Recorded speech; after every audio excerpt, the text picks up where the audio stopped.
Enterprises, MSMES. This is the Greater Lagos Vision. I'm your host, Love Ikuku Oyedokun. Welcome once again. This episode features transport sector reform. Sanwo-Olu kicks off e-hailing lag drive service with 1,000 sports utility vehicles for first phase. Building collapse. Lagos State government partners insurance firms set to pay compensations to victims. Waste management, sort your waste and get reduction in waste bill.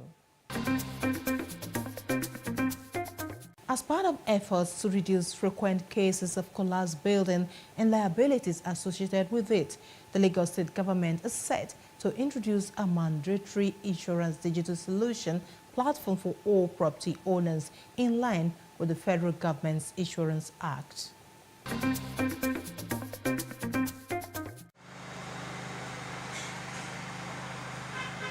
There has been cases of collapsed buildings across Nigeria, and Lagos is not an exception.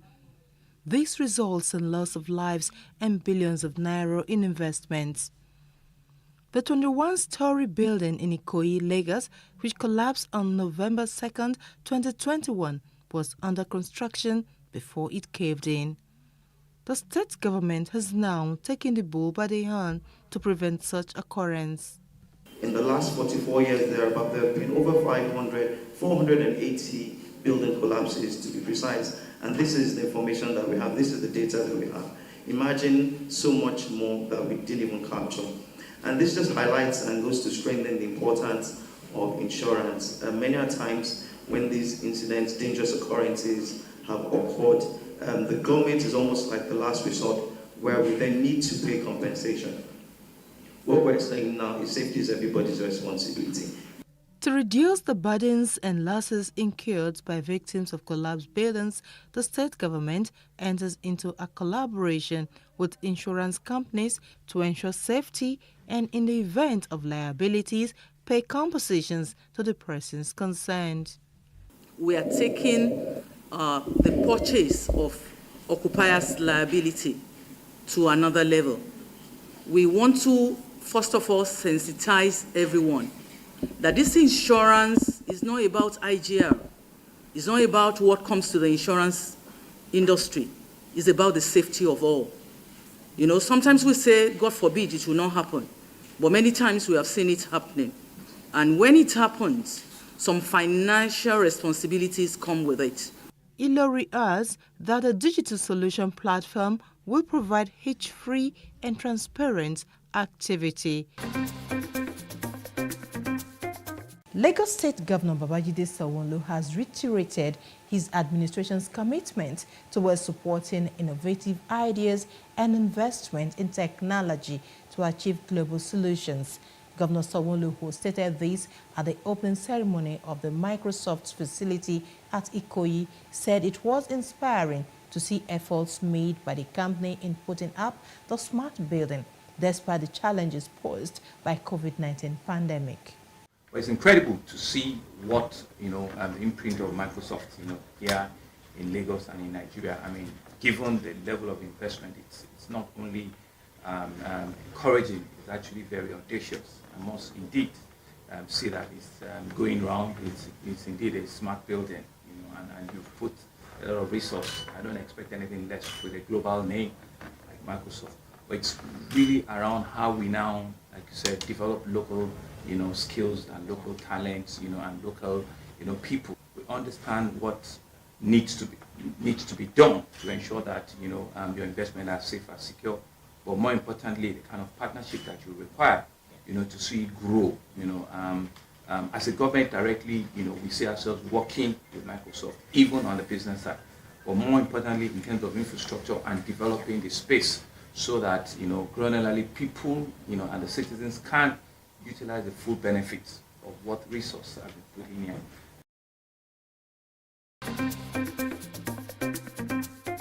Lagos State Governor Babajide Sanwo-Olu has sworn in 3 new permanent secretaries, bringing the total numbers to 50 in his public service in less than 3 years.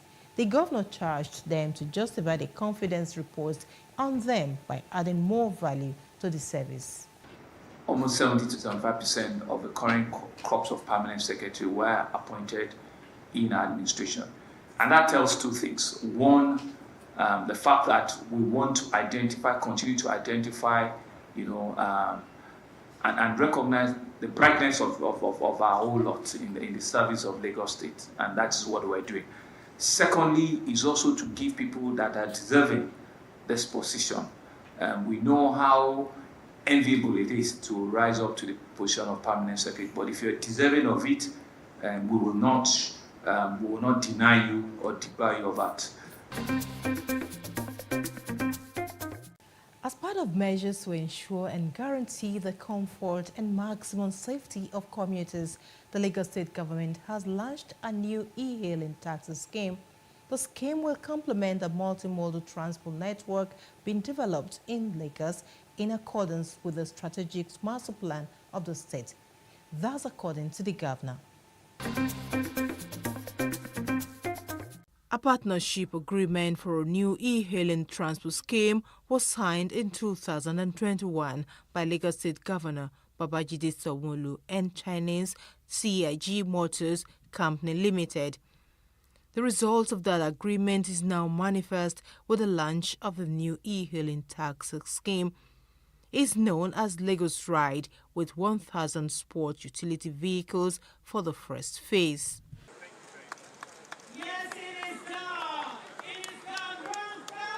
The scheme is expected to compete with other e-hailing platforms.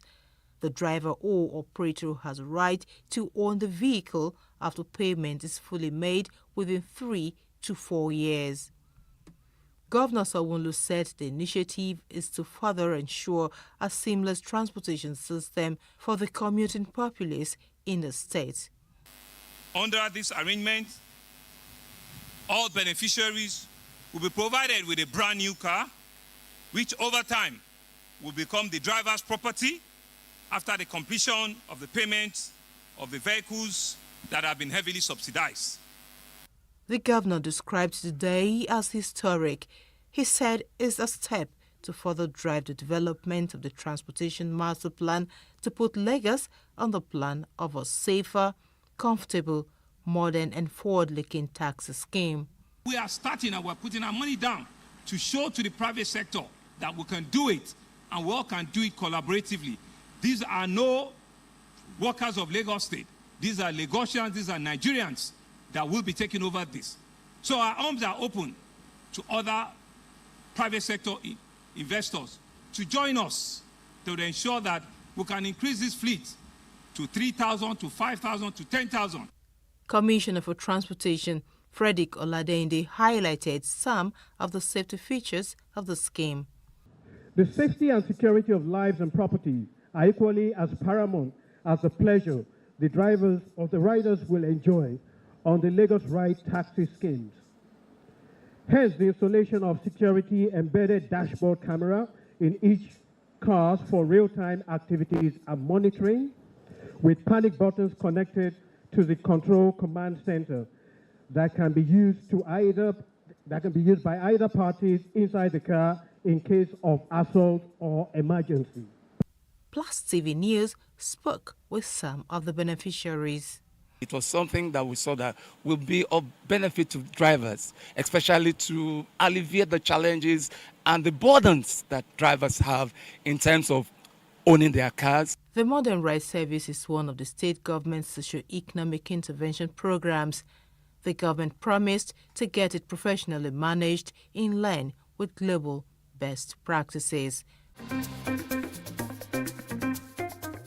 Sort your waste and get reduction in waste bill.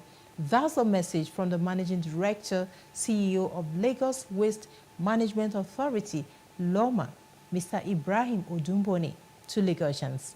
Odumboni said residents who comply would get reduction in waste bills and increase for those who don't. He added that LOMA was engaging recycling as a veritable tool to tackle the challenge of plastic pollution, as the state generated about 13,000 metric tons of waste daily, with plastic materials constituting 17%. Joining me shortly is the Managing Director, CEO of Lagos Waste Management Authority, LOMA, Mr. Ibrahim Odumboni, for more insight into how LOMA is complementing the Governor Sanwo-Olu's themes, agenda, and a dream of a smart mega city. Thus, after this break, please stay with us. In terms of waste management, there are various chains in the various steps in the value chain of waste management that we need to ensure that a lot of cares are taken about, from point of generation, sorting your waste from source, containerization, collection, disposal and treatment, and also maybe waste to energy and waste to wealth. We need to ensure that that chain all connects very well. And part of the way we want to connect is to encourage this operation from source so that the end value will be there for everyone to see. Also, if we look at it, if we continue to sort our waste from source, we can tackle things like pollution, plastic pollution, and waste pollution in a couple of areas across the states. So if we look at Lagos as about 25 million plus people living in there, knowing fully well that each and every one of us will generate about 176 single bottle a year. And with that in mind, we have about 4 billion bottles generated annually. So if those 4 billion that has been generated annually are not captured or taken back to produce new ones, does that really mean that over the next 10 years, we're going to do 40 billion bottles? What about the previous 40 billion bottles that we have? So we can't continue that vein. We need to change the way we live. We need to modernize. We are an emerging economy in Lagos, and I know that we are a pace setter for other states in Nigeria. So talking to our people to ensure that they separate their entire waste from source is going to be a massive push towards achieving a smarter city and the team's agenda. So for us, we cannot continue to depend on the landfill structure where everything goes to the landfill. We should be able to extract all the usable resources from our waste before we consider landfill as an option. And I know that there will be a point from our plan over the next 10 years to ensure that we achieve a zero waste in Lagos as an emerging economy in Africa and as a pace setter for other states and other countries around us as well.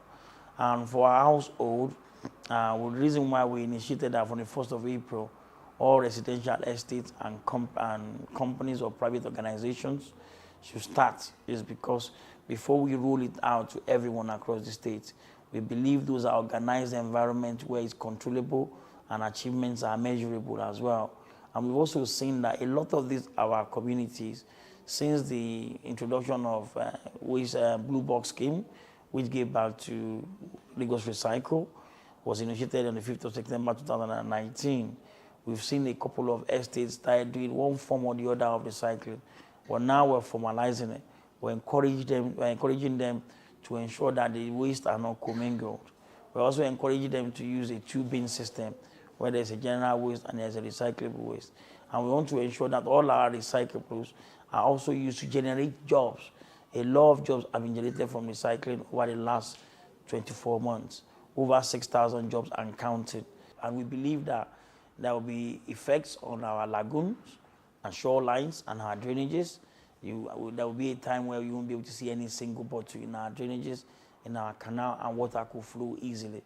And all the marine habitats, we have the freedom to develop without having to be also accommodating plastics or floatables among them. Paying for waste management is sacrosanct. It's not free. Because the people that are running are the people that are going for you, catering for your domestic waste all across. LOMA, as an agency and Lagos State, we cater for the public spaces. And we regulate all the private businesses or private residential properties that they service. But these businesses are there as a business that we are building to grow. We don't want any of them to be a going concern. So if people are resisting to pay to them, it's basically you're denying them the opportunity to be able to transact. And I want to also state that we have a enforcement and monitoring team that ensure that when we have cases like that, our what do people call wole-woles, our health officers are there to support the CDAs, the CDCs, to be able to tackle or mitigate against any of this cause and manage the situation when we have any tenement or any household that's having the issue of waste management. And in situations whereby it's gone beyond management, then we have a legal system that backs that. So the legislative arm of Lagos State also backs us with over 28 magistrate courts. There's no room for ignorance. There's no room for excuses. We've now gone all the way. We created Loma Academy to be able to educate people and create awareness. All our public primary schools in Lagos, through the support with Subeb and Mr. Governor, Mr. Babajide Sanwo-Olu, we've been able to educate them on waste management. And they are going to be our ambassadors, our advocates for the parents that they are under, to be able to ensure that we try and change from bottom up, while we continue to use publicity, media outreach, like this conversation, to let our adults understand and also remind them of their responsibility. But all in all, there's no excuse for ignorance in waste management. We do a lot of things across stream, and it's always out there, and that's why we highlight it for all stakeholders or all interested parties to be able to understand where we are and where we stand at this point in time. We've been very innovative, and we've been very proactive about the way we approach waste management in Lagos over the last 2 years, by showcasing ourselves and ensuring that a lot of ways we're communicating to people with what we're doing. So we have our social media handles, our website, our app, and also we collaborate with other agencies to make sure that our message are passed across. There is no day that you will not hear about Loma, either in the news, or you see us, or with our PSPs, or with our sweepers that are on the road. But the key thing that I must stress out there is waste management goes beyond collection and dumping of waste. The only part of it that we need to all work on, which is me, you, and all our listeners out there, is the attitudinal change. You can deploy the entire trucks in the whole world to Lagos to manage waste. But if we don't change our attitude, if we don't start doing the right thing the first time, if we don't start doing what we know that is proper, if we don't start following what the law says, if we don't start looking after ourselves, if we don't start changing our attitude to what a cleaner environment is, we all know this. We all know the benefit of a tidy environment. We all know the benefit of what clean environment brings to in terms of health. We all know all these things. So, but why are we still doing the wrong thing? So that's why we continue to advocate. You see, Loma, we've started going across all the LCDA this year. We've been to 18 LCDAs out of the LCDA and LGA out of the 57, and we'll continue to ensure that all that is completed before the first week of June. And what do we do there? We go there, we sensitize them across the chain of waste management, from collection, generation, separation, containerization, recycling, treatment, and also the loads of achievements that we made. One of the major ones is, you look at COVID-19. Without Loma, where do you think we'll be with COVID-19? Lagos as a very popular populated state. What do you think we'll be with COVID-19? With a small landmass, all surrounded by water, everybody conjugating as one. What impact? What role do you think Loma played? So for people out there, a lot of people out there understand that we played a vital role to support our governor, Mr. Babajide Sanwo-Olu, ensuring that COVID-19 was mitigate again the risk of COVID-19. We started reintegrating all our medical waste during the period of COVID-19 till date. So we take all the medical waste all across the state and ensure that they are all incinerated. We moved away from traditional treatment of medical waste. We also ensure that we have a dedicated team that are trained and specialists in this. And by doing so, we're able to reduce all the risk across. We've also used that to develop and automate our system in terms of management of waste. We've looked at the need for us to regionalize our operation. So we divide our operation into 5 different districts, and then we manage from there. So if you tell me now what's going on in Ekpe or Badagry, with a click of a finger, I can tell you exactly what's there because I have Loma operatives there. So we've done a lot across. We've reformed some of our legacy programs, like the sweeping program is all being reformed. Our engineering team is now functioning as a solely made in Nigeria engineering team.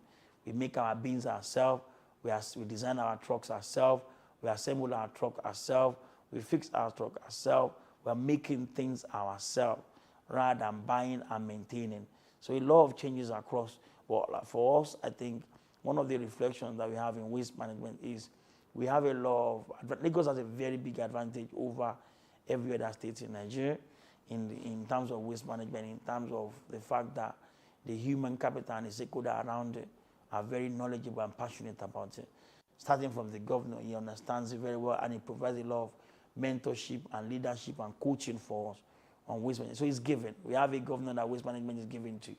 Then I have a lot of management team or senior executive team in Loma, and even all the junior staff in here. We are all very scientific about everything we do, and sustainability is very key to us. So a lot of things I've known, a lot of things I've learned, a lot of things I'm learning. There's no end time to learning in waste management.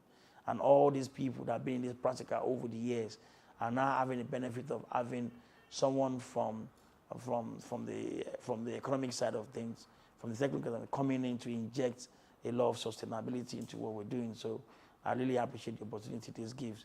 But for Lagosians, it just basically demonstrates what the future holds for us.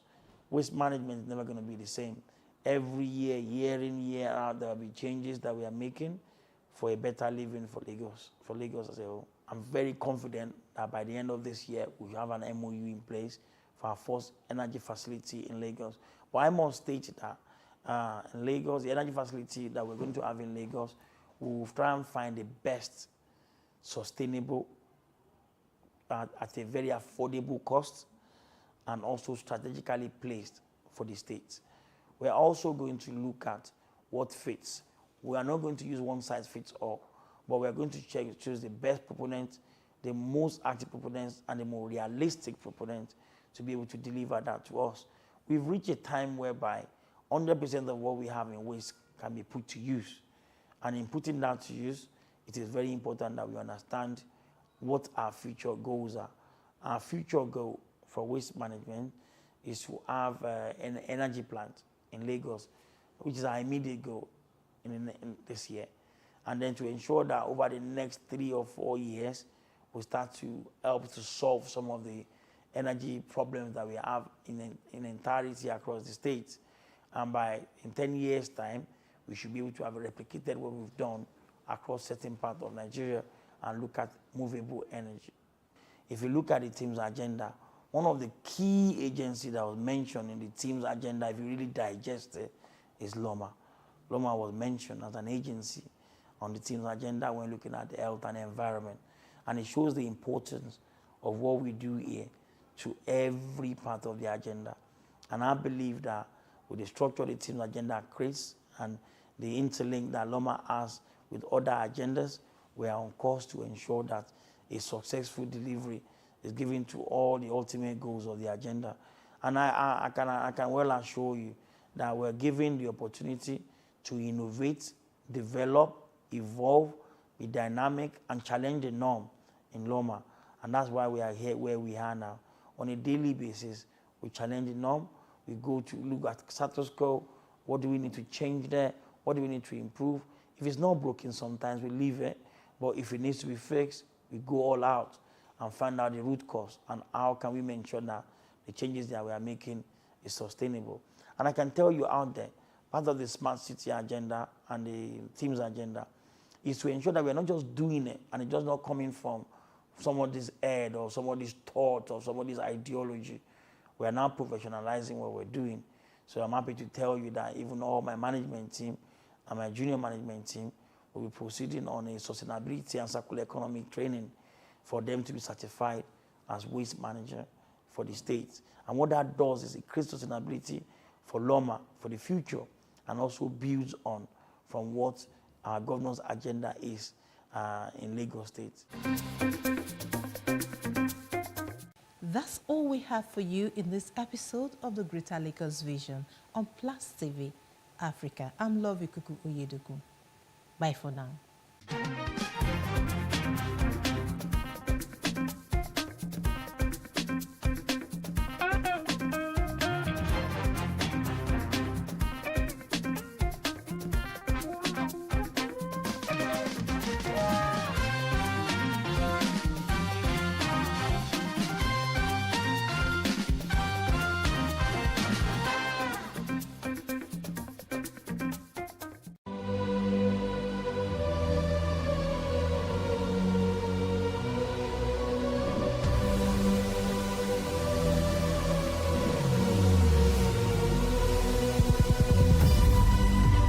we do not understand, we will stigmatize. What you can see is the remaining of the tanker that exploded. The suspect equally confessed.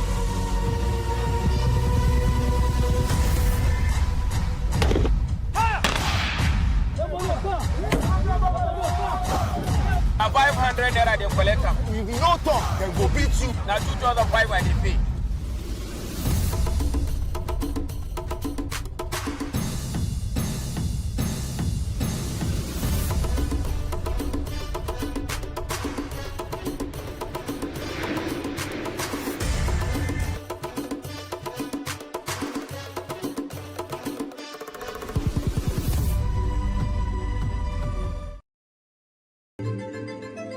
Nigeria, by extension, Africa, is faced with a lot of challenges.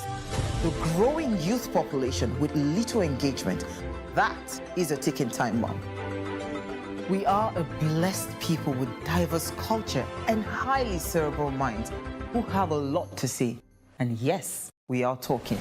It is important we drive the right conversation that informs, inspires, influences thought and action. If we say there's beauty in our diversity, then let us embrace our diverse culture. We must continue to courageously be the voice of transformation as we are the hope for the future. Yesterday's conversations shape today. What are you saying to shape your tomorrow? We know you have a lot to say, and we are here to hear you.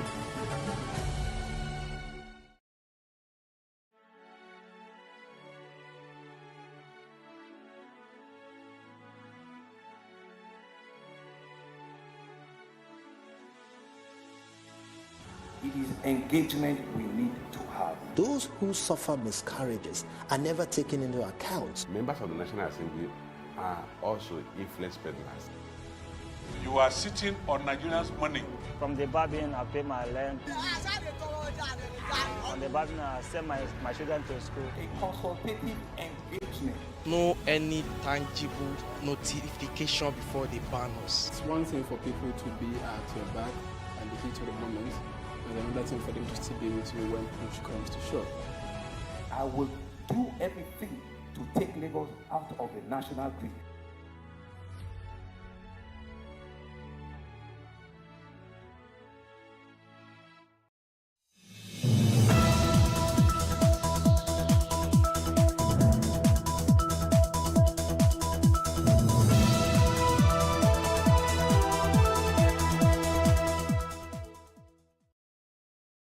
Hello, it's Plus Reports. It's where we bring you some of the stories and events that made the news recently. And just in case you missed out on some of them, don't worry, we've got you covered in this edition.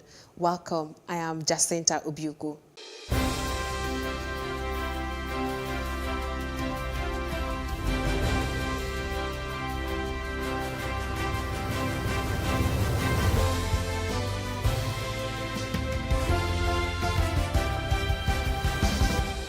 We are starting off with this report where Nigeria's Vice President, Professor Yemi Osinbajo, wants all Nigerians to engage on one another in discussion in order to resolve the obvious differences and foster peace and stability in the country.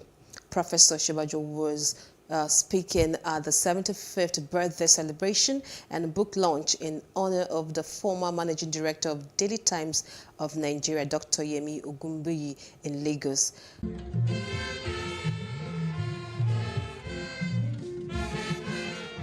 It was an evening of memories, celebration, music and nostalgia, as friends and families of Dr. Yemi Ogunbiyi gathered to celebrate his 75th birthday and launched the book, The Road Never Forgets.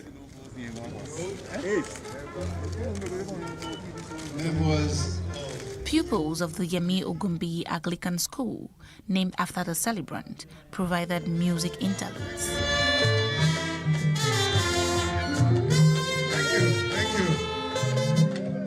Various speakers at the event likened Ogunbiyi's trajectory to the birth and political growth of Nigeria. The 75-year-old man was born in Kano, in northern Nigeria, to a Yoruba father and an Igbo mother, which he vividly narrated in his memoirs. You see, this title The road never forgets. I wrote a play called The Road. There's no way Yemi Ogunbi will persuade me or anyone that he did not steal the copyright of the road. And I'm willing to negotiate with him, and I donate whatever I extract from him to this worthy cause of universal education. Many of the stories compiled in this book, my siblings and I have been blessed to either witness or hear from my dad over the course of our lives. He told us stories about his childhood in Kano, about his KC days when he was head boy, and when he used to pole vault. Ladies and gentlemen, did you know my father used to pole vault? He's told us about his New York days with Uncle BJ, about how writing a PhD looked very different before Google. We all know about his days teaching, about how he stumbled into the media industry by chance, but ended up finding a new home there.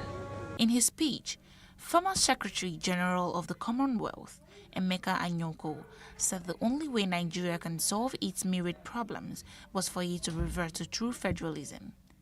He used the occasion to charge prospective candidates in the forthcoming 2023 general election to commit themselves to the reformulation of the country's governance system. I believe that the picture that emerges from the book is that Nigeria has largely been on the decline during the period in question, and that, in Yemi's words, Nigeria needs a fresh start, new thinking, and a new beginning. It was time for the Vice President, Professor Yemi Osinbajo, to give his speech. He harped on the need for all Nigerians of all extracts to engage one another in a concrete discussion that can bed peace. In telling this compelling story, we are led through the nationalistic idealism of our pre-colonial days, the excitement of civil rule and its tragic denouement, then military rule, a curious diarchy, other iterations of civil rule, and all manner of contemporary events. But he engages every subject honestly, openly, and frankly. Somehow, it almost seems that by his open, vulnerable style, he disarms and commands empathy and admiration. And perhaps there is counsel there for us as a nation. Perhaps we need to talk more to ourselves and not at ourselves. We need frank discussions on the issues that divide us. And we need openness about our fears and prejudices. Emeritus Professor Femi Oshofiso, a poet, playwright, and scholar, reviewed the book. The story of his life so far, therefore, with all these collisions and encounters, his moments of glory and of depression, his successes and failures and so on, is what Yemi has assembled in this book. And it is rightly voluminous, taking over 400 pages. Structured into 4 parts of 3 chapters each, making a total of 12 chapters in all. This book, we just call someone who's kind of true. That you get to know both the Writing this book, I stuck to my memory, even though I was aware that memory could be selective, tricky, and even forgetful. But memory, as I argue in the book, is vital. How can we carry our memories? How do our memories shape our lives, especially if one had to straddle cultures as a child? In writing this book, however, I confirm that I made no compromises with my past, its warts and all. Rooted firmly in the belief that a memoir is, after all, an interplay between memory and history. According to Dr. Ogunbiyi, Nigeria needs a fresh start and fresh thinking, as nothing can be built on what currently exists. Ngozika Ohaichesi, Plus TV News. And about the 2023 general election, as political appointees and others begin to resign from their current status to contest the elections, all eyes are on how those officers would be run in a short term. A legal practitioner, Liberos Oshoma, and a political analyst, Olufemi Lawson, are advocating that those in charge of checks and balances adopt structures to ensure there are no gaps. PlusTvAfrica takes a look at the issues. There have been contentious positions as regards the constitutionality of Section 84(12) of the Electoral Act 2022. In fact, President Muhammadu Buhari protested the constitutionality of the controversial provision of the newly assented electoral law. Others have argued that the section of the Constitution is able to disenfranchise people from vying for electoral offices.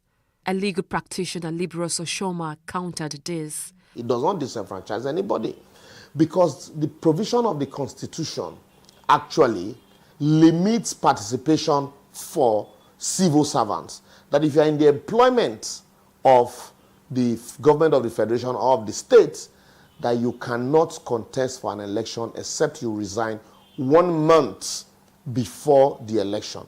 And the Court of Appeal had held that political appointees are not employed in the government of the federation or of the state for the purpose of that section. And so once that, what that means is that if you're a political appointee, you can remain in office till even contest for election, whilst in that other office. A political analyst, Olufemi Lawson, shared the same view. He insisted that a section of the law would limit the excesses of the political class. I would want to say that morally, I don't think we even need a law to this extent to tell you that, you have an ambition to pursue in Jigawa State, then why are you sitting in Abuja as a minister? If truly you are a very serious candidate. One of those vying for the highest seat in government is the Vice President, Professor Yemi Osinbajo. There are questions about how his latest ambition could cause a divided attention in carrying out his current duties as the nation's second in command. The VP's attention certainly would be divided, just the same way a sitting president who is vying for a re-election's attention will be divided. So, and the question is, what we should do is to ensure that there is proper monitoring, not just a divided attention, to ensure that the job and the functions of that office is properly carried out. The truth is that pursuing a political ambition is a natural distraction. Politicians will continue to aspire for other higher positions. Politicians will continue to even demand for what they do not deserve. But it is the duty of you and I to say, no, you don't deserve it. So those who have had competent ministers as deputies should hand over to them, brief them. Those who have not had should use the next few days to get them carried along so that the duties of state will not suffer. INEC has given political parties between April 4 and June 3, 2022 to conduct primaries. This means that public office holders seeking to be elected must resign before June 3, when INEC expects that all issues on party primaries must have been resolved. Meanwhile, the Secretary to the Government of the Federation, Boss Mustafa, ought to have issued a circular stating a deadline on when they should resign. But he has not, as President Buhari has not given directives to do so. Nigerians are watching to see how this pans out. And we won't get tired of reminding you to please do the right thing by getting your PVCs ready ahead of time. In this next report, devolution of powers and the press freedom have been named amongst other things as strategies to use in fixing the legitimation crisis in Nigeria.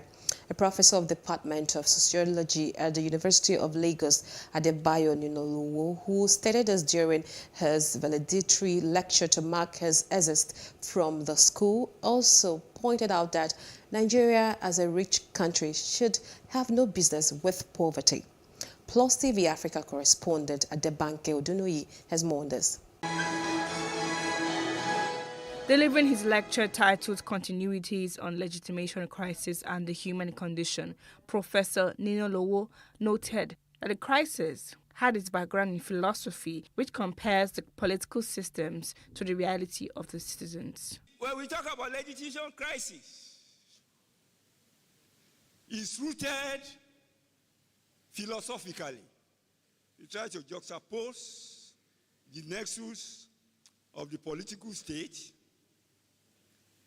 in relation to the citizenry and the amelioration of the human condition.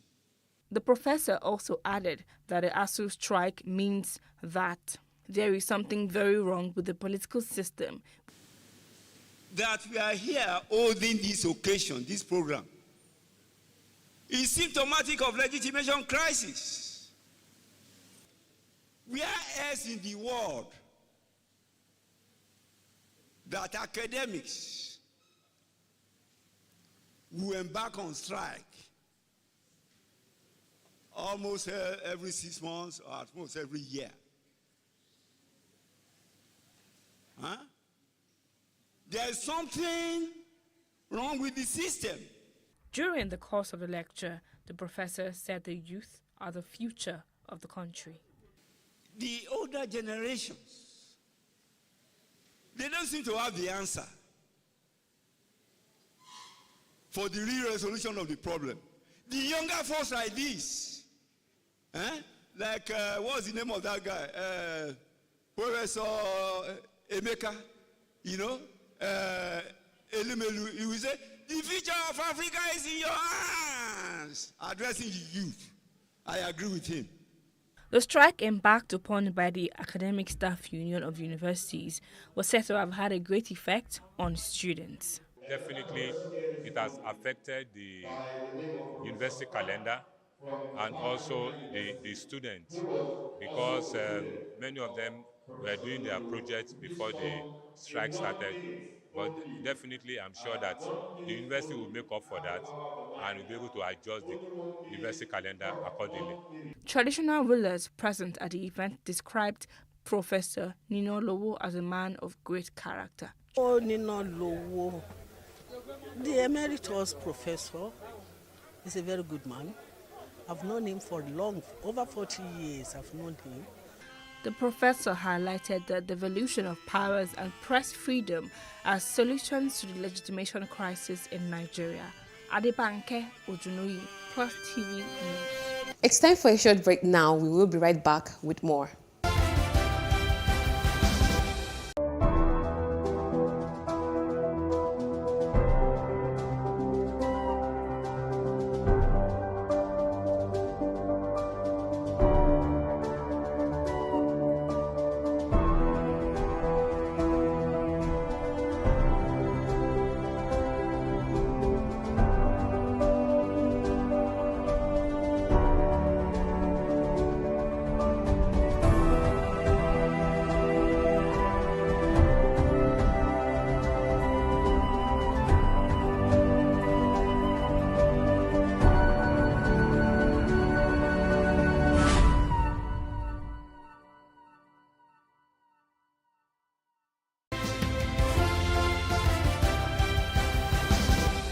Thanks for staying with us. Now, the case of alleged illegal dredging at Lagosa community in Ibeju-Lekki area of Lagos took another dimension, as PlusTvAfrica had earlier reported that members of the community, led by the Odofin of Ibeju land, staged a protest accusing Daily Motors of operating illegally. However, the Bale of the community, Chief Lamidi Amusa Ajoro, has refuted the claim. Justin Akadonye filed this report. Members of Lagosa community are vividly angry about developments in the area, appealing to the government for help. They are accusing Daily Motors Limited of dredging on their land without a quarry lease agreement. Minister for Mines has called us down to Abuja. We narrated everything to him. And even Minister himself knows what is going. The Minister of Cadastral and Mining addressed us, and they asked him to show his cadastral consent, which he did. And the community leader and the chiefs find out the cadastral is fraud. We catch up with the CEO of Daily Motors Limited, Okudili Umenyora, who provides documentary records of his agreement duly signed by the Bale of the community, and other documentation from the Ministry of Mines and Steel. He explains the bone of contention. So once the demarcation was done, they found out that they're not supposed to be dredging on my title, because basically the area in which that title was domiciled was different from the area in which they were dredging. Well, the situation of things as we speak is the Bale of the land who signed the consent for me wants me to go ahead and continue my work like normal. But the other operators, illegal operators, they've now sent different tactics and thugs to go ahead and stop my mining operation. As we seek answers, our investigation leads us to the Bale's compound.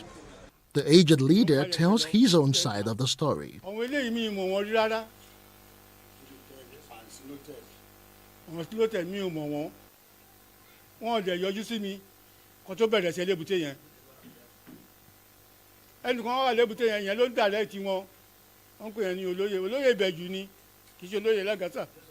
The villagers also allege that Umenyora used thugs to make life unbearable for them. However, the dredger retorts that he only used law enforcement to protect his investment. There's complaint here and there. People, there's no rest of mine in Lagasa again. I was just using enforcement and law to try and stop the illegal operators that were mining on my title, which is within the law. And every time I try and use enforcement and law to stop those illegal operators from operating on my title, then the other part of the villagers, the other side of the villagers, they now come to attack us. Dili Umenyora wonders why the community would just wake up one day to foment trouble when he has been operating there since 2019. He speaks of plans to pursue the issue to its logical conclusion by involving the local and state governments as well as other legal options. Meanwhile, some community members are unrelenting. This time around, they converge on the Bale's compound in protests. Justin Akadonye, PlusTV News, Lagos. On maritime, consolidating on the partnership with other navies around the world is top on the agenda of the Nigerian Navy, which helps eradicate piracy while creating a conducive environment for maritime businesses to flourish. Chief Staff Officer, Western Naval Command, Rear Admiral Hamza Kaujay gave this indication while hosting the Chief of the Atlantic French Naval Forces. Destiny Momo forwarded this report. It's another milestone in the bilateral relationship between Nigeria and France.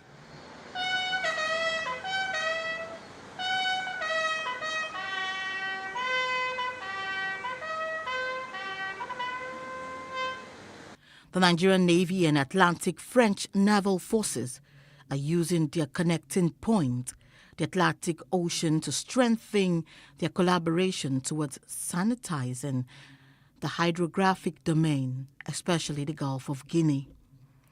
Their common objectives of ending piracy, trafficking, pollution, and securing maritime space took prominence in their discussions. Chief Staff Officer, Western Naval Command, Rear Admiral Hamza Kaujay, who recalled the long-standing relationship between the two forces, requested that Nigeria be made a vessel spare parts hub in the region, as many Nigerian Navy vessels are from France. These, he said, will contribute to the nation's economy, address the issue of delay in repairing vessels, which will in turn foster the fight against maritime crimes. Navies everywhere in the world have some know-how about to tackle with the IUU fishing. And so the objective for us is to share this know-how and to contribute to foster the capability of the local navies, thanks to this cooperation and sharing of know-how, in order to improve the possibility to counter the IUU fishing. That, I think, is really the main course of action we have in the end today, a better cooperation. Illegal, unreported and unregulated fishing is a threat to maritime security and needs a holistic approach to be checked. Nigerian Navy, under the able leadership of Vice Admiral Awal Zubairu Gambo, have just launched an operation called Operation Dakata Barao. Literal meaning, please, literal meaning is stopping the thief. You are all aware that over some times now, we have had a lot of crude oil theft. Nigerian Navy has deployed over 26 vessels. When I say vessels, I mean different categories of vessels to the south-south, Niger Delta now, and there is this operation, Dr. Barao, is ongoing. The collaboration is expected to secure the maritime space, not only in Nigeria, but the continent at large. Destiny Momo, Plus TV News. And we are rounding off this week's edition on this sad report, which was a horrible night on the 28th of March for passengers traveling in a train from Abuja to Kaduna when bandits attacked and killed some of them and kidnapped hundreds. One of those whose life was cut short was a 29-year-old dental doctor, Chinelo Nwando Megafu. It was a solemn moment as family, friends, and well-wishers from far and near thronged Shepherd Hill Baptist Church, Obanikoro, to pay their last respect to the Megafus for the sudden death of their daughter, Dr. Chinelo Nwando Megafu. Engineer Ifeanyi Megafu, the father of the late Dr. Chinelo Nwando Megafu, played his saxophone in a tribute to her daughter.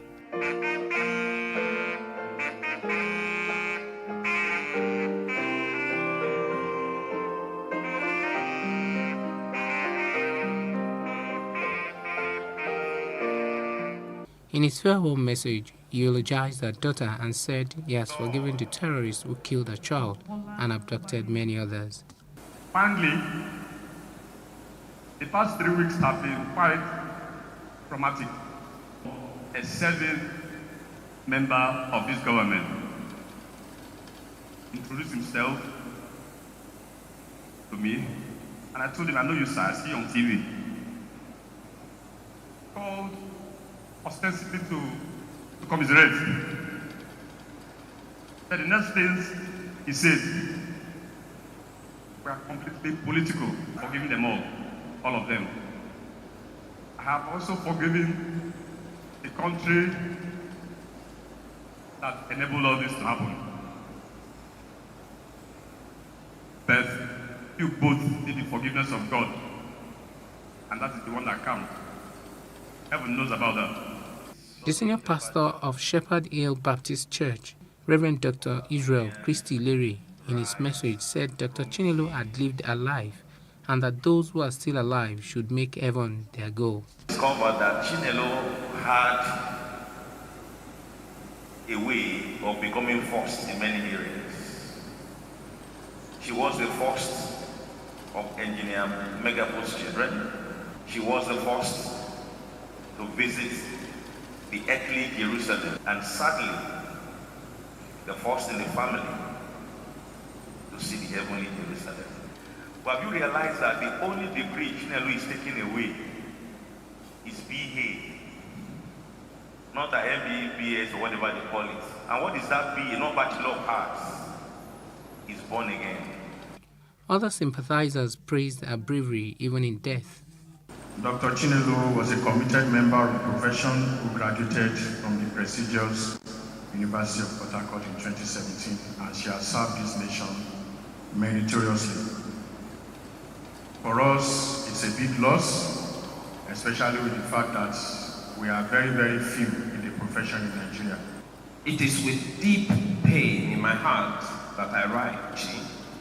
You were a very smart, intelligent young doctor who was humble and willing to learn as much as you could from your consultants and senior colleagues. You were not lazy. Though we're not the same class, but we graduated the same set, Chinelo was very hardworking, dedicated, She was never punished. She was always punctual in whatever she was doing. She always kept a smile, diligent and dedicated. So basically this loss is a very big loss to us and to our set as a whole. And we pray and that God will comfort the family and give them the courage to bear this loss. As Nigeria continues to battle with banditry and kidnapping, Nigerians are in doubt whether the government will apprehend and prosecute the terrorists and rescue others while in captivity. Paul George, Plus TV News. Well, we do sympathize with the family of late Dr. Chinelo Megafo and may her soul rest in peace. And that's all on this edition of Plus Report. But before we go, let's remind you to please follow us at Plus TV Africa on Facebook, Twitter, and Instagram. Also, do subscribe to our YouTube channel at Plus TV Africa. I am Jacinta Obiuku. Thanks for watching.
There is no voting on social media.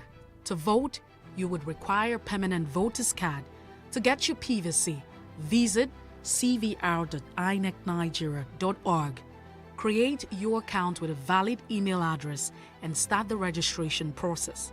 An activation link will be sent to you. Click on the link and activate your account. Fill out the form, pick and submit a convenient date and time for your biometrics. Print the application slip, which should have your QR code. On the appointed date, go to the nearest INEC office for your biometric capturing. Thereafter, you will get a registration slip to pick your permanent voter's card when ready. Get your PVC today.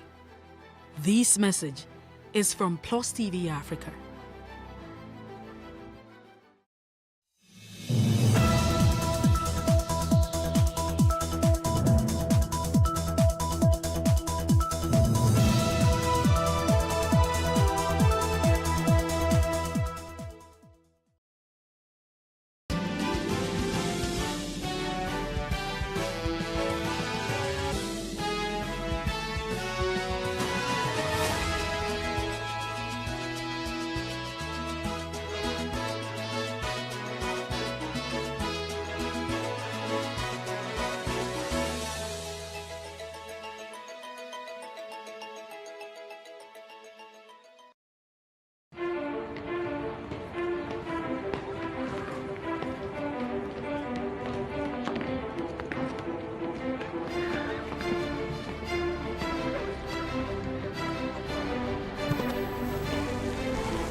Businesses in Africa can be very challenging.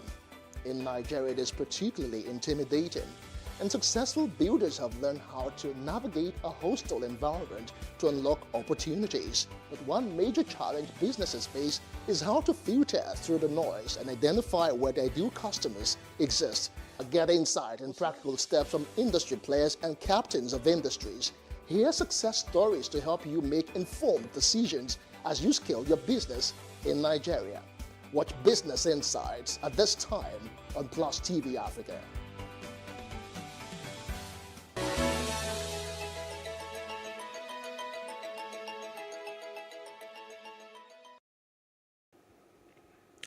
Good afternoon. I am Jacinta Obiugu with the news brief. Nigeria's Vice President, Professor Yemi Osinbajo, who also is a presidential aspirant under the platform of the All Progressive Congress, has visited the palace of the Oba of Benin, His Royal Majesty Iware II, as part of his consultation moves ahead of the party's primaries. Receiving the vice president, the Benin monarch charged the country's political class to imbibe in them virtues of a good leader as well as the fear of God.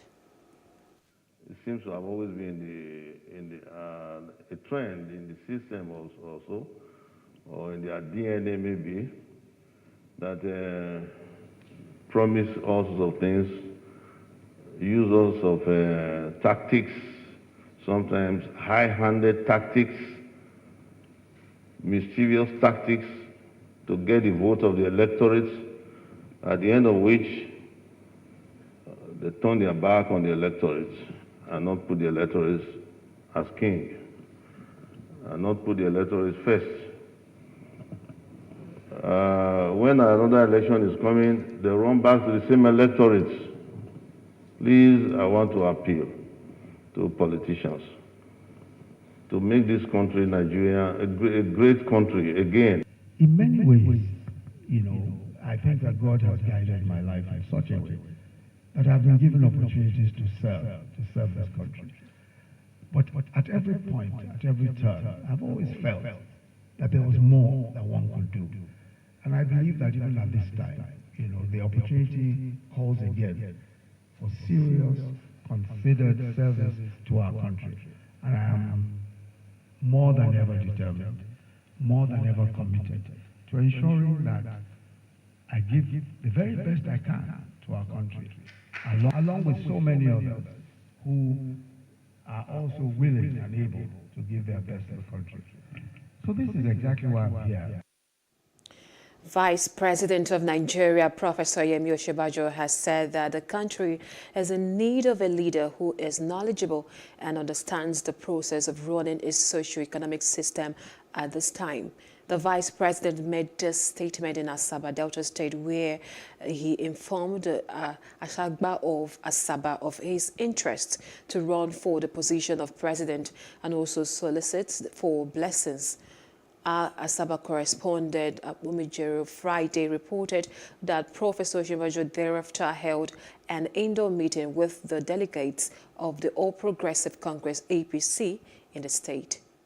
And Your Majesty, I think that in the coming years, our nation will need a kind of leadership that at least has some experience.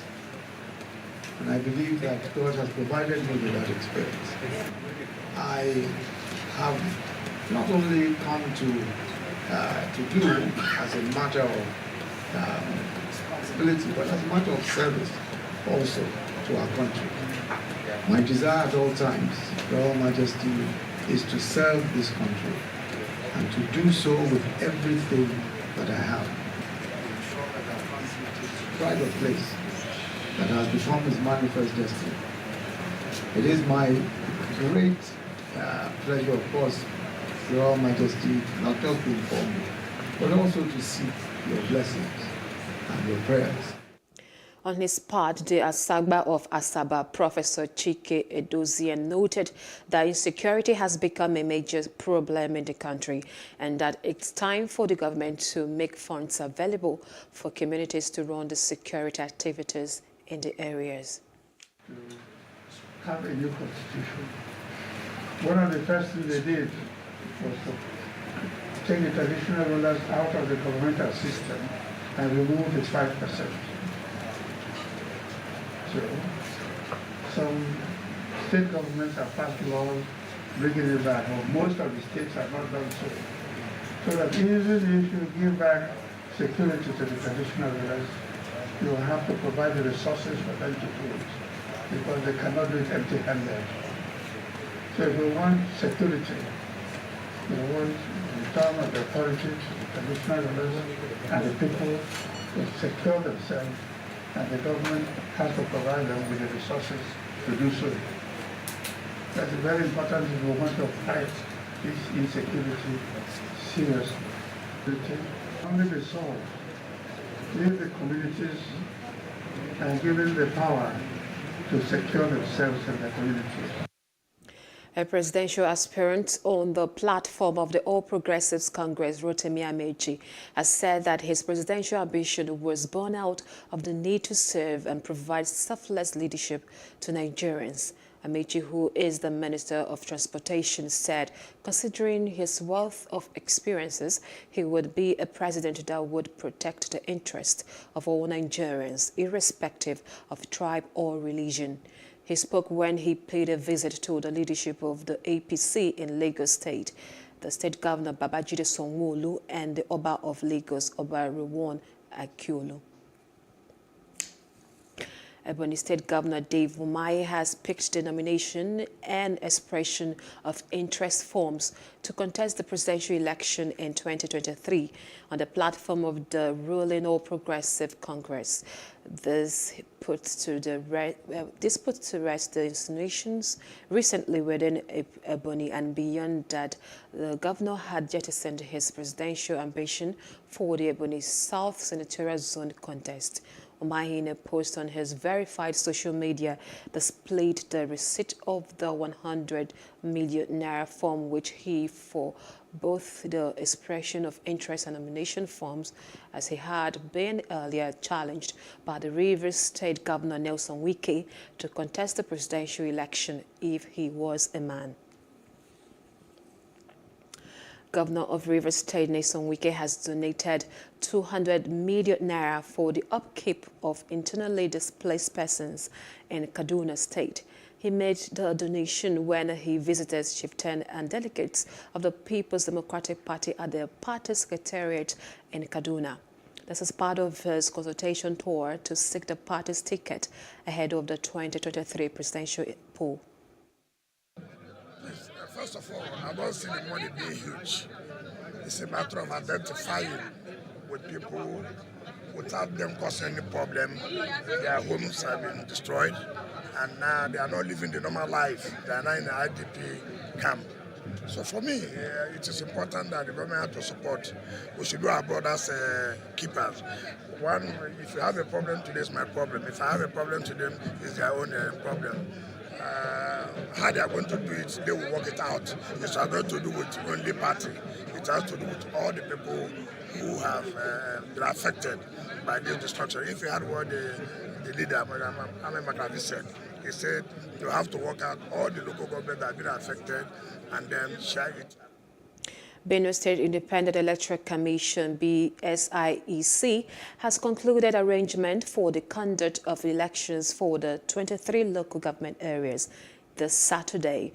Chairman of the Commission, Teso Loko, in a news conference in Makurdi, said that funds for the smooth conduct of the exercise have been released by the state and local government areas to conduct free, credible and transparent elections. According to him, an ad hoc staff have been adequately trained and set for the conduct of the election. He assured that the personnel would be paid immediately after the election.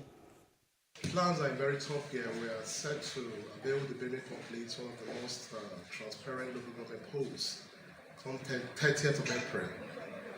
And our plans are in very top gear. Funds have been released from the cost of the state government as well as the local government because the mode of sponsorship funding basically usually comes from the state government as well as the local government. That's the job. We've carried out usually everything that is expected to be done. So elections will be conducted. The area head of the commission told journalists that logistics arrangements are in top gear for the prompt distribution of electoral materials to voting points. This time around, we are going to ensure these people are properly, these people are paid as at when due. We are going to ensure, we are going to checkmate. Already I've detailed the commissioners from various zones to follow up the payment from the electoral officers across the 23 local governments. As early as 7 o'clock in the morning, materials are going to leave PISA headquarters to their various local government headquarters for onward distributions to the world respectively. PlusTvAfrica correspondent Makode Francis reports that 3 political parties are participating in the election as the main opposition party, the APC, have declared not to feature in the local elections. The Nigerian Labour Congress (NLC) has issued a threat to embark on a 3-day nationwide warning strike if the federal government continues to ignore the demands of the Academic Staff Union of Universities. The NLC also revealed that it has given the federal government 21 days ultimatum to act on ASU's demands or face a nationwide strike of the Nigerian Labour. ASU and other university unions, including the Non-Academic Staff Union of Educational and Associated Institutions, NASU, Senior Staff Association of Nigeria Universities, SANU, and the National Association of Academic Technologists, NAT, have all been on strike for the last 2 months. Police in Ogun State have arrested 69 suspected persons for involving in criminal activities while parading the suspect in Abeokuta, the state capital. The State Commissioner of Police said those paraded include 52 cultists who have been terrorizing the state, 12 suspected kidnappers, 2 armed robbers, ritualists, as well as a self-acclaimed Islamic cleric who specializes in defrauding unsuspecting members of the public. The command's public relations officer, DSP Bimbola Oyemi, said the rest of the suspects were part of the command's efforts as suppressing the menace of cultism and other vices across the state, particularly cult clashes in some part of the state. Following a series of court clashes in some part of the state recently, the Commissioner of Police, Ogun State Police Command, CP Lanre Bankole, set up a special squad with a mandate to fish out members of various violent cult groups wherever they are within the state. The squad, which is being commanded by the Assistant Commissioner of Police, Department of Operation, swung into action and started clamping down on all known cultists in the state. Their operations within the last 2 weeks have yielded positive results, as not less than 55 members of various cult groups have so far been apprehended. They were linked with several cult classes across the state, which left not less than 8 people dead. Dangerous weapons from them, which include battle axes, locally made pistols, and some other dangerous weapons which they are using in unleashing terror across the nooks and crannies of the state. It's not me that have the gun. It's one of my friends have the gun. So, and then he give it to me to keep. So from there, they see it from my hand. I didn't say I did not collect money from the person, but he did not give me such amount she's calling. The price, the money that is between me and she, it does not more than 800 and something thousand naira. So the money she's calling, I did not even use my eyes see such of money. I want my money back because I don't have anything in hands now. How much is your total money? Everything is 5.4 million. Media practitioners have been advised as a matter of duty create time to discuss governance, especially as it relates to and how to ensure it can effectively make the government implement, track and account for its policies. This was the topic of discourse at the Media Executive Roundtable organized by the Partnership to Engage Reform and Learn in collaboration with the UK and the UK government-funded organization held in Victoria Island, Lagos. At the event with the theme, Enhancing Governance and Service Delivery at the Subnational Level, leveraging on the ongoing Constitution Amendment exercise, The organizer, Dr. Adia Ode, in her welcome address, encouraged journalists not to be biased in their news reportage, as this will put the government on its toes as per the delivery of the dividends of democracy.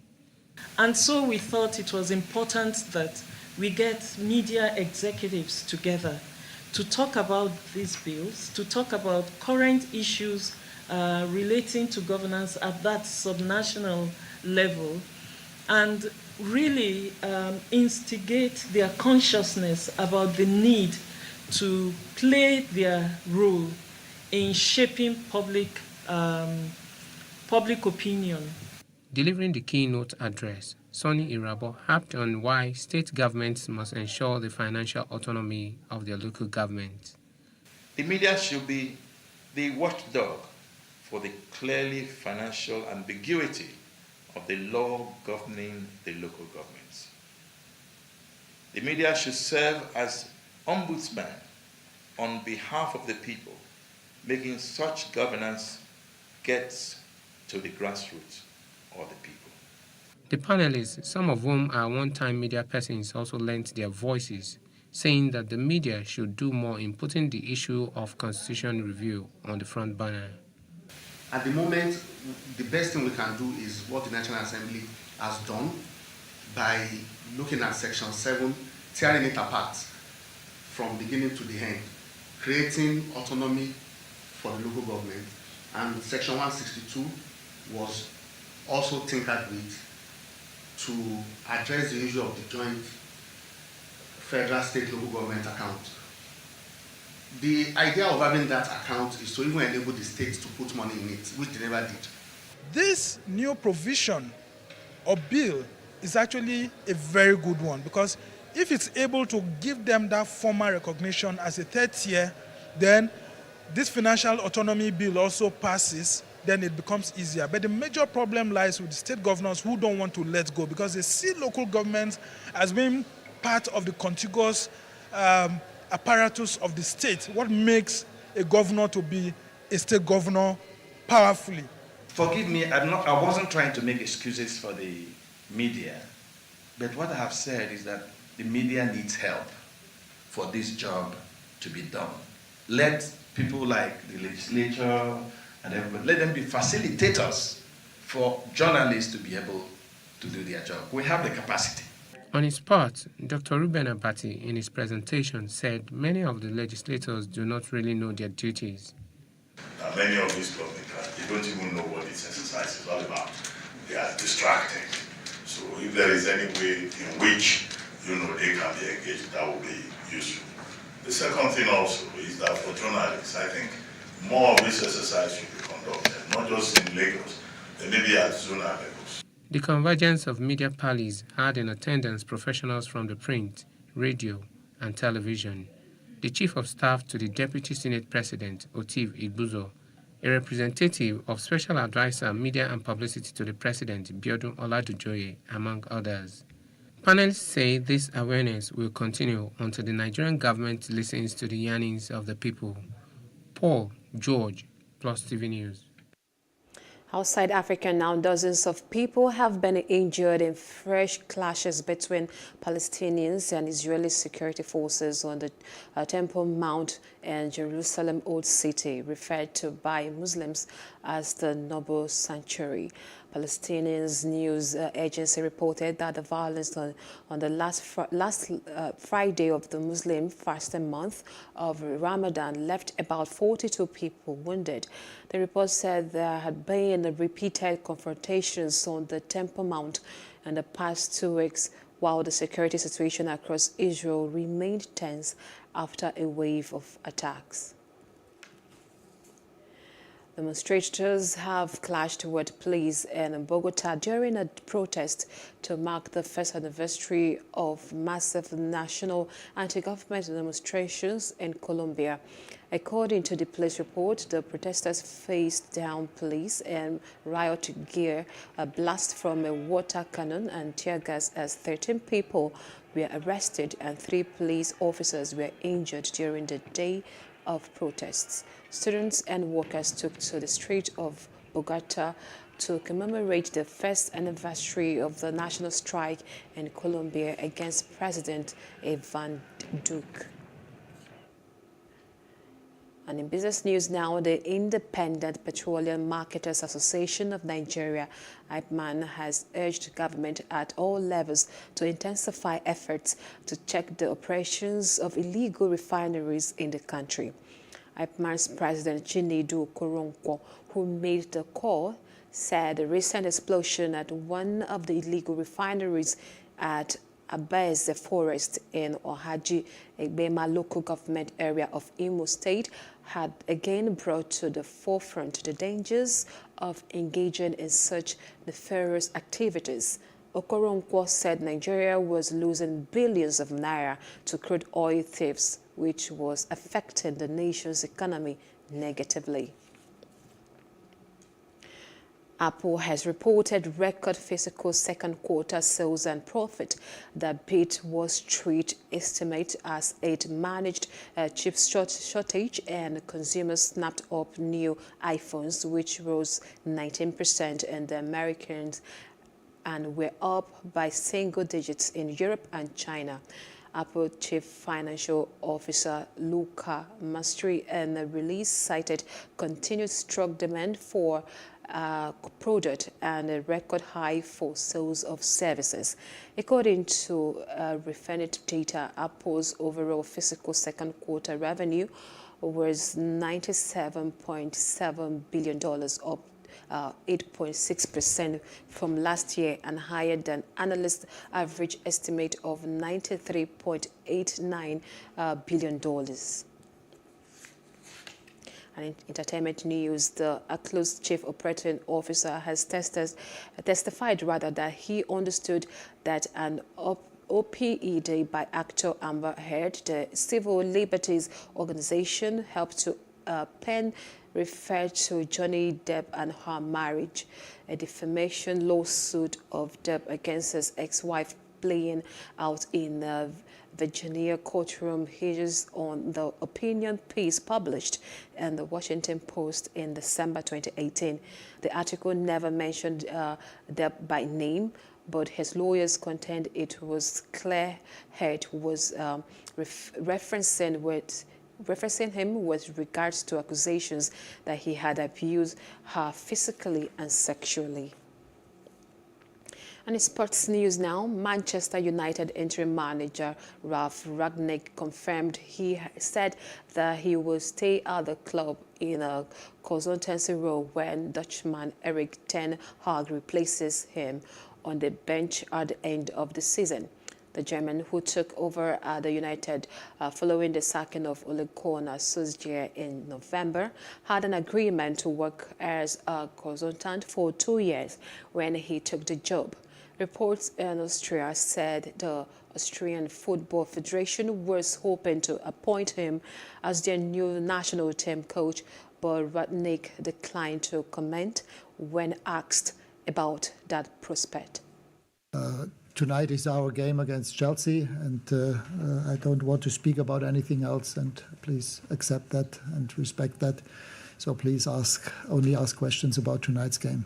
Let us speak about the game. What I can tell you and confirm is that I will definitely continue with my consultancy role at the end of the season and for the next 2 years, and I'm very much looking forward to that. No, we haven't spoken, Eric and myself, but we have spoken with the board about the content and the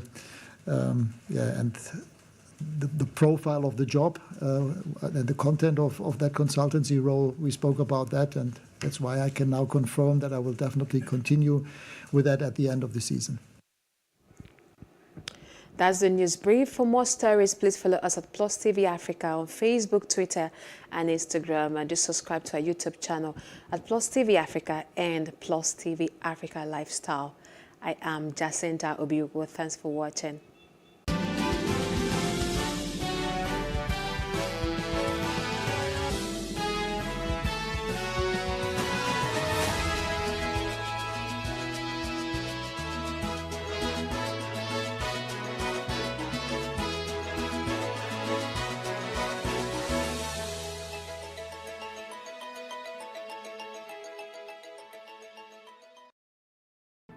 There is no voting on social media.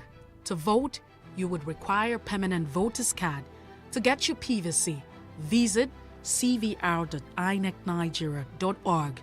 Create your account with a valid email address and start the registration process. An activation link will be sent to you. Click on the link and activate your account. Fill out the form, pick and submit a convenient date and time for your biometrics. Print the application slip, which should have your QR code. On the appointed date, go to the nearest INEC office for your biometric capturing. Thereafter, you will get a registration slip to pick your permanent voter's card when ready. Get your PVC today. This message is from PlusTvAfrica.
So what are the top decisions that the United States considers necessary that Nigeria must take? I like to think of my interactions as conversations, not interviews. And that's why I say asking questions is both an art and a science. Everyone says in Islam you are allowed to have 4 wives. Is it mandatory? The right question enables answers that educate, inform, clarify, and help you, the viewer, to better understand the issue before making up your mind. Our goal is to reduce from 10 to 2 days the time it takes to register businesses in Nigeria. Join me every week on this station, PlusTvAfrica, and gain exclusive access to my conversations.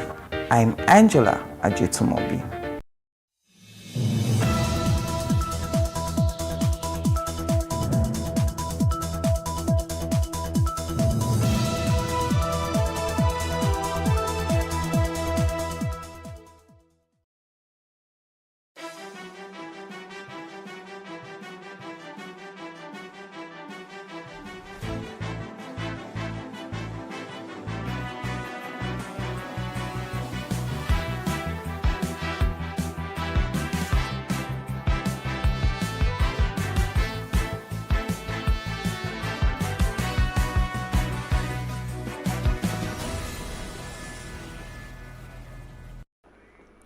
Hello and welcome to What Are You Saying? #Ways, where we talk about topics in the news as it affects us all. I am Osayo Miss Sally, and we have a full house. Hey, let's welcome back drum roll, Uti Elu. Ha! That's how Uti traveled. Should I mention the locations? And she didn't even bring chocolate. A bar of chocolate. It was an assignment. That is not good. She went on assignment. Ladies are watching your waist. Well deserved. That's all. Yeah, should have said. All right, we can rectify that. How are you? Well, welcome back. I got on a plane. I went up. I came down. I went up. I came down, and I can't remember that I went anywhere. Oh my goodness! Nigeria is enough to sap you in a sec. Home from the airport to regularize your brain. And by that you sleep and wake up the next day. Oh my God! Taking it out. That is so sad. So no, I don't remember that I went anywhere. I was working the entire because again, immediately you came back, you were neck deep Up, down, Yeah. and then work just didn't quit. So, I mean, I think I spent the whole time just chasing Wi-Fi. Like, everywhere I got to, like, what's Wi-Fi? I need to connect, I can't be offline. Oh. Glad to be back home. Welcome back. Welcome back. How are you, Welcome Isi? I back. love your outfit. You're looking amazing today. Thank you. This suits you. Really? Yeah. I'll do it more often. How was your day? It was good.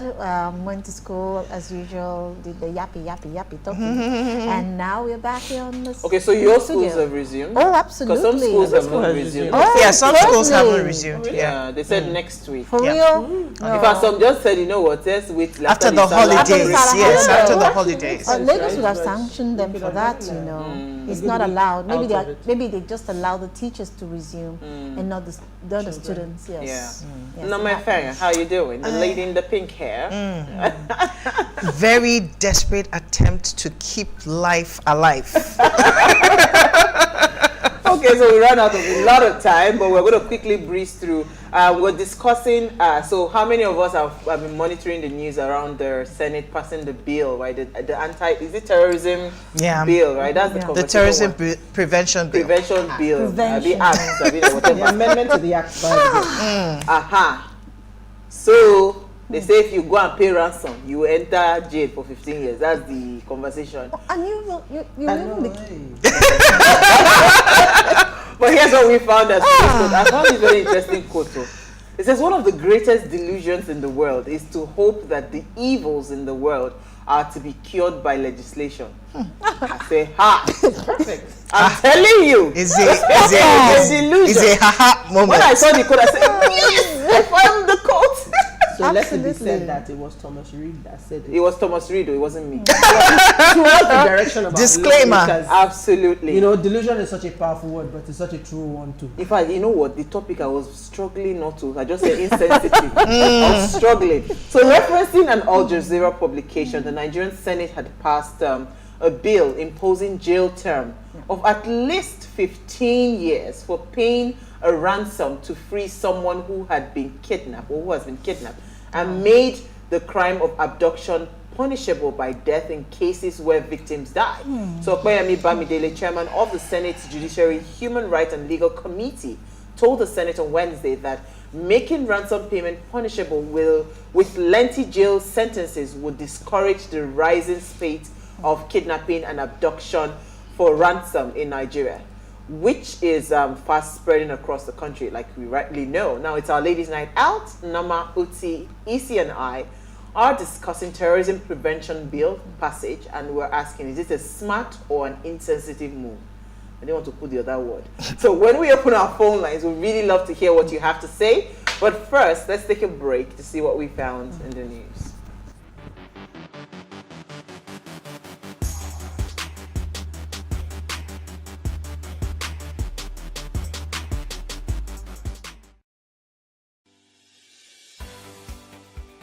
Businesses in Africa can be very challenging.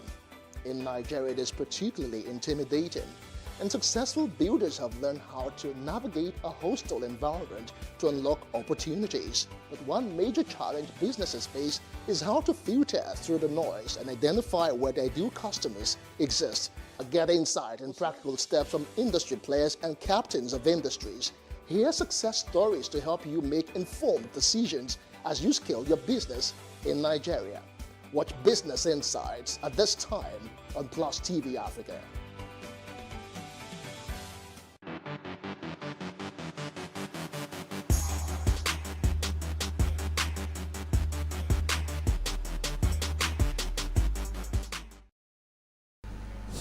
All right, you're still watching Ways. Today is World Day for Safety and Health at Work, and is celebrated annually on the 28th of April to promote the prevention of occupational accidents and disease globally.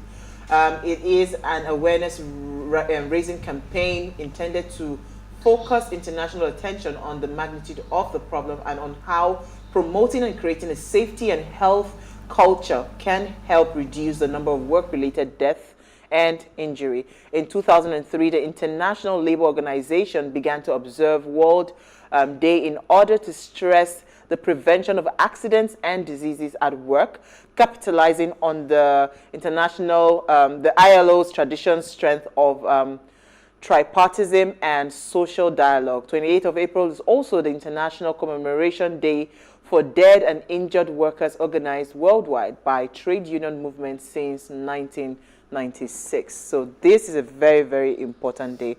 I remember one time where we were having, I think this house fellowship that we have, somebody was sharing a testimony how he lost his arm at a factory, and how even the insensitivity of the employees, right? They were a certain, I won't call the nationality, but be race, but they were a certain race and he was saying how bad that the Nigerian labor laws were not even protecting Nigerians that work for foreigners in such factories, right?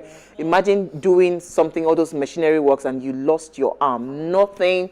So they had to do the protest and all of that. So days like this just tells us that there are really bad hazards at work. Again, people that are exposed to chemicals. We're not even talking about normal work. Yes, all those people that work in all these factories and all of that. What are the preventive? Yes, construction. See somebody dying and all of that. So what are the preventive measures? To ensure that there are no deaths and there's safety at the workplace. And even if there are accidents that happen, what is done to compensate the families of the disease? It's just making sure that just injuring yourself. It may not even lead to death, but the fact that, for example, the man that lost his arm, he has to be compensated. Labor laws, do they actually push for, and even the unions in some of those areas, do they push for the benefits that it's a monitoring and implementation thing, because we do have laws around, and there are several insurance packages, workman's compensation, even what's it called now, I'm trying to remember the name of the one that's mandatory. So if you pass away whilst working for a company, life insurance. Life insurance, but it's called something in particular, but it escapes me now. But even just in the HSE space, particularly in the sectors you talked about, oil and gas, manufacturing, just the requirements are there in terms of protective gear and all of that they're supposed to be wearing. But how many people are actually enforcing these laws? When we talk about, the story has died now, the building that collapsed a few months ago. All of these things come into play when we talk HSC, about looking at that health. And in that case, there was loss of life. Talking about HSC, some companies take it very, very seriously. Yeah, so in December, when I went to visit my dad, he's a major contractor with Nigerian breweries in Kaduna State. All those things they mark, and I know Unilever does that as well. A lot of the manufacturers, top international bodies, they follow those. If you do that, they sanction you. You might even lose your license as a contractor with the company. So you must put in those safety measures. So if they don't do it like that, it's not gonna happen. Enforcing them also makes those companies accountable. Absolutely. All right. So what are we starting with? Oti, let me start with you. What did you find for us in the news? So this story. So let me just read my headline. CBN blames falling naira on Nigerians' import dependency. Says, no successful economy thrives on the promotion of imported products over the exportation of local products. Now, Apex Bank, the CBN, says that we are to adopt homemade products to boost Nigeria's economy and stop the naira from depreciating further in the parallel market. He says that the COVID-19 pandemic was Nigeria's savings grace for improved rice availability. And then goes on to say that interventions in agriculture, manufacturing, and other sectors are reasons why, are things that the government is doing to impact our depreciation or impact the economy. Now, for me, why this story stood out for me, it's like what we're talking about today. No, it's like telling me what's obvious. First of all, we know that we're import dependent.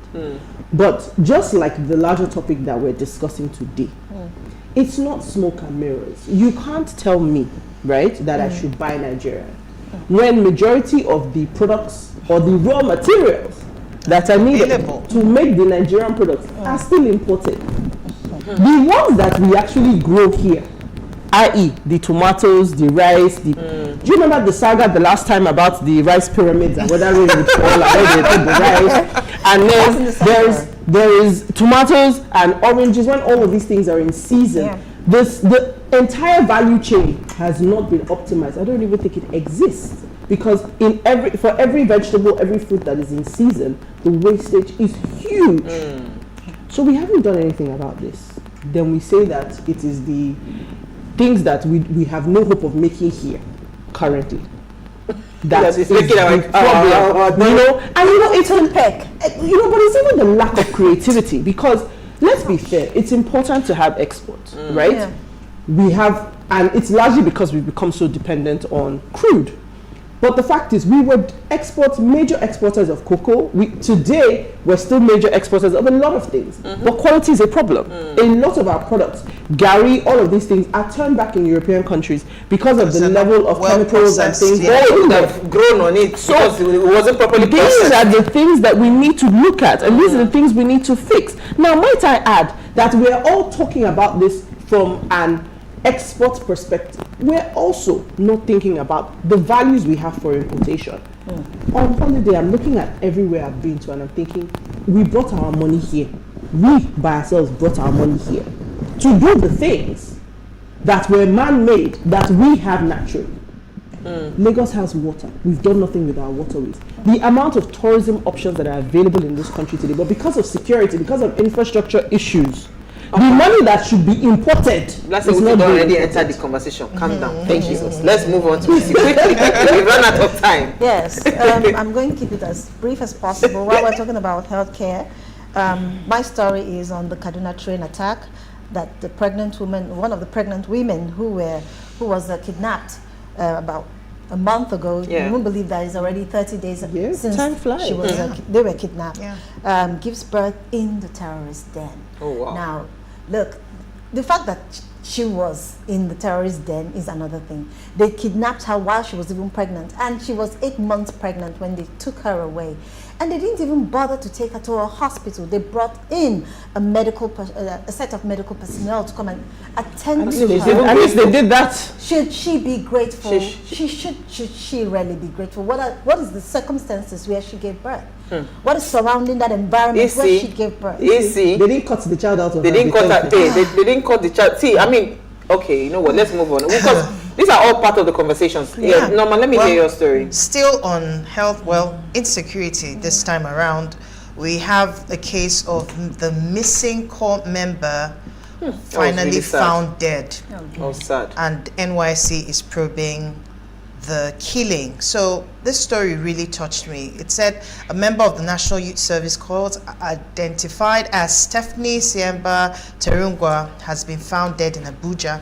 The NYC Director of Press and Public Relations, Eddie Megwa, said this, and he also said that the attention of NYC management has been drawn to the pictures that made the rounds on social media of the missing corps member deployed to FCT. And then she was found wearing NYC khakis, trousers, with the face defaced beyond recognition. I read that a lot of her major vital organs were also missing. Right? So, and this young lady went out because she was, I think it was her day. There's this thing that her CDS day, and she went out wearing her uniform to go to her community development site, and that was how she was missing since the 14th of April, and only to be found dead. And this is happening in the federal capital territory. Absolutely. So it still borders on the security issue. Is this ritual killing? Is this whatever it is? I mean, NYC says they will get to the bottom of this, but this continues to speak to the level of insecurity that we are facing. And I hope our tenants are listening, because we've not even started the conversation yet. My story is just quickly something I needed to draw our attention to. I saw a video of a young man that was attacked in traffic. And he was talking about, I think his name is Soroso Berekon or something, that's his name. So he, Soso, right? Soso Berekon. He said, Lekki Ekpa Expressway, which we all know, Freedom Way. I run from that place day, night, everywhere. About it several times. Ojota Oshodi. So he was calling on the governor of Lagos State, Babajide Sanwo-Olu, that what are you doing about this? Because it's seeming like the way he sounded in that video It was like saying that I am ready to protect myself. So while I was still on that video, I then saw another video, Chidi Mokeme's video. When so I was wondering, why was Chidi Mokeme driving inside a car that was presumably, the windows were presumably up, and he was all sweaty, only for him to span the camera, the vehicle, and you could see that the back windows had been smashed. Do you understand? He was not asking, what's happening, what's up with Lagos, right? So this is the current situation. And so I like when we are trying to bring laws and all of that, you put everything holistically, because is it me that they will kidnap now? My parents will not pay ransom or something. Do you understand? Would we keep quiet and wait? I listened to an audio of a gospel artist that was kidnapped. I don't know if I shared that. Yes. When he was talking about that, if you don't pay the ransom, then and then they decide they split your body part and they go and sell your body part. That anyhow they cannot lose. So a Senate will now come and say you want to put a jail term to the person that is trying to rescue his family. It's not double. You know what? Let's take a break. Let's take a break. When we come back from the break, we're going to discuss this, and would really love to hear your thoughts as well. Stay with us. We'll be right back.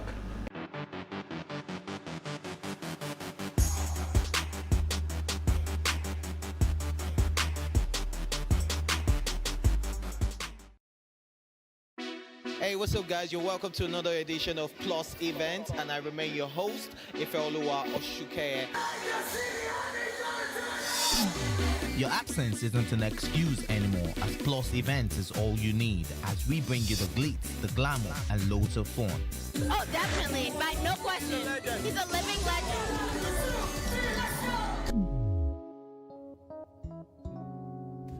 Oh, God forbid, Holy Ghost fire, I know. I just want to be blown away. I want to be wild. This is 11 years of doing it.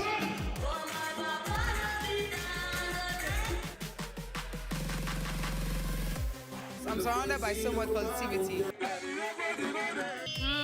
No, it's okay. Yo, what's up, my people? It's your boy Starboy Terry. You're watching Plus Event on Plus TV. Stay glued to Plus TV Africa every Saturday and Sunday, 4:30 p.m. West African time. Increase the reach of your events or business services. To advertise on Plus TV Africa, please call 0906 000 5719 or 0909 040 8408, or send an email to marketing@plustvafrica.com. Plus TV Africa. Big stories live here.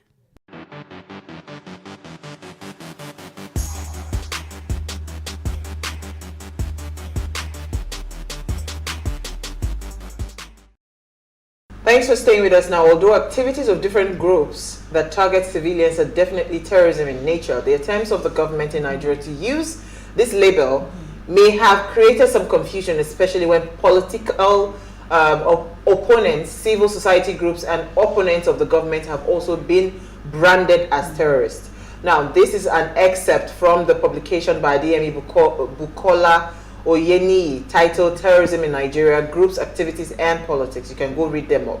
Now, the Senate President Ahmed Lawan, in his remark after the bill was passed, said that the bill would complement the federal government's effort in the fight against insecurity when signed into law by the president. He said, "It is our belief here in the Senate that this bill, by the time signed into an act by Mr. President, will enhance the efforts of this government in the fight against terrorism, kidnapping, and other associated and related vices." Now, we are all aware of the level of insecurity in Nigeria at the moment. The killing, the kidnapping, I mean, we just mentioned a few now when we're talking about it in the news segment. And general unrest. So we are asking, how does this terrorism prevention bill protects Nigerians? And if it is a smart or is a very insensitive move by the Senate. I don't want to say the other word. Now, please let us hear what you have to say. Remember, you can join the conversation, send us an SMS or WhatsApp to 081-803-4663. You can also tweet at us at Wayshow Africa1 with the hashtag Wayshow. So I would like us to probably set a foundation for this conversation, right? Who are we going to start with? So, I'm going to start with you. Let me come to you, Uti. When you saw this thing, because for me, I saw it, I said, God, is this not putting the cart before the horse? Right? Somebody has just gotten a phone call that we have your loved one, and it's either you pay 15 million naira or nothing. The first thing that races through your mind is that, how can I get this person out of the way? So the person is already thinking, I have to pay this money. Then what the Senate is saying is that if I then pay this money, I, after losing my loved one, will go to jail, and I'm not even sure of my loved person coming back. Right? Let me hear your thoughts first. Well, I will class it as a sad and unimaginative solution to a very big problem. Let's be fair, not fair. Let's be clear. We have a problem, and this is the best solution that they've been able to come up with. Is it the right solution? There are a lot of factors. I can just say yes, no, it's not the right solution, right? But do we have a kidnapping, ransom, and terrorism problem in Nigeria today? Absolutely. Yes. Do our leaders need to find a solution? Absolutely. This is the solution that they have come up with. Is it suitable? Absolutely not. You cannot, forget even kidnapping adults. You cannot, in the face of the amount of kidnappings that we have had in education at every level, from children in, to all the way that, to university, and then tell a parent, these are parents that pass these laws, that you will not pay, and if you pay, I will pay it with my full chest, and you will take me to jail, whatever you want to do. Because your children are not in the So the fact is, it's not even about your children not being in the country. It is the fact that you are faced with a very bad problem and you are looking for a solution. They've gone down the easier route, which is to target the parents who just want, or the family members or loved ones who just want. Who, by the way, they are the victims. So exactly, who just want their loved ones back. So that's one. Two, cart before the horse. I like that you said that. What have you done to actually stave the problem? Because let's be clear. The business of kidnapping is booming. Seriously. If you can ask for 100 million, get paid. You can ask for 250 million, get paid. Even on the lower end of the scale, the story, one of the stories we were reading, the man was kidnapped the first time. His family screamed and scrounged to pay 1 million. Paid it, they released him. Then the same set came back and kidnapped him again. Okay. Then his family had to sell everything. They had to pay another 1 million. So let's be clear that this business is booming. Now, what is being done? You are deterring the victims. Please, what are you doing to deter the kidnappers and the people, the criminals, the perpetrators? What are you doing? Now, you say, I think somewhere in this law, I saw somewhere that the kidnappers will be killed, right? Yes. There's a condition, no? Death. So, leave the condition. Let's just even say that no condition. They just chop your head. No, there's a condition. No, wait. So if I was kidnapped for 30 days, like the woman that was pregnant and everything, and I did not die, nothing happens to the kidnappers. That's what they're saying. I'm just even saying that. Let's even say that there was no condition, that it was just killing. Please, how many people have you caught? How many of these things have been investigated? If we go right back to Chibok, which is the most the oldest one I can remember. It's not even the genesis, but that was the most public one that we can remember. One of the first public who has been held responsible? Who has been caught? Even the kidnapper that was eventually caught, Evans, what happened to him? So as an entity, as a nation, we have done nothing to stop the crime. Then we go after the victims and say that is the way that we are going to stop it. I only have one word for that, and it's unimaginative. When you start to read the story, Issy was saying, as she was reading the story, she was getting more upset. The explanation beneath it, it's not even that lives are being lost, not that Nigerians are dying. It is that we shouldn't appear on certain lists when it comes to financial acts and crimes. Now let's even come to the financial aspect of it. We have put in laws against cash. We have a cashless policy. We have talked about BVN, NIN, all the various ways in which you can identify Nigerians, right down to tying the NIN to the phone line. We still cannot follow trace the money.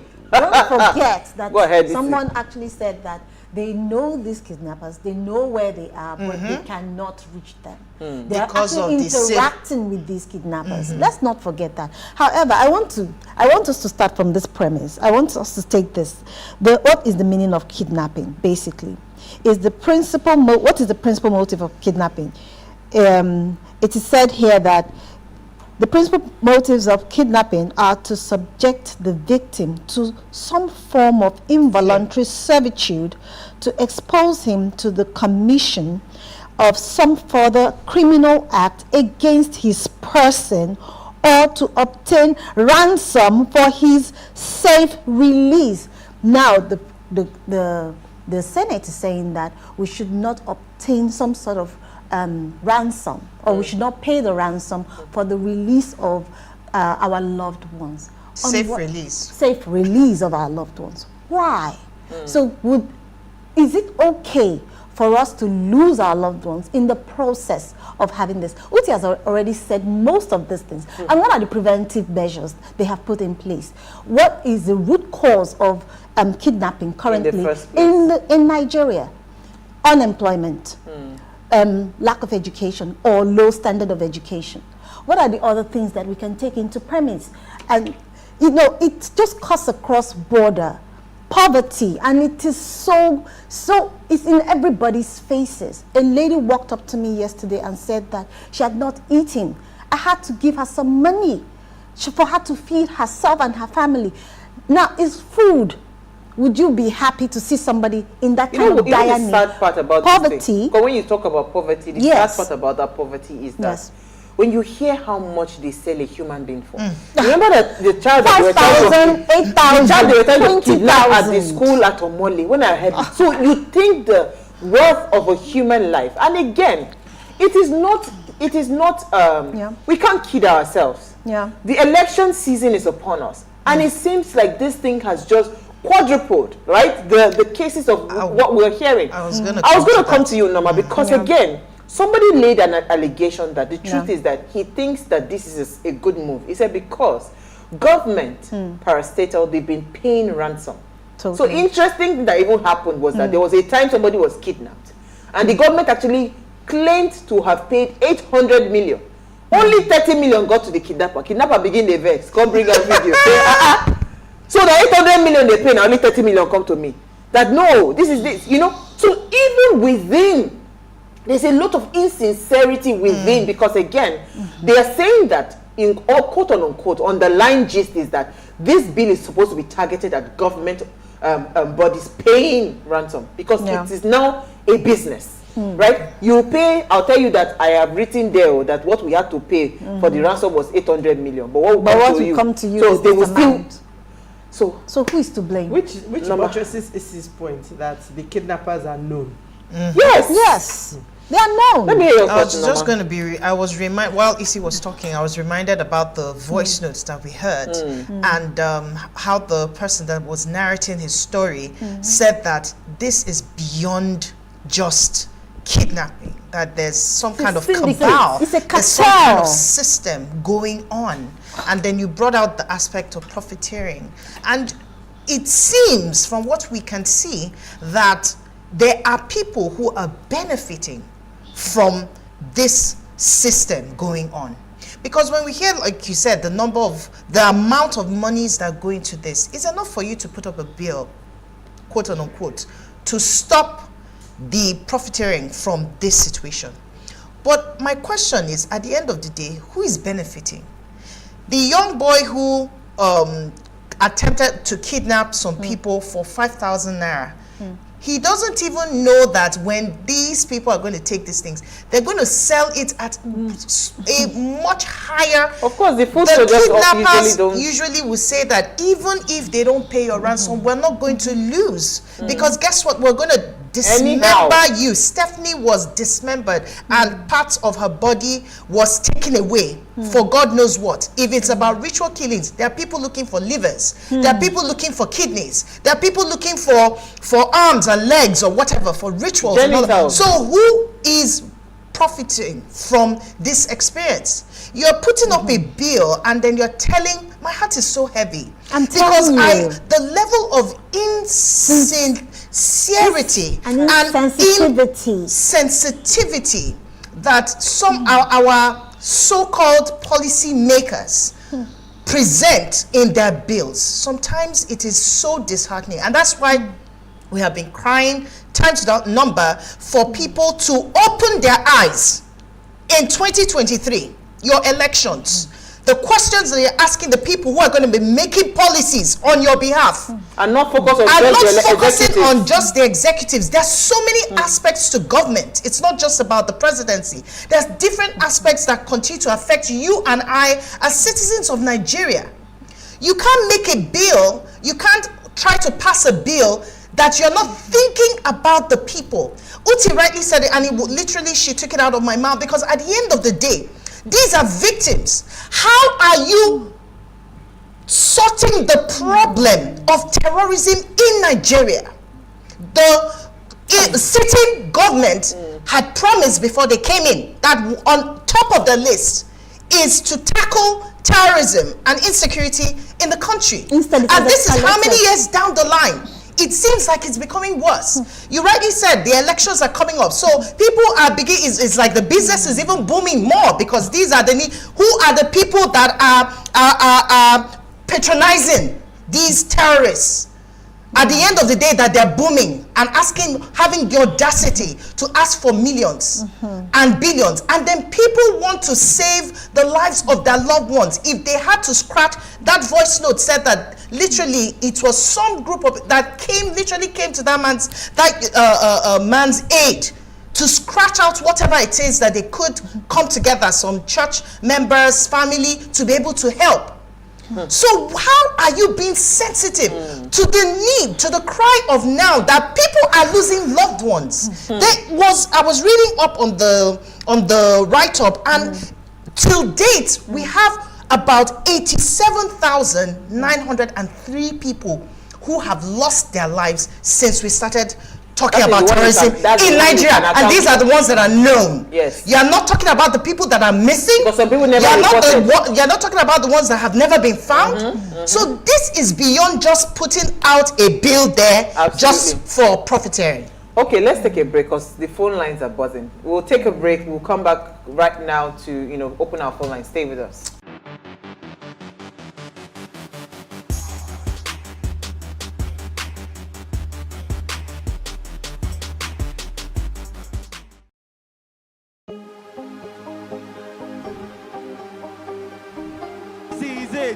For upcoming artists to blow in Nigeria.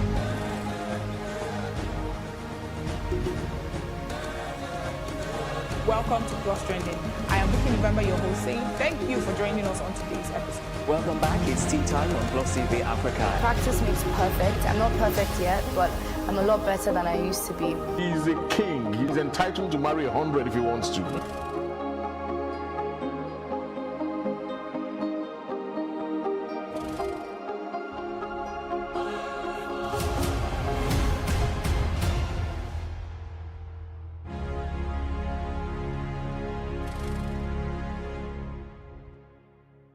In raising our kids, parents should stop playing God. The internet is actually using the people. But when you are looking for money to help other people, then it becomes easy. Don't rush into marriage. I always say this. You rush in, you rush out. Family is the bedrock of every society and the essence of life. On Today with John and Helen, we dig deep into family values in every sense of the word. Join us every Saturday at 9:15 a.m. on PlusTvAfrica, DSTV channel 408. With you, we play a part in strengthening the values passed from generation to generation.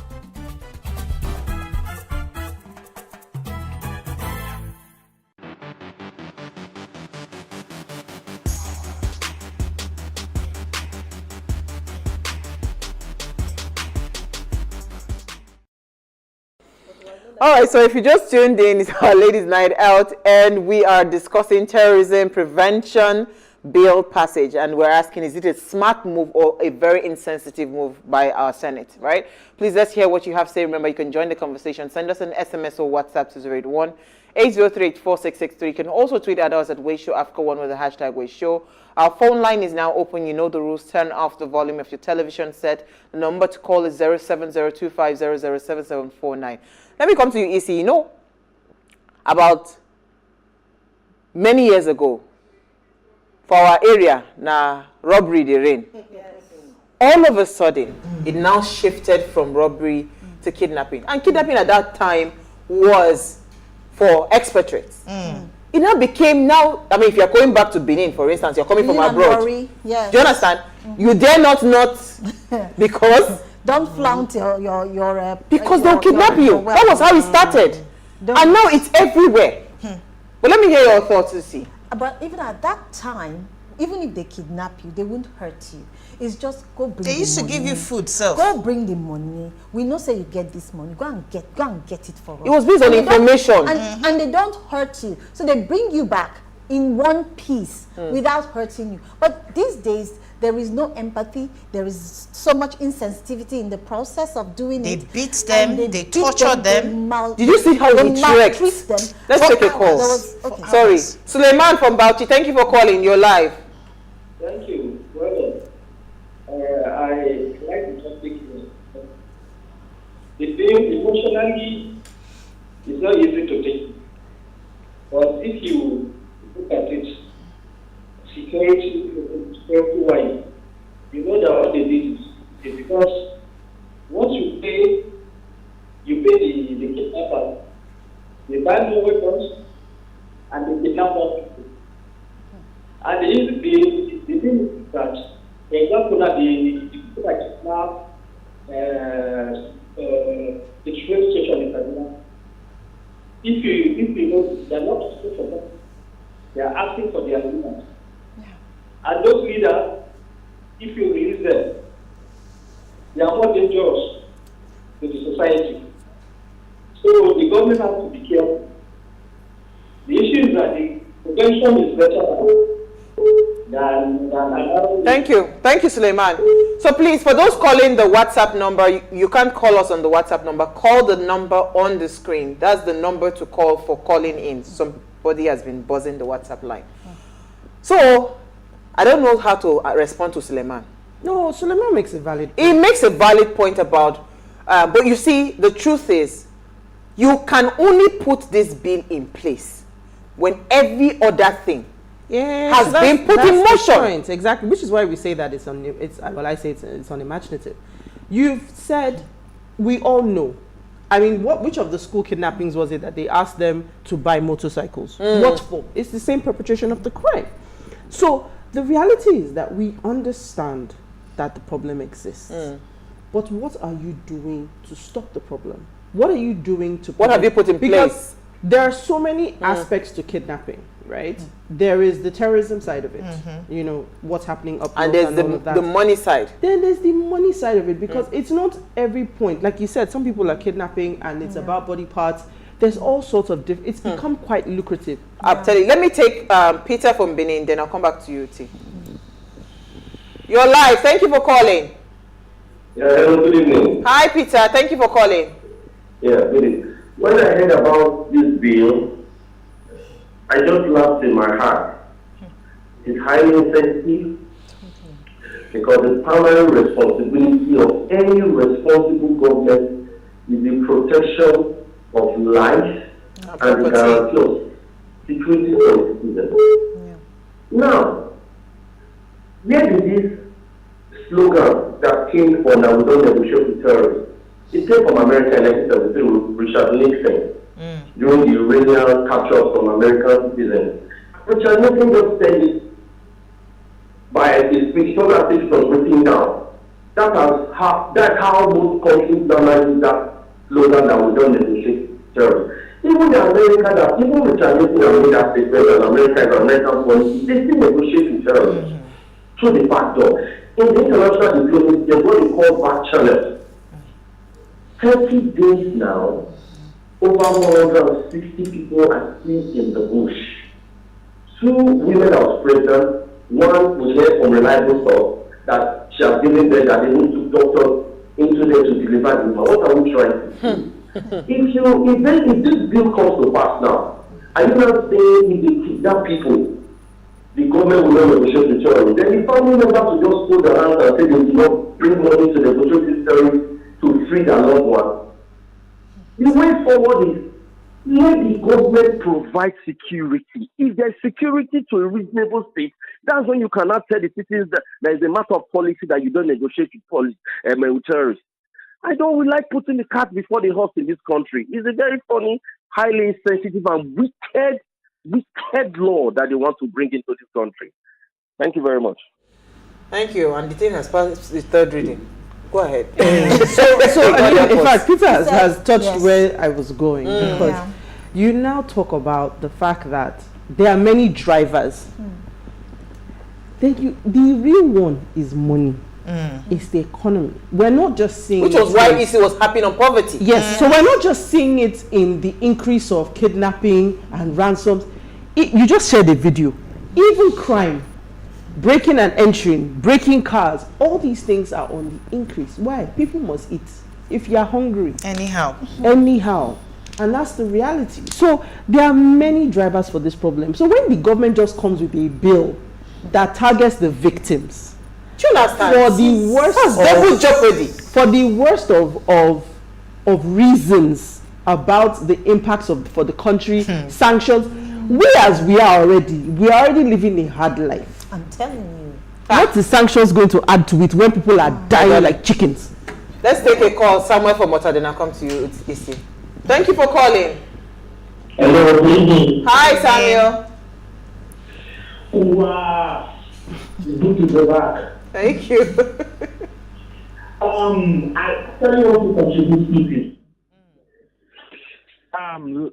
On Tuesday, I said we are mad in this country. You think I'm joking? Nigeria is just a joke. We have goats, sheep, as leaders. Samuel, take it easy. I'm telling you, the two are nothing but the goats and sheep are the leaders. No, take it easy. If these people can feel the pulse of human beings, they will know the price of gas. They will know it's not even easy to take Uber from one place to another. We have. Oh, sugar. Somebody is asking a question that what do you do? And I want to come to EC on this. What do you do for the people that kidnap themselves? Which is why, because kidnapping, there are so many aspects, like what period, it's very profitable. So there were people that, I'll tell them, kidnap me, they will call and, send the ransom, we split the money. So how do we even start to dissect this thing? Because there are people that genuinely are in big problem. While some people actually just say, you know what, let me just feign this thing so that because it seems to be lucrative, I can get something out of it. So how do we even... I've seen situations where a child will, get herself or himself kidnapped and have the father or mother pay a ransom on their behalf or for them. Now, in a situation like this, that child should be held accountable. When they find out, right? Yes, of course. That child should be held accountable. And if that child is held accountable, the child is above 18 years. He should go to jail. The child can go to jail, can face the full wrath of the law, But if the child is not up to, is a minor, that is where you have to look for ways to discipline that child appropriately so that it doesn't occur again. Now, the key thing about this is that I will come back again to value. How was that child trained? What are the people the children is who are the people that the child is exposed to? Wait. Let's not even go to value. Why would I even feign a kidnap in the first place? I want to think on that question. Let me take youngest old man. I'll come back to you. That's where the values also come in. No. It's not. Hey, youngest old man, you're alive. Yes. Well, come down. Good evening.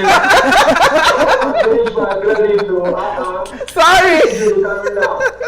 This kind of topic, you should extend it for like 3 nights. I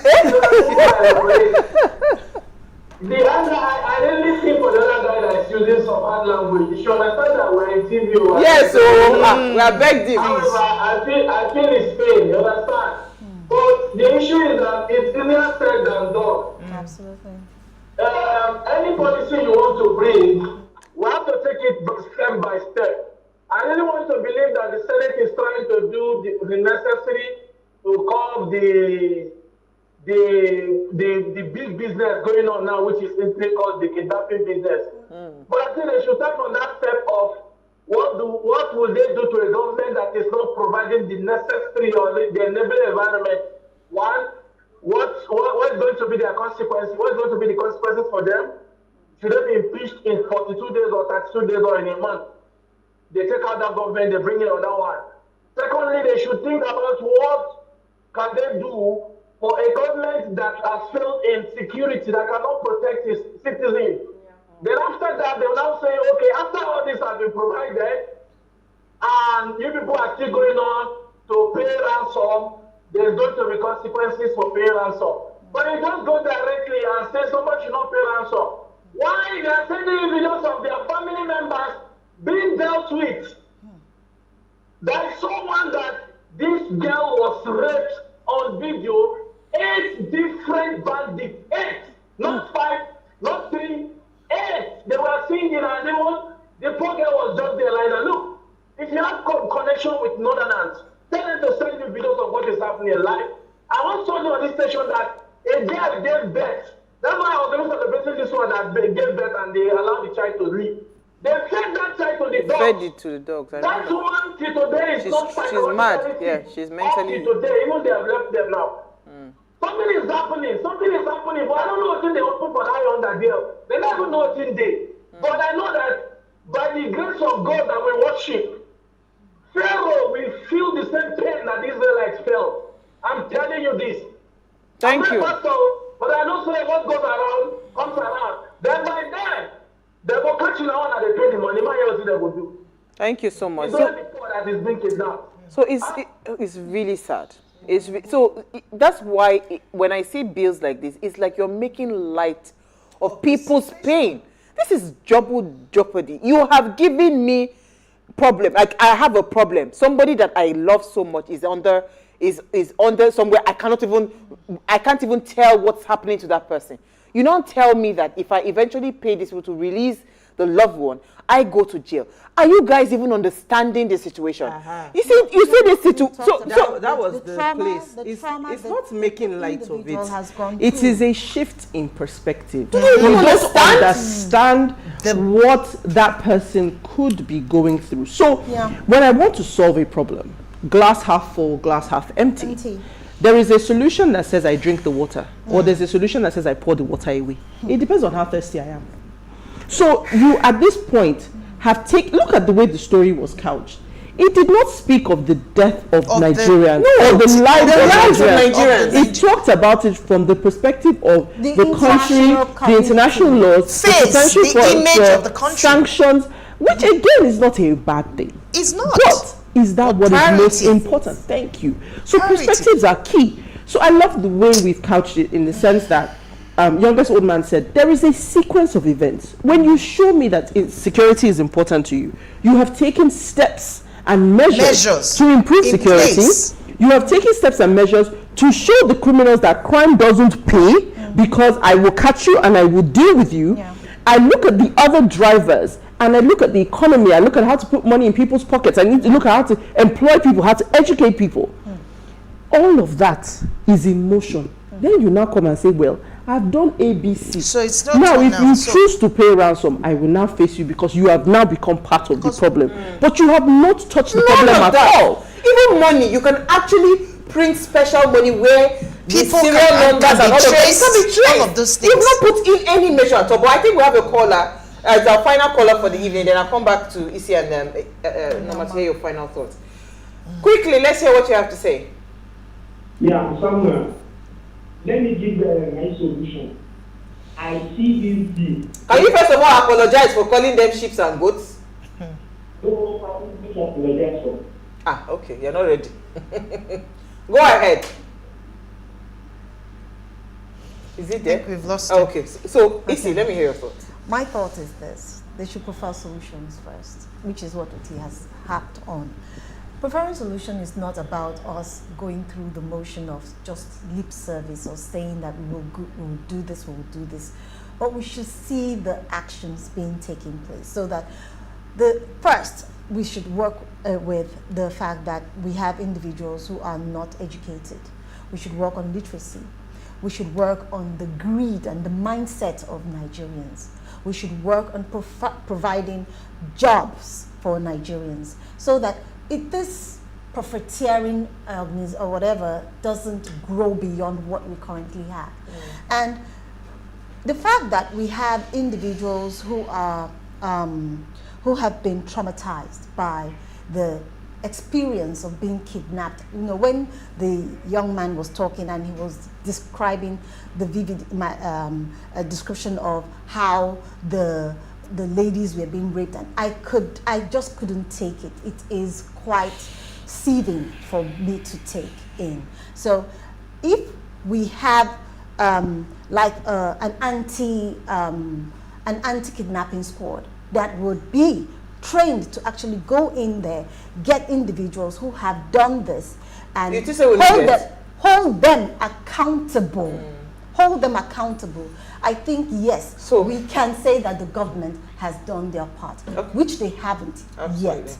Norma, let me hear your thoughts quickly. Okay, before I share just a few words, I have a comment here. It says, "Good evening, ladies. I think this is one of the insensitive bills passed by the legislature. Why not a bill on a governor of a state that cannot handle security being impeached, or some for the president? Why will it be the masses that are supposed to be protected bearing the pain? In 2023, we should elect people that really understand issues and can contribute intelligently and prefer solutions. These bills encourage citizens to be kidnapped and family leaving their loved ones to be killed. We should encourage the citizens to get PVC and vote rightly." That's from BC. Thank you, BC. BC. But just to conclude, I think I would want to beg our legislation to have a heart.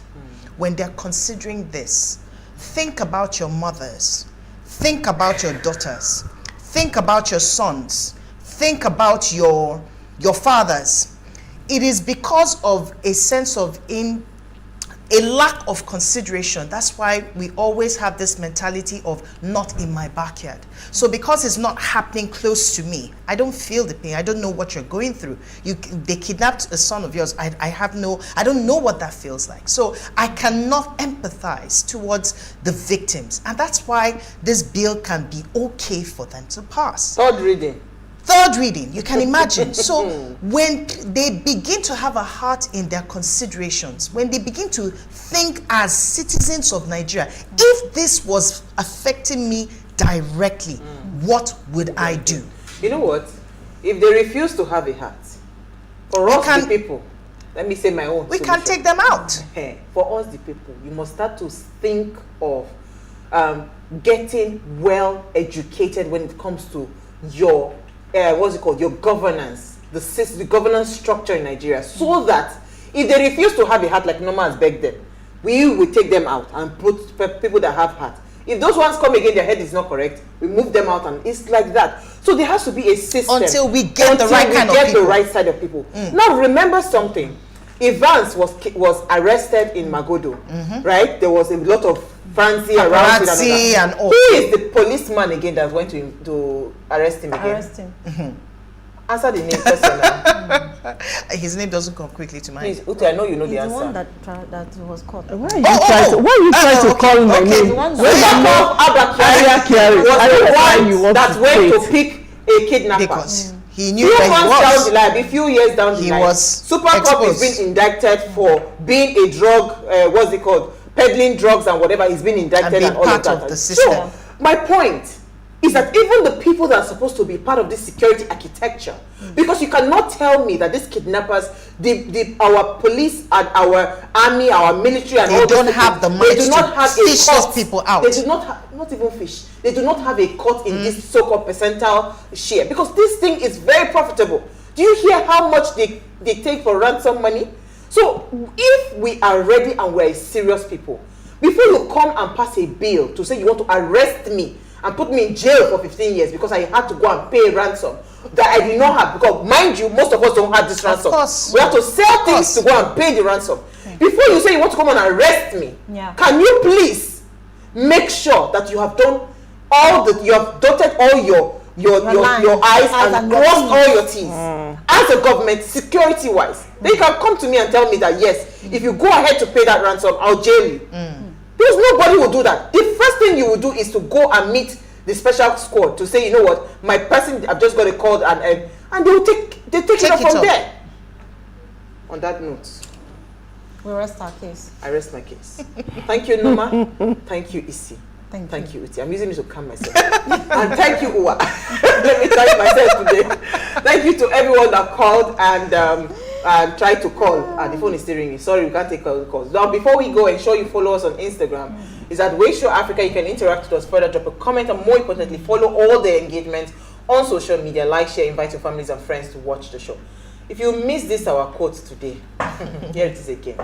One of the greatest disillusions in the world is the hope that the evils in this world are to be cured by legislation.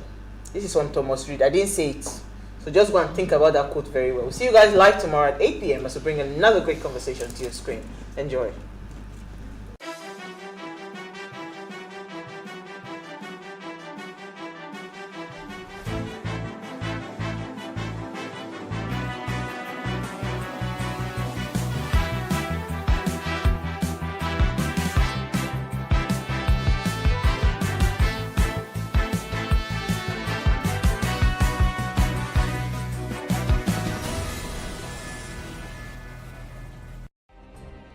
Nigeria's Niger Delta region, from where the black gold fuels Africa's largest economy, where the lines between wealth and poverty has never been thinner. Conflicts, poverty, insecurity, and environmental challenges daily confront the region.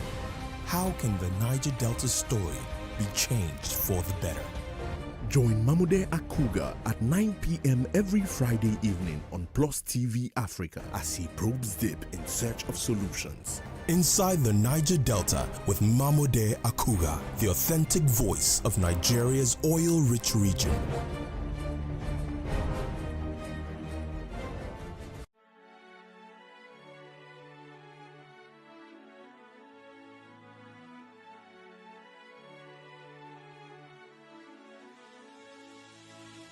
It is engagement we need to have. Those who suffer miscarriages are never taken into account. Members of the National Assembly are also influence peddlers. You are sitting on Nigerians' money. From the barbing, I pay my rent. On the barbing, I send my children to school. A consultative engagement. No any tangible notification before they ban us. It's one thing for people to be at your back and the heat of the moment. Another thing for them to still be with you when push comes to shove. I will do everything to take Lagos out of the national grid.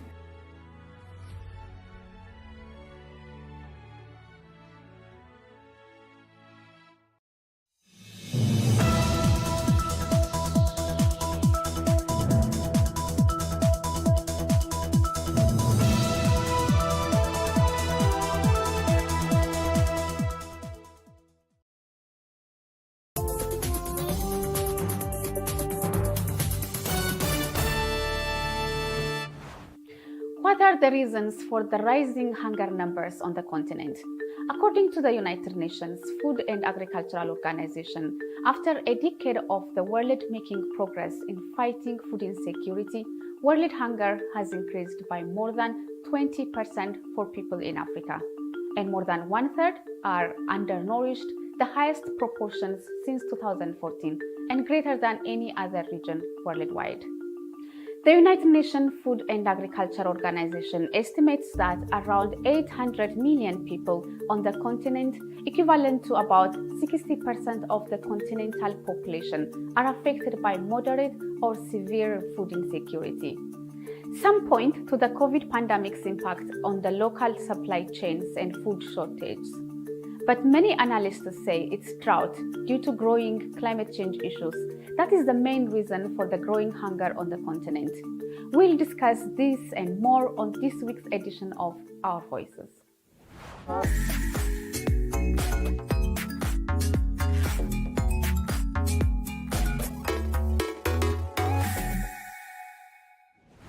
Hello, I am Semenyi Shekoye and this is Our Voices. On today's program, we'll take a look at how violent conflicts, climate change, and the pandemic are escalating food shortages on the African continent, and why many believe a famine is looming for tens of thousands. Let's begin in Madagascar, where more than 1 million people are suffering from a 4-year drought that the World Food Programme is calling the worst in 40 years. Many people in Madagascar are at risk of the world's first climate-produced famine. Anne Zwanku has the story. Water is precious and rare in southern Madagascar, where rain has not fallen in some areas for years. Farmer and father of 6, Dipens Untobo lost all his crops and animals to the drought, the worst to hit the region in 4 decades. There was no more water to drink.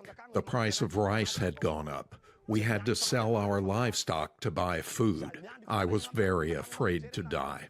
If it wasn't for the government's help, we would have died of hunger. Thousands of people have fled Madagascar drought-ravaged areas to look for food. As the World Food Programme warns, the risk of famine is growing. To cope, authorities built centers for healthcare and to teach mothers how to process cassava to feed their children. Mais aussi tout ce qui est distribution des repas chauds. Also, distribution of hot meals, food, and water every day. There are approximately 40,000 people, even 100,000 people per day, to whom we have been able to distribute 1 liter of water per person per day in these centers. Par personne par jour dans ces centres. Green Title, a government project launched this year, gives farmers like Untobo land, seeds, and livestock to help them recover. The program also teaches Madagascar's farmers sustainable agriculture so they can be more resilient to future droughts.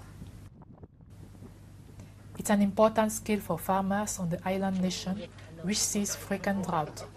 Vu la disponibilité ou non de l'eau, given the availability or not of water, given the characteristics of the land, how should you grow what to make things better? That's the bottom line. That's climate-smart agriculture. Intelligente face au climat. The Intergovernmental Panel on Climate Change says temperatures in southern Africa are rising at double the global rate. For farmers like Untobo, the war against drought and famine is far from over. Anne Zwanku for VOA News, Antananarivo, Madagascar. Let's move to another hotspot, Ethiopia's Tigray region, where millions of people are in desperate need for food aid. And even in Mekelle, the regional capital, displaced families say that on some days they have nothing to eat. As VOA's Heather Murdoch reports from Mekelle, hunger is only one element of the growing crisis stemming from the conflict in the region. This school campus is now one of more than 24 camps for displaced families in Mekelle, the capital of Ethiopia's Tigray region. More than 80 people sleep inside each of these classrooms, the families say, and every one has a harrowing story about how they got here. I was at the market on a Saturday when suddenly tanks pulled in and the war began. I ran to my house and my sister was making coffee. I told her we had to run. We saw houses burning and heard bombs. The World Food Programme says 5.2 million people in Tigray, more than 90% of the region's population, need emergency food aid. But here in Mekelle, where aid is available, people go hungry. By mid-afternoon in this camp, many families say they haven't eaten anything yet, and that this is not unusual. Local leaders of the displaced families say residents here are short of almost everything.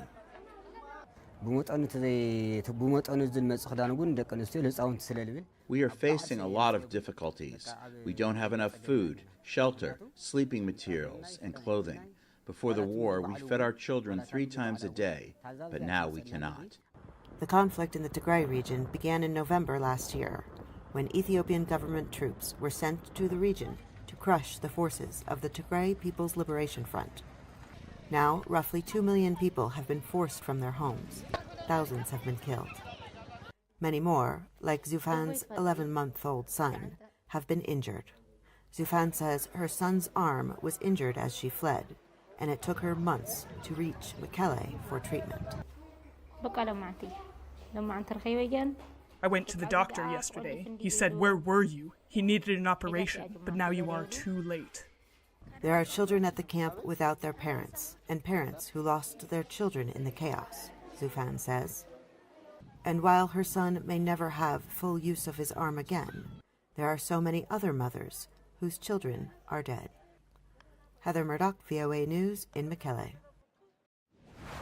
To discuss why hunger is growing rapidly in the African continent and the impact it's having on communities, I talked to Hajir Malim, the Regional Director of East and Horn of Africa at Action for Hunger, an organization that has been on the front lines preventing and treating hunger.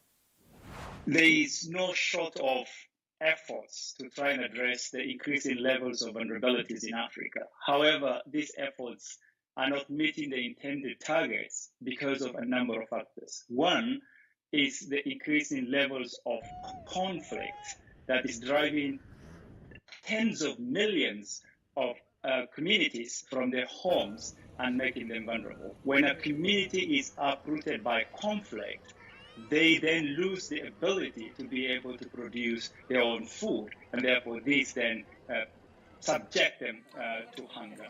In addition to conflict, we're seeing dramatic impact of climate change across the African continent.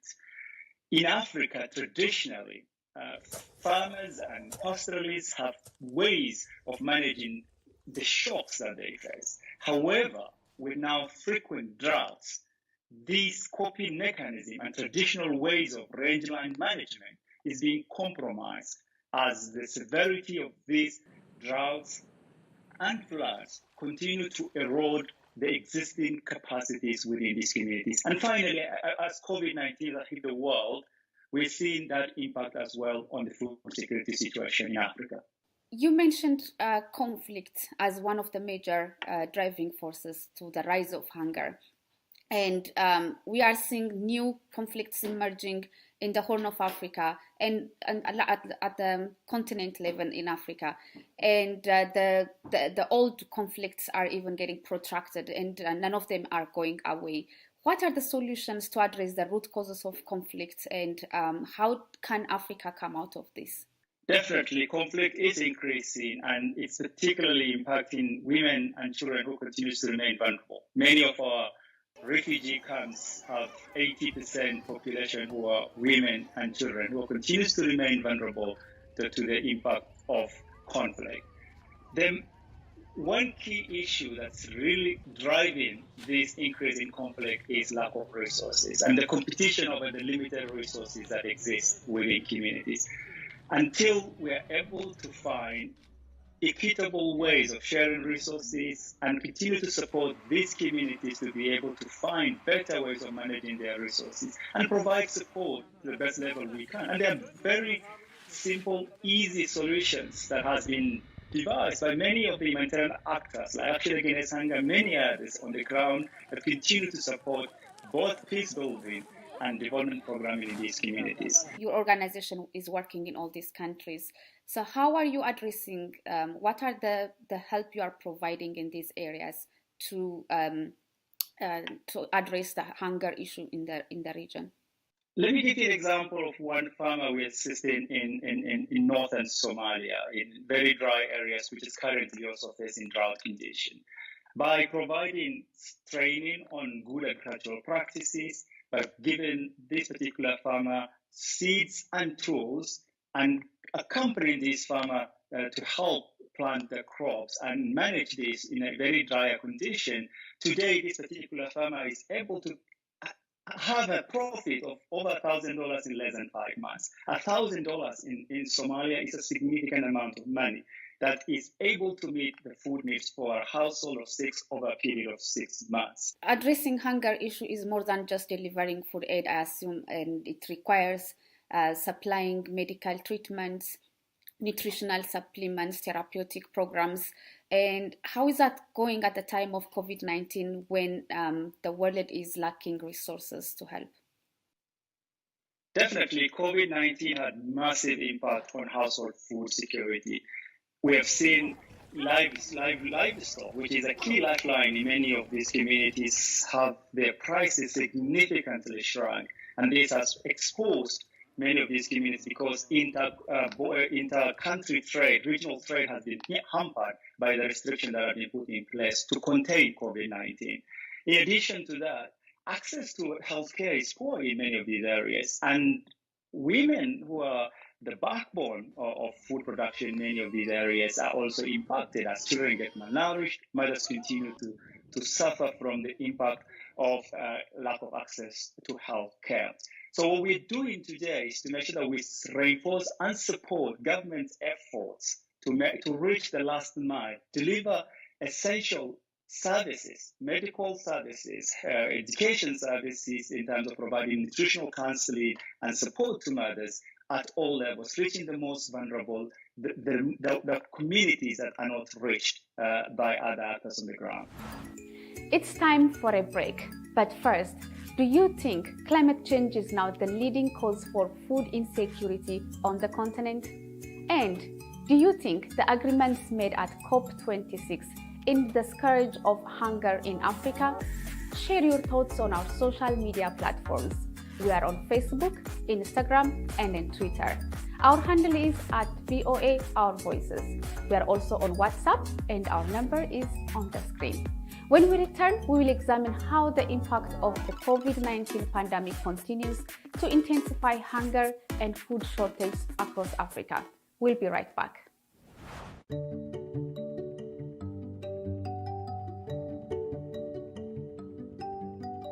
This is a country that I chose to become a citizen. I didn't have to become a citizen. I chose to become a citizen. I feel like America gave me an opportunity to pursue my passion as an artist. I really believe that clean eating is a way to a more successful life or a happier life, if you want to put it that way.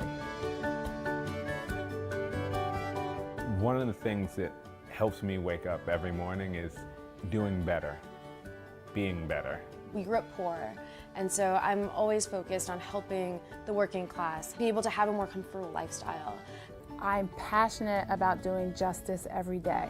I oftentimes say that justice is a verb, not a noun. You know, I believe in action and moving the ball forward.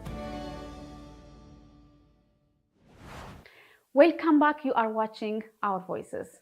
In the grip of the COVID-19 pandemic, South Africa has seen hunger increase nearly threefold, according to the national survey. One Man is helping to tackle the problem by launching community farms to help feed inner city residents. Linda Giftash reports from Johannesburg. Between flower beds, along roadsides, and on school fields, crops are springing up around South Africa's largest city. The idea of these so-called edible streets was spearheaded by Simbonga Nkanda Mandla and the nonprofit Makers Valley Partnership to curb hunger and malnutrition. The need became ever more apparent as gardens were picked bare when lockdowns hit last year. You could see that this household haven't had a meal in the past 2 days or so. Then definitely then others will open up their refrigerator for you, or others will open up their cupboard. You could see that there's literally nothing. South Africa is a major producer and exporter of fresh food, but many in the country aren't able to fill their plates. A national survey led by South Africa's Research Council found that as many as 22% of the country's 60 million people experienced hunger since the pandemic struck. That's compared to just 6% pre-pandemic. It's about inequalities and ineffective access to food in the different regions of the country. People not only lost their jobs, they didn't have access to food. About 100 people benefit monthly from the food being produced on this urban farm. An open kitchen is also available to anyone in the community. This urban farmer says growing vegetables at home and in communities is one solution to secure nutritious food. We've seen a lot of people coming here, wanting to harvest. Some, they don't have money. So we've seen a lot of people coming through and with the willingness of also working in the land because they see the results that they're gonna eat at the end of the day. They're also teaching children how to grow vegetables and herbs, skills they can take home. With food prices having spiked nearly 7% this year, according to the government, these projects have become crucial to many. If more people can be involved, in growing food, taking care of vacant land and try to make it in a food forest, then we can have more food, more people that we can feed. Waiting for seeds to sprout is no quick fix. But with more funding, Makers Valley wants to plant more vegetable patches throughout the community to help put more greens on people's plates. Linda Giftash for VOA News, Johannesburg. The coronavirus pandemic is increasing hunger and food insecurity in Zimbabwe, which was already struggling with a poor economy before the pandemic began, according to the government report released earlier this year. The World Food Programme says the problem is especially acute for unemployed urban dwellers. Columbus Mavunga reports from Harare. The government report called Zimbabwe Vulnerability Assessment says about 2.4 million locals in the country's urban areas are struggling to meet their basic food needs because of lockdowns to contain the spread of COVID-19. Murambiwa Simon Mushongorokwa used to get casual factory jobs before the pandemic hit Zimbabwe. That was $30. I used to get about $30 a week. It was not enough for my needs. But when the lockdown came, it got worse until I started growing mushroom. He uses forage from his backyard, corn and sorghum field to grow the mushrooms. He says he now gets about $5 a week from selling it and uses some for consumption with his wife and 5 dependents.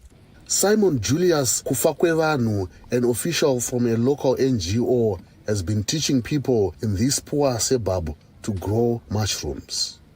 Before the introduction of mushroom growing farming in this area, it was very tough for people in this community to survive because of the lockdown and so forth. But now, when Fisher brought in the mushroom growing, it's changing because we can now buy something. We are now able to go to the shops and buy mini meal, buy sugar and so forth. The World Food Programme says it is looking for more ideas and resources to help 550,000 people like Mushongorokwa in urban areas get basic food for survival. COVID-19 has not only wiped lives, it has wiped livelihoods as well. The number of people who are unable to put food on their table in Zimbabwe's urban areas has increased from 30% during the same period in 2019 to 42% right now. Zimbabwe government says it is giving about $12 a month to families affected by lockdowns. That's nowhere near the $500 an average family of 5 to 7 people needs to survive each month. People like Mushongorokwa hope that with the lockdowns recently eased, jobs and livelihoods will come back. In the meantime, the WFP is seeking $32 million to feed food insecure urbanites. Columbus Mavungam for VOA News, Harare.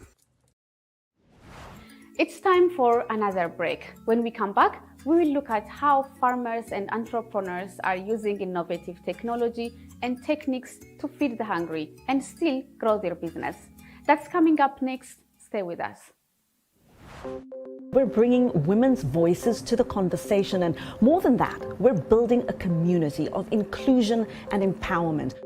Here in Kinshasa, campaigns to raise awareness against the spread of coronavirus are common, but getting that information to people who have no access to water, electricity, or money can be a challenge. We are here at Kalerwe Market in Uganda, Kampala, where in this whole market, women are crying out for their situations to change. For women, it will be better for us. I think a big thing for me is just being able to say that when these protests are happening, does it turn around into policy? Our kids are raped every single day. This movement got the governments to listen. It really was powerful because it showed what is possible when men and women band together and say, enough is enough. It's not necessary anymore to climb on a car. I can be in any place to cheer with the people.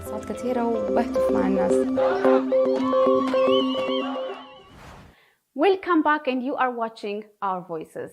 Now to Gabon, where more than 50 young people are in agriculture entrepreneurial training. The government's objective is to get them in the fields of market gardening, breeding, food crops, and farm management. They will benefit from financial and land support at the end of this 6 months diploma course. As a reminder, this project integrates all other initiatives taken by the Gabonese authorities to get the country out of food dependency. Here is Ismail Obangzi in Libreville. As in a classroom, future agricultural entrepreneurs are in the School of Organic Soil Activity. This is an important part of the theoretical training before going into the field. We are much more outside to learn how to make the boards, to make them, to prepare the ground, all operations necessary for agricultural activity. On a more practical level, agripreneurs need to master the soil revitalization routes. Hoeing technology is an important part of the curriculum. It is a method to improve the nature of the soil and strengthen the plants. The first weeks of the project evaluation met the expectations of the Gabonese Development Support Institute. When the learners arrived here, they're not very interested in it, but from the first lesson they understood the importance of acquiring a profession. And with this profession, they have the possibility to take charge. Talk about this agriculture project to see how they will put this training into practice. Once the training completes, the students will be a part of the Gabonese Agricultural Achievements Program and the initiatives of the committed nationals to sell their products. My dream is to have a farm. I realize that the agricultural sector, both in Africa and in our country, is a promising sector, and I wanted to participate alongside our government in ensuring that our country is self-sufficient in terms of food.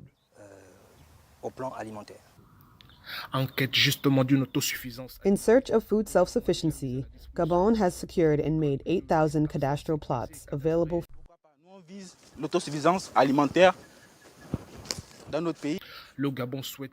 Gabon aims to locally produce. As the continent seeks to prepare. For close to 5 years, Food Bank in Kenya has been helping people like Lillian Vihenda feed their families. In the current hard economic times in Kenya, Lillian says these care packages from the non-profit group help keep her children in school. The money that I would have used to buy food that I now get from the food bank, I use it to pay for my children's school fees, which is a great help. The organization salvages abandoned excess food from farms and markets and stores it for distribution to the needy and vulnerable. The food bank's mission to eradicate hunger and tackle food waste has also morphed into a campaign to stop the harmful impact of climate change. John Gadungu, the non-profit's head, says the recent acquisition of a cold storage facility is enabling the food bank to store more and reduce greenhouse emissions from the farms. When food in the farms ends up in the landfills, you find that there is a lot of toxicity within the air, because what happens is that when they rot in the landfill, they produce methane, which is a worse product than carbon dioxide. And if we curb food wastage, we can be able at least to reduce the amount of gas that is produced from at least 6 to 8%. Smart agriculture and technological advances will be key to helping Africa adapt and mitigate climate change impacts, says analyst Winnie Haimba. Agricultural technologies that also ensure that you have reduced emissions, CO2 emissions, carbon dioxide emissions, methane emissions, and so on, which are all greenhouse gases, are really, really important. So we really need of these technologies, and then also the capacity to be able to apply these technologies. But technology requires funding, and that remains a challenge. Experts say the continent will need more than $300 billion over the next decade as it develops strategies that will help cushion it from the effects of climate change. Brenda Mulinya for VOA News, Nairobi. You know any woman agriculture entrepreneurs or know of an organization who is working to combat hunger on the continent by providing an alternative in farming or provide food security? If you do, please let us know and share your comments using the hashtag VOA Our Voices. And that's where we will end our show this week. Thanks to my Our Voice colleagues, and on behalf of everyone at Voice of America, I am Semanyi Shekoye. Thanks for watching and stay safe.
There is no voting on social media. To vote, you would require a permanent voter's card. To get your PVC, visit cvr.inecnigeria.org.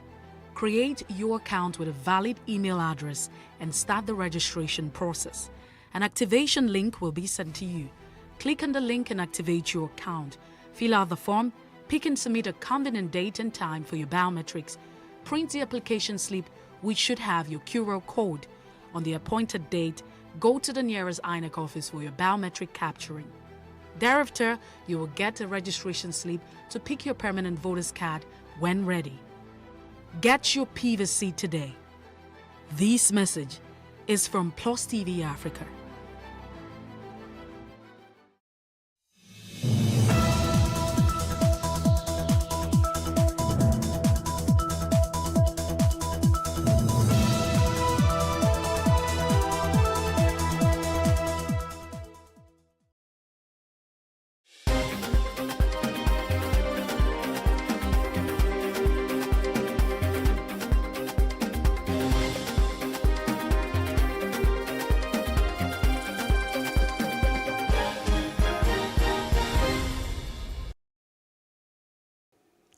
Good afternoon. I am Jacinta Obiuku with the news update. Nigeria's Vice President, Professor Yemi Osinbajo, who also is a presidential aspirant under the platform of the All Progressive Congress, has visited the palace of the Oba of Benin, His Royal Majesty Iwere II, as part of his consultation moves ahead of the party's primaries. Receiving the vice president, the Benin monarch charged the country's political class to imbibe in them virtues of a good leader as well as the fear of God. First of all, I don't see the money being huge. It's a matter of identifying. It seems to have always been a trend in the system also, or in their DNA maybe, that promise all sorts of things users of tactics, sometimes high-handed tactics, mischievous tactics to get the vote of the electorate, at the end of which they turn their back on the electorate and not put the electorate as king, and not put the electorate first. When another election is coming, they run back to the same electorate. Please, I want to appeal to politicians to make this country, Nigeria, a great country again. In many ways, I think that God has guided my life in such a way that I've been given opportunities to serve this country. But at every point, at every turn, I've always felt that there was more that one could do. And I believe that even at this time, the opportunity calls again for serious, considered service to our country. And I am more than ever determined, more than ever committed to ensuring that I give the very best I can to our country, along with so many others who are also willing and able to give their best to the country. So this is exactly why I'm here. Governor of Rivers State, Nyesom Wike, has donated 200 million naira for the upkeep of internally displaced persons in Kaduna State. He made the donation when he visited chieftain and delegates of the People Democratic Party at the party secretariat in Kaduna. This is part of his consultation tour to seek the party's ticket ahead of the 2023 presidential poll. First of all, I don't see the money being huge. It's a matter of identifying with people without them causing any problem. Their homes have been destroyed and now they are not living the normal life. They are now in the IDP camp. So for me, it is important that the government has to support. We should do our brothers keepers. One, if you have a problem today, it's my problem. If I have a problem to them, it's their own problem.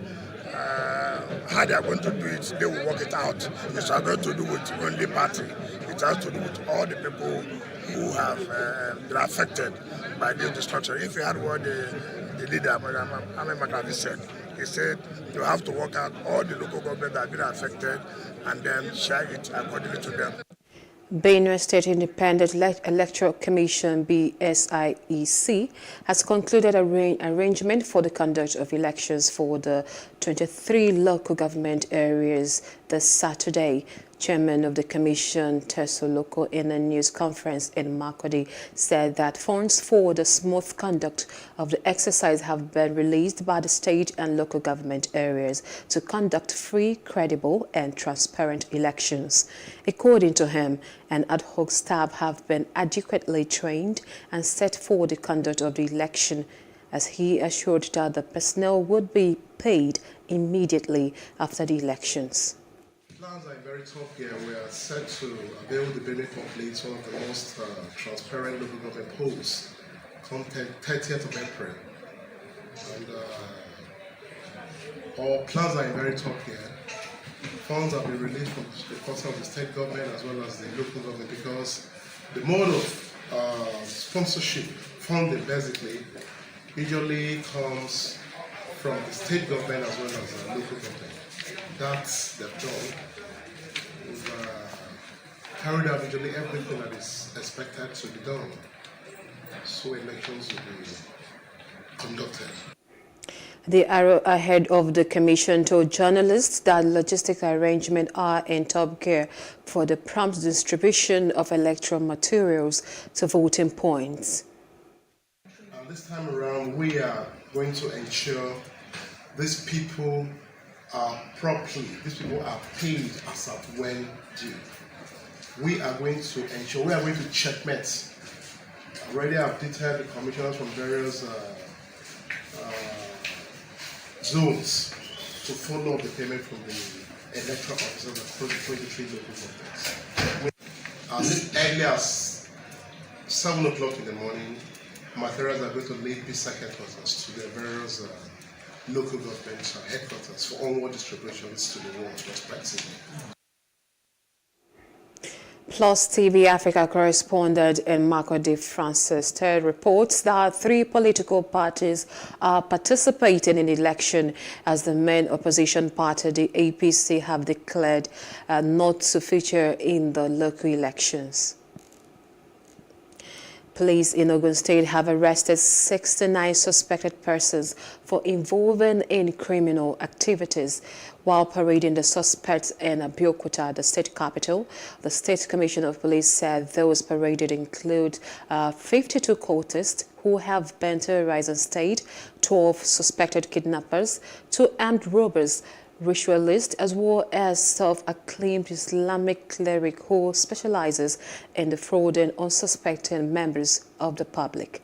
The command's public relations officers, DSP Bimbola Oyemi, said the arrest of the suspects were part of the command's effort at suppressing the menace of cultism and other vices across the state, particularly court clashes in some part of the state. Following series of court clashes in some part of the state recently, the Commissioner of Police, Ogun State Police Command, CP Lanre Bankole, set up a special squad with a mandate to fish out members of various violent court groups wherever they are within the state. The squad, which is being commanded by the Assistant Commissioner of Police, Department of Operation, swung into action and started clamping down on all known cultists in the state. Their operations within the last 2 weeks have yielded positive results, as not less than 55 members of various court groups have so far been apprehended. They were linked with several court classes across the state, which left not less than 8 people dead. Dangerous weapons from them, which include battle axes, locally made pistols, and some other dangerous weapons which they are using in unleashing terror across the nooks and crannies of the state. No, it's not me that have the gun. It's one of my friends have the gun. So, and then he give it to me to keep. So from there, they see it from my hand. I didn't say I did not collect money from the person, but he did not give me such amount she's calling. The price, the money that is between me and she, it does not more than 800 and something thousand naira. So the money she's calling, I did not even use my eyes see such of money. I want my money back because I don't have anything in hands now. How much is your total money? Everything is 5.4 million. The Nasarawa State Police Command has said that it has arrested 50 suspected criminals who have been disturbing the peace of residents of the state. The Commissioner of Police, CP Additional Shoemi, while parading the suspects in Lafayette, the state capital, explained that among the suspects is one David Bam, who applied rat poison to oranges and fed about 29 cows and 11 sheep in the Giza development area of the state, leading to their death. While parading other suspects for committing various crimes across the 13 local government areas of the state, CP Shoyemi warned criminal elements who are yet to be arrested to desist from terrorizing the state and be good citizens, as the police will not fail to arrest and prosecute anyone found wanting. The ugly occurrences proved the community to panic. Consequently, police detectives attached to Kadago Division, acting based on credible information, arrested one David Bam, M, 50 years, of Adabu village in connection with the offense. Preliminary investigation revealed that the suspect laced oranges with poisonous substance, rat poison, and spread them around his house and farmland for the cows to consume while grazing. That has been the mode of operation over time.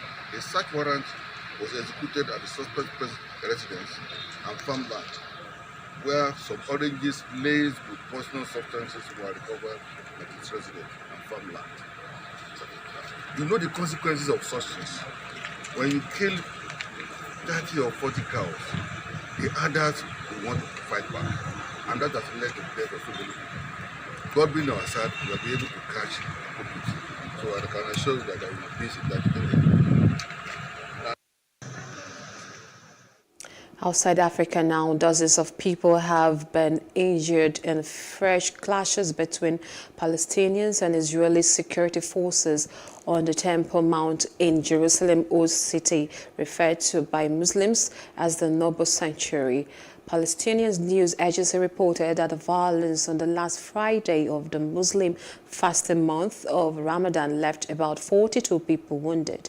The report said there had been repeated confrontations on the Temple Mount in the past 2 weeks, while the security situation across Israel remained tense after a wave of attacks.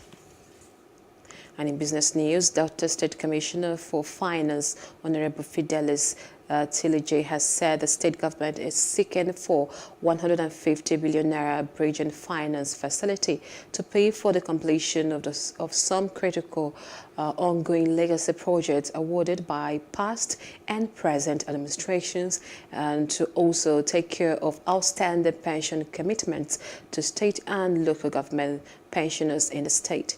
Tilije made the statement addressing newsmen in Asaba, where he said the request was not particularly a loan, but a discount from the federal government for petroleum subsidy payment made without recourse to 13% derivation due to oil-producing states from 2010 to date.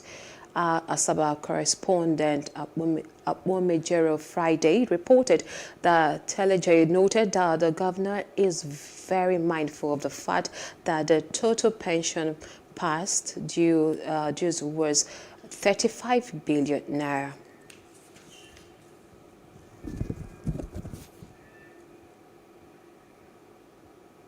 The Independent Petroleum Marketers Association of Nigeria, IPMAN, has urged government at all levels to intensify efforts to check the operations of illegal refineries in the country.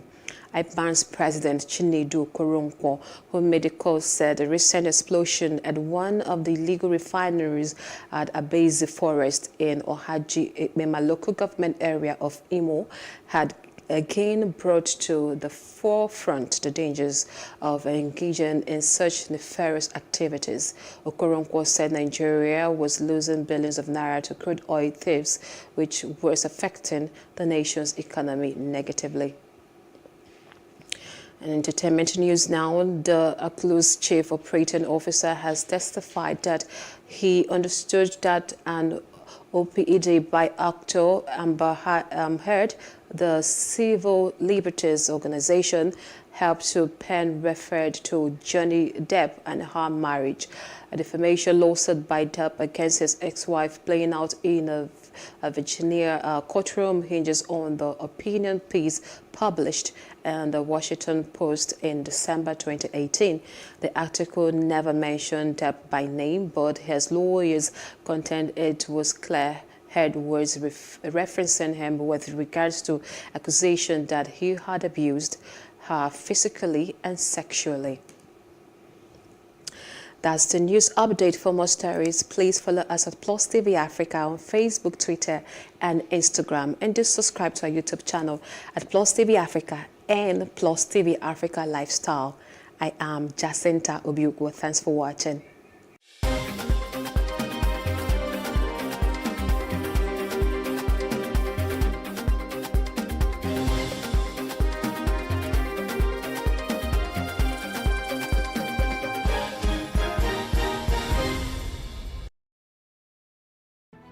There is no voting on social media.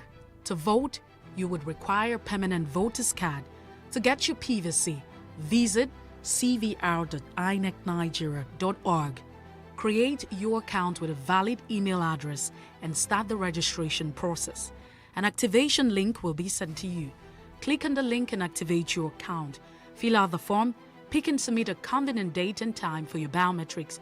Print the application slip, which should have your QR code.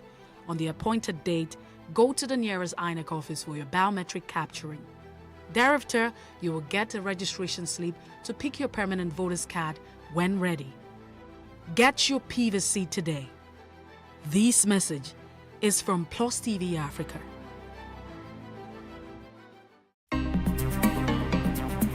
Life can be fun and rewarding, but it also comes with some risk.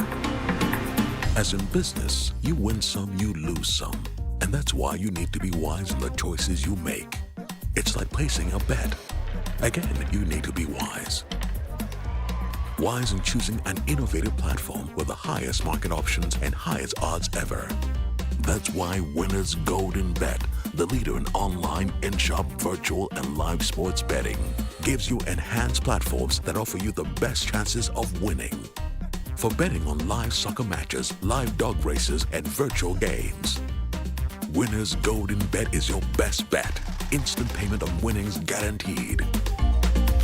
Play online or in any of our numerous shops nearest to you. Hey guys, be wise. Play on Winners Golden Bet. Winners Golden Bet, the wise choice. Nigeria's Niger Delta region, from where the black gold fuels Africa's largest economy, where the lines between wealth and poverty has never been thinner. Conflicts, poverty, insecurity, and environmental challenges daily confront the region. How can the Niger Delta story be changed for the better? Join Mamode Akuga at 9 p.m. every Friday evening on PlusTvAfrica as he probes deep in search of solutions. Inside the Niger Delta with Mamode Akuga, the authentic voice of Nigeria's oil-rich region.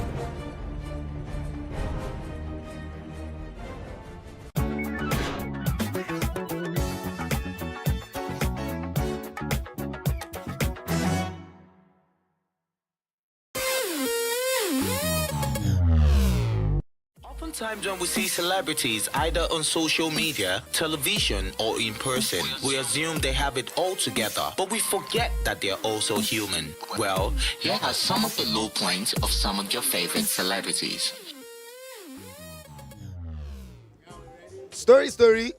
Once upon a time, there was a very young, agile, vivacious, spunky, unconventional Pikin. You have all come to know and love as Brother Dirili, Shewiri, and all of the above. But you see, getting to this very point in time has been a story of hurdles. I have crossed so many hurdles. I've broken down ceilings. I've crashed barriers. I've scaled mountains, figuratively speaking. Because you know what? For every single door that was shut on my face, you know what? I found another door. For every time I was put in a box, I jumped right out of that box. I am still in an industry where I have to constantly prove myself.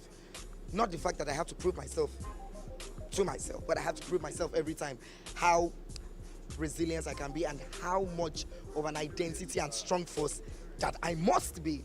So you know what? This is my celebrity story. My story is like $1 million question rolled into one. My story for today, which hopefully will inspire you, is that when I was 17, my mom died. And at the time, my mom was the only one that had been encouraging me as far as acting was concerned. My dad was not for it at all. And on her deathbed, she told my father, let this girl do what she wants to do. Unfortunately, he was still against it. And I went to theater school, much to his disdain. But the thing is, even though I went through a lot of stuff because he refused to sponsor me because I was doing what he didn't want me to do, I endeavored, I worked, I had many jobs. I used to do all kinds of stuff. I used to braid hair. There's a lot of stuff I do people don't know about just to make ends meet. Some days it would be between transport and food and all kinds of things. But I endeavored, I worked hard, I stuck to what I wanted to do, and finally I am here. And as far as I'm concerned, I've only just begun. But I am here, and I'm going to keep on pushing on until that Oscar sits on top of my table. So, no matter what it is that you want to do, so far it's a good thing. Don't let anyone discourage you. There will always be a way around it if you just put your head down and put in the work. What's up, everybody? They call me Road Boy. Now, let me share a brief and a small story for you guys, okay? I used to be a young boy who never had this experience of having parents coming to pick you in school or taking you to school, those kind of things that if If you woke up in the morning as early as 6, you dress up everything by 6:30, it will take you like 1 hour, 20 minutes to get to my school. I never had that experience of waiting for a driver to come and pick me in school. You know, that kind of lifestyle whereby even your parents will prepare breakfast for you or lunch for you to take in school. It was all about survivors, okay? But today, I want to tell you guys something. Maybe my parents took it that way for me because they never had, but I promised myself when I was young, if I ever made money, my children are not going to go through that. I'll provide everything for my kids, transportation, security, whatever, okay? So let me tell you, so whatever you're going through in life today, make sure you keep your head up because whatever you're experiencing, it will give you that power, that strength not to allow your kids to go through that. Rude boy says so, bless her. Before Jennifer's Diary, I would go for, to be honest, I did not think I was going to be an actor. I just thought I was going to sing. How I got into acting, one particular day, I went to church for rehearsals, choir rehearsal, and then I got there early. My friend called that she had written my name in some audition. I was like, audition, ads free, me? I know they do. So she was like, come through, they're waiting. So because rehearsals had not started and the place wasn't so far from where I was, so I was like, okay, I'll just go and see what's up. Thereafter, I started going for auditions and auditions and auditions. Some people will say really nasty stuff to you. Instead of them to just say, no, go. They will yab you. They will make you not believe in yourself. You just feel like giving up. So I just chilled. And then one particular time, I got a BC, 1,000 Days of Blackberry. My friend sent me an audition BC. It was for Jennifer's Diary. So I said, guy, I know they go. All these things, they don't already get people where they want to put there. So I'm not going to go. So I was like, go. My mom told me to go. My dad told me to go, the amazing man, and my friend. So I didn't even know what to wear. So I was discouraged, like, nah, I'm not going to go. But my friend, thankfully, she works for Genevieve at the time. By the way, I love. I cannot explain the love I have for Genevieve. The place was crowded and I don't like crowd. So I went to hide in the restroom as always. That's what I always do.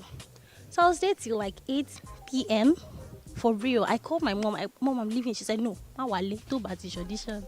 So I stayed there. 9 p.m. I auditioned. In my head, I was like, there's no way they wouldn't have found people they need. A couple of weeks after, they called me for the second audition. We did a third audition. We did the final reading. We're quite a number of people reading for Toyosi. At the end of the day, as God would have it, I got the role for Jennifer's Diary to play Toyosi. I did not have any idea that the character was going to have so much continuity. I don't even know. I didn't know that I was going to be in several seasons. So, yeah, and that's how I found myself in Jennifer's Diary series.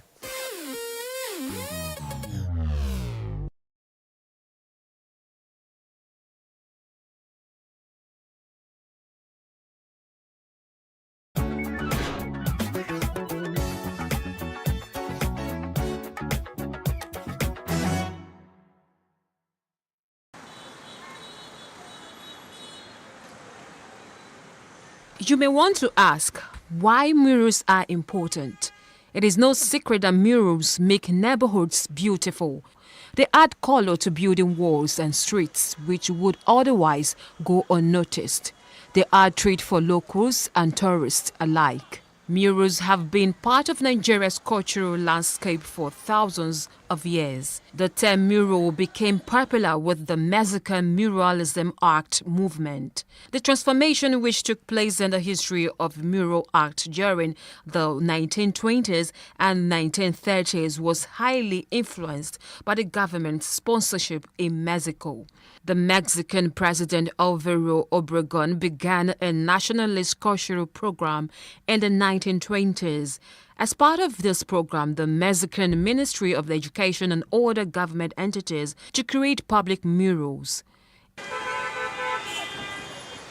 In Lagos, the visual effects of wall paintings are an excitement to attract public attention to social issues like the ones here under the Falomo Bridge. An artist, Poli Alakija, created these murals on the columns in homage to the Bring Back Our Girls, the 276 schoolgirls who were abducted on April 14, 2014 by Boko Haram.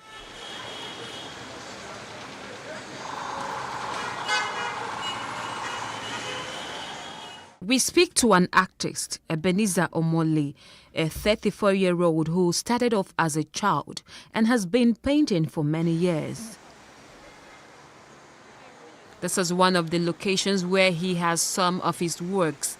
He explains the processes involved. There's a way I blow this color. When you look close to it, you see as if it's flowing down, So I have to follow the flowing down, then blow it both left and right. So in order to make it creative, so that it won't just go down straight, but go left, right, and zigzag like that. I mix another black thicker than this, then to write what they have here. Especially like we have food here, then we have swimming pool here, then we have games, then we have drinks here, then we have pools, music. So I just did an artwork that will speak for this place because this is a restaurant. So I did those backgrounds so to speak. So anybody coming inside, looking at this place alone, so they will know what is going on around there. He speaks on the distinguished effects imbibed in artistic painting than ordinary ones on the wall. Ordinary painting is just maybe changing the wall to a particular color that you like. Mural is very interesting, and I used to say it. No painting is complete without an artwork like this. So for your painting to come out well, so you need to add some artistic to it so that will make it more, because a lot of people in the world, they cherish artwork. Now, for example, this is lion. A lion represents a king, and the writing here, so it's all about this place, because this restaurant is not just a restaurant, it's a reggae restaurant. So that's why we have most of the color here, reggae color. Ebenezer further explains that murals are a mode of expression for artists in every graphic style imaginable, abstract, photorealistic, expressionist, to name just a few. Anyone who is into painting and had a mural painting into his work will get more job than just ordinary painting. No matter how bad situation a building have, when you design it with artistic, even though if it is hot or old building, when you paint it well with this mural artistic painting, it adds more value to the building, and it makes Lagos look more beautiful than As a community centerpiece, the wall painting gets a new dimension as a powerful visual communication tool meant to promote the opinion of the people and transmit social and political messages towards unity. Murals bring art into the public space, and because they occupy public spaces, are accessible to everyone regardless of class, education, or ethnicity.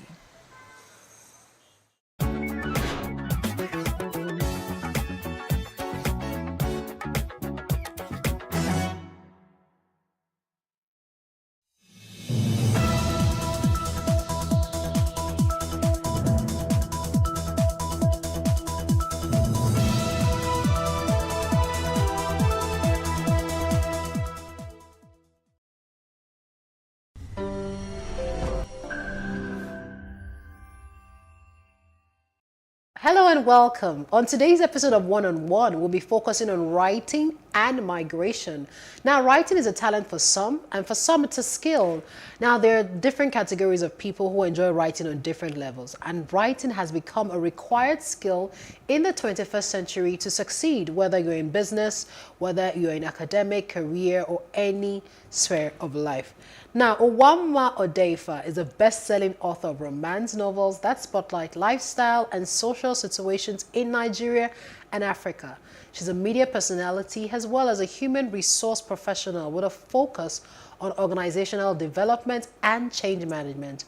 She currently lives in Europe and is a partner migration consultant for Euronationale. Thank you, Wana. Yes, you live in Europe, but you're right here with us in Nigeria and Lagos today. Thank you for joining us. Like it's really hot and humid right now. Oh, well, enjoy the heat before you go back into the freezing cold. Briefly. So thank you. So now let's talk about writing. Yes. Now, how does a budding writer begin to hone his skill? His talent to become a skill. So you have this gift, you know you can write, but how do you hone it to become so effortlessly at Practice, practice, practice. I think that's just the best you can do. Start. Some people think, oh, I have to wait until I'm perfect or at a certain level to put it out there. But I think just start with whatever you've got, put it out, then the feedback would help you hone those skills.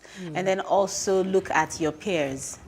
It's not something I do, but I recommend it because I always feel like if I look at what others are writing, then it can influence my tone.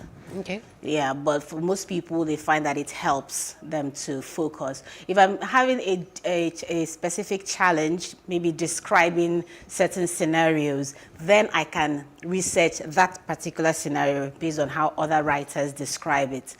But other than that, I'll just say practice.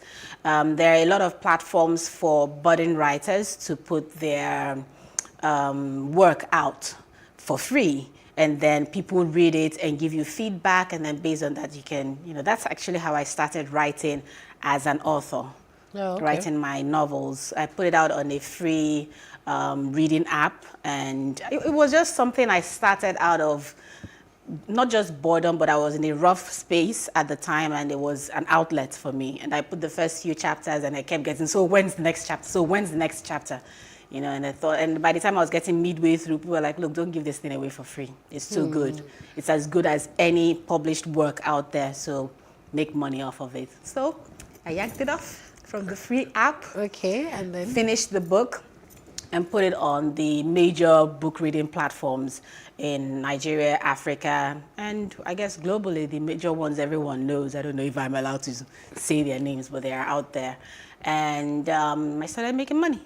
Oh, interesting. Yep. Okay, so you've even delved to like two of my questions already. Right. I want to ask you, how did you develop your own passion for writing? So tell us, say you're in a difficult space, so what happened? Well, prior to that, I've always been someone who loved to write, okay. Even as a child. Short stories, I was always the best in English, best in literature, prize winner at school. And even in the course of my career, when it comes to writing, even adverts, job descriptions, writing just generally comes easy for me. Business plans, all of that. I mean, it was already a gift that I had. I just had to channel it, I guess, and I get easily not distracted, but my attention span I get bored easily. Okay. So I could start the story and, okay, I'm bored with this right now. One of my books really stretched me because it became a living thing. The story just kept writing, like, look, I'm 30 chapters in, I'm done. But for some reason, it just kept going. So the passion has always been there, I guess. I just needed to find the right push to actually create something out of it. Okay, so let's talk about money, because you said you started making money from it. Like every other business, does writing really pay? Now, define really pay, because for some greedy person, really pay might be $1 million every month or $3 million every month. I mean, it's just one source of income for me. And right now, these days, you've got to have several sources of income. Otherwise, the economy is going to cripple you. Yeah. So you've got your day job, you've got your writing, you've got all sorts of platforms. And then because I've got them in several places, and some of those platforms pay you in foreign currency, so that helps a little. Okay, so I know that you're a HR professional, so how do you find time to balance between doing your regular day job and finding time to write and also to read? Because I hear that for you to be a writer, you must be a reader as well. So how do you find time to balance this? Okay, let me take the second aspect of being a reader to be a writer. I don't know, I feel like that's a myth. Oh, really? Okay. Yeah. Well, I was an avid reader as a much younger person, as a child to early adulthood, but I don't read that much anymore. I mean, beyond business-related books and all, but as for prose, I mean, some of the famous books out there, like, oh, this person writes, you sort of write like this person or this author. Have you read any of her books? Do you know her? Never heard of her, or I've never read her books, So I don't think that to be a good writer, you have to be a good reader. I think you just have to have imagination. And then, of course, work on your craft in terms of skills, actually understanding grammar, tenses, the sentence construction and all of those things. But otherwise, yeah. Okay. And then the first part was, how do I find time? To balance, yes. I used to have a boss who did several things at the same time. I used to wonder, and I used to pray, God, please just give me energy to be this kind of person. Unfortunately, I think I'm blessed with that kind of energy. I don't get that many hours of sleep, and I'm more functional at night. So I think I just find a way. I don't know. I think that if it interests you, you'll find the time and the energy for it. If it's something you've got a passion for, you do it. Of course, there are times when you feel overwhelmed because you've got lots of work to do, lots of deliverables on one hand, and I've got let's say 3 or 4 caps at the moment. So, but sometimes you might drop the ball on 1 or 2 things, but you have to be adept enough to pick it up. All right. Okay, well, we have to take a quick break. When we come back, we'll talk more about this. Stay with us.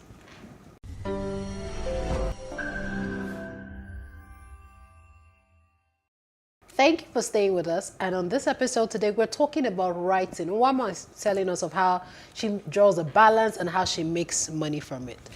I wanted to find out from you. You write romance, and in Nigeria, this romance niche, does it really sell? Is there like a huge following for it in Nigeria? First of all, I don't just write romance, I write erotica.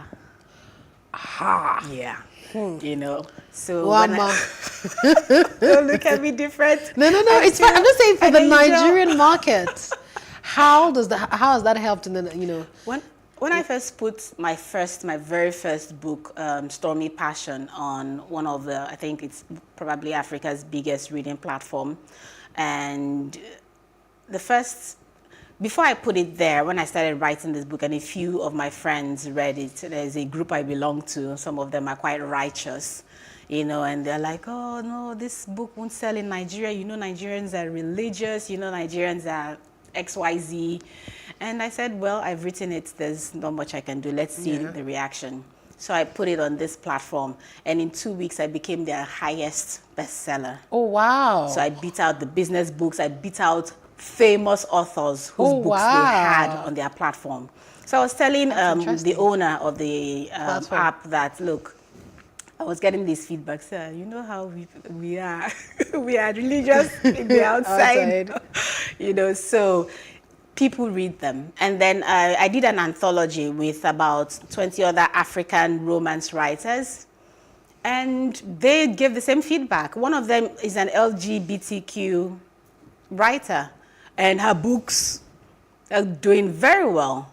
So yeah, there's a huge market. It might be a closet market, but there is a market. Interesting. So why don't you give like an advice, or what would you say to someone who is writing? And you know how with everything we always have this imposter syndrome, or how you feel this is not good enough, this is not good enough, you're training to the brain.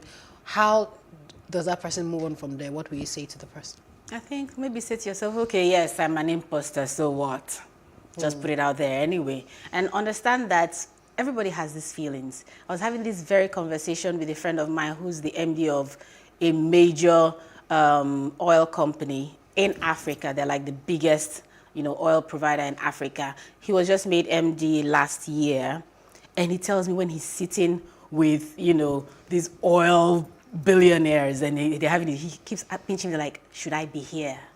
So if someone like him is having that, and I told him this is called imposter syndrome. Oh, that he's never even heard of it. I said, that's what it's called. So just tell yourself, remind yourself that you've come this far. You've already gotten in the room, then you deserve to be in the room. So if you've written a book and one person has told you it's fantastic, then it's fantastic. You're fantastic. Just have that at the back of your mind. Of course, that imposter syndrome will always whisper to you. Have a support system too, that helps. Okay. I mean, I know some of these women who are my friends who are religious, but they say, look, Wama, I won't read your book, but I know you are gifted. I've seen other writing you've done, so just run with it. So find yourself a support system. Okay, fantastic. So now let's talk about the other side of you, because you're a woman with many moving parts. HR professional. Let's talk about migration, because I feel like it's migration season in Nigeria. You meet someone now, they're relocating, it's not Canada, it's somewhere in Europe, they're moving to the UK, everybody just going out of the country. But also on the flip side, what I also worry about is that there are many people that are two things. So maybe this is a two-pronged question. There's some people, as funny as easy as it is now, some people are still going illegally because last year, for example, I interviewed some people who were, I would say scammed, but they were trafficked. They were told that they were going to migrate them to, I think, somewhere in Europe, and then they found themselves going through Kano, and from like that, they ended up in Libya, had to stay in Libya for like 2 years. Yes, like that, and, you know, working, both male and female, you know. So, what do people need to know? So it's exciting, you want to live in another country, but what do you need to know, and what skills are you required to have? Okay, first of all, migration season in Nigeria didn't just start. Yeah. It's been here for at least a decade. It's just that it seems that with each passing year, it becomes more frenetic. True. You know, everyone's like, okay, it's now. And then your circle begins to be impacted by the season. So it feels like everybody you know is talking about it. So it has been around for a while. And I think that people get into trouble because they don't realize that there are so many choices out there. Most people are focused on Canada, the US, the UK. That's about it. But there's a whole world out there that you can, you know, migrate to and make a difference in. And these countries, small but countries with strong economies, are looking for what we call international talent. We don't like to call them migrants or immigrants. International talent. They are looking for these people. So all you need to do is redirect your focus. And then again, you need to vet who, I mean, anybody can tell you they're, but they've got to show you proof that they've either moved other people there or they themselves have moved there. And then also, I think a lot of people think that once you're maybe at a certain life stage or you're at a certain level, it's harder for you, so you have to do it through underhanded means. And you know, a lot of us Nigerians, we like the back door. Yes, because we feel, okay, we're already disqualified, so let's just find a back door. There's no disqualification. It doesn't matter your age, your status in life, whether you went to school or not, or how long ago you left school. There are countries, especially in Europe, which is my area of focus, that there are ways to get in legally. And in literally months, you would have a temporary residence permit. Oh, Literally months. And the only reason why some of these countries is taking months now is because of COVID.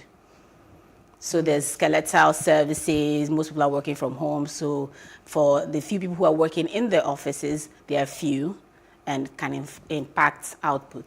But otherwise, it can be done legit. Yeah, really. Okay, let's talk, I'll take another question before we go on a break. Let's talk about moving, you know, abroad, moving away from your home country, settling, like in so many ways, your work ethics, adjusted into the lifestyle there. What was it like for you moving out of Nigeria and living in Europe? Well, because I'm pretty well traveled, not so hard, because I tend to make several trips in a year, and usually to Europe. So it wasn't so hard. But when it comes to actually living there, working there with other people, it's different. And I would like to say that if there's one thing you would say about Nigerians living abroad, is that they're hard workers, hard and smart workers. So a lot of these companies, they are super impressed by how hard we work, you know, that it just blows their mind, because they pamper people abroad. Here, everything is by fire, by force, you know. So now we go there with that attitude, like, okay, I know what I went through to get here, you know, so I have to do the work, earn my stay, you know. And I think we're just natural. Things that most people I don't know how to put it, but we tend to give it all. We pour ourselves into it. Everything is, we have to get it done. So there, it's more chill and laid back, and then you come. Yes, it might actually make people resent you a bit, because even in some of my colleagues look at me like, So I get that air of overachiever. Yes, but hey, my journey is different from yours.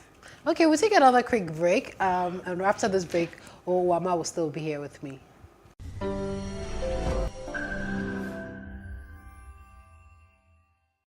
Thank you for staying with us. I am speaking with Wama, and we are talking about different things. We've talked about writing earlier on. Now we're talking about migration. We're just talking about, you know, different things. So Wama, let's talk about. So it's fantastic that you talked about Nigerians and their work ethics and how they work smartly. But let's also, is there a flip side to this? Is there also Nigerians who don't realize that, look, this is not home anymore. I can't behave anyhow or do anyhow? Yes, that's on the other side as well, because I mean, there's good and bad, you know.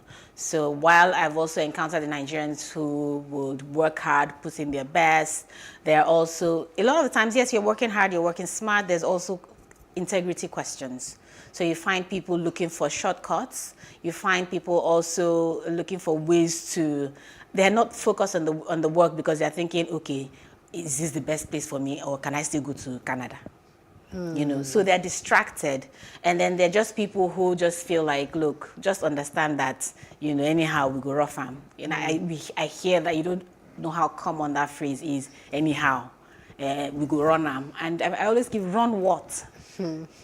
You know, you can't bring that same attitude that you think you were leaving behind with others, and then bring it here, and it won't affect you. I know someone who lost his job, and this is a great job that people, you know, try to get. He got it in a short space of time. It's a major financial company, you know, global financial company. Got a great job, paying well, and then through really silly ethics decision, him and his friend decided to dub one thing or the other, and HR found out. While one of them, and they were both Nigerians, while one of them was feeling a tad, you know, bad about it, the other was like, anyhow, no mind them, we go talk to them, go. That's not the case here. They will bring out policies and procedures for you. And I said to my friend who was telling me about it, if I was HR, we wouldn't even have a meeting about it. I will type your letter and you are out. Wow.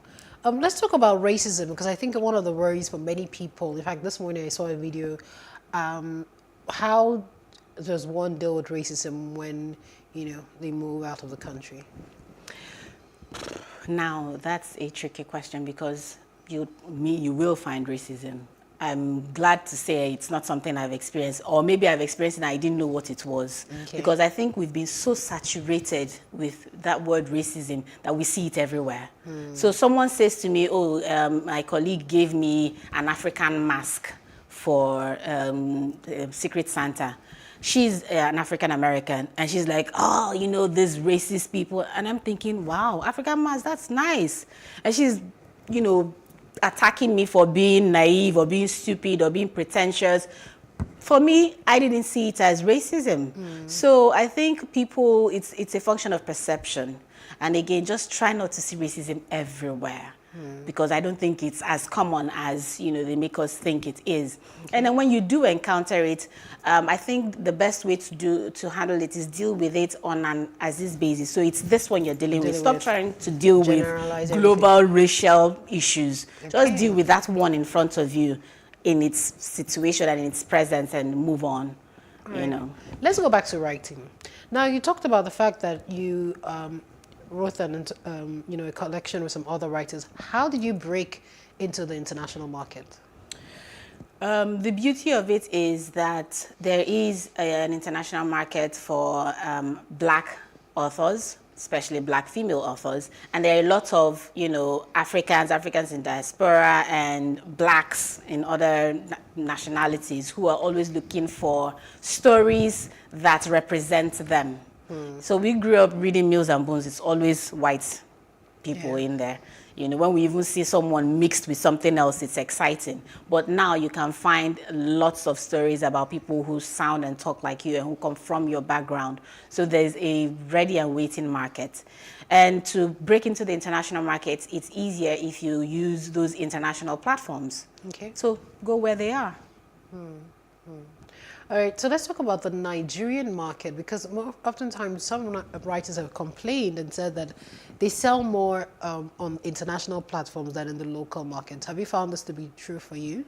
Yes and no. Yes, because Nigerians like imported stuff, or they like Nigerians who have made it abroad. Now they want to sort of farms, as we say. So then that it becomes, this Nigerian who's doing well internationally, then they want to, you know, okay, there was one news anchor, news platform on Instagram, news page, you know, they write about successful Nigerians. So I wrote a DM to them, that I'm doing this, and it's not common you find Nigerian erotic writers, you know, would you like to, let's talk about that? Said, no, we don't know you. That's actually their words. We don't know you. We know, and then they started listing Nigerian international authors who had made it big. I said, okay, don't worry, you'll come to me. Time will come, you'll come to me. So it's the thing of, okay, well, like you said, we don't appreciate our own. We don't, find it very, we don't appreciate it, bottom line. Well, do you think there's like a glass ceiling for female writers in Nigeria? I don't believe there is. And maybe that would get a different response from someone else. But I've always been one who does not believe in ceilings. If it's there, we'll break it. So I don't believe there's one. I just believe that if you put in the work, position yourself in the right situation, surround yourself with the right people, that really you would go beyond your imagination. Okay, my last question to you, Wama, is how are you able to do it? You're an HR professional, you're a media personality, you're also a writer. How did you find time and say that, okay, I want to be an HR professional, and then I move into media, and then I started writing? I can be quite organized. As a matter of fact, when I was coming in, and the lady at the airport here who was going through my bag said, wow, this is really organized, everything in its place. I said, yes, so that when I dip my hand with my eyes shut, I know where I'm going and what I'm reaching for. So it's essentially the same. I'm big on to-do lists. I call them my hot lists, So everything has to be done at a certain time. Of course, not all the time that it happens. And then a lot of times my weekends are also, for things that interest me. So I'm not really out partying. I've never been much of a party person. Once in a while, I hang out with friends, that's it. I think my only other vice is movies. I love watching movies too. Yep. All right, Mama, we have to have you here again. I hope you'll find time, even if it's via Zoom, because I know you're just in town for a short period. Yes. All right, that's our episode on One today. I hope you've learned so many things, because Wana is a woman of many moving parts. So see you again sometime soon. My name is Femenu Ajefi. Thank you for joining us.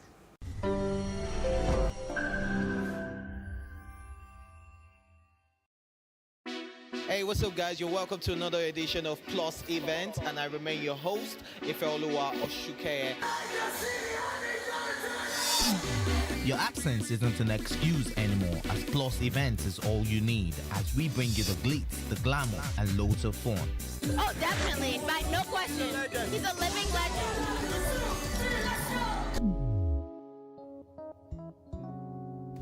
Oh, God forbid, Holy Ghost fire, I know. I just want to be blown away. I want to be wild. This is 11 years of doing it.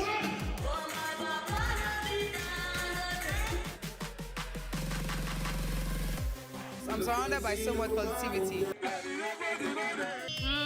No, it's okay. Yo, what's up, my people? It's your boy Starboy Terry. You're watching Plus Event on Plus TV. Stay glued to Plus TV Africa every Saturday and Sunday, 4:30 p.m. West African time. How can we have peace without justice? Plus Politics. It's not just another political conversation, it's about keeping you in the know. The relevant interviews, asking the tough questions to those that matter. Get the answers you need. Does it mean that the people who were injured, people who were shot at, those who were involved in that stampede are not going to get justice? It is unfortunate, it is sad that we have a government of deaf and dumb. Analysis from top experts. The last election was not really an election. We feel that Obasanjo has a very special place in his heart for hating Ijaw people. I think it really boils down to two things. One, trust and accountability. Plus Politics, every weeknight at 7 p.m. on Plus TV Africa.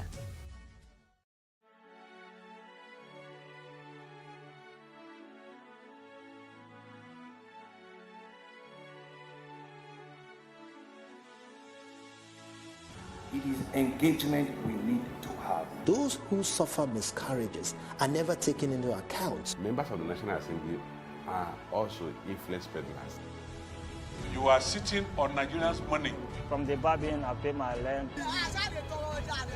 On the Babin, I send my children to school. A consultative engagement. No any tangible notification before they ban us. It's one thing for people to be at your back and the heat of the moment, and another thing for them to still be with you when push comes to shove. I will do everything to take Lagos out of the national grid.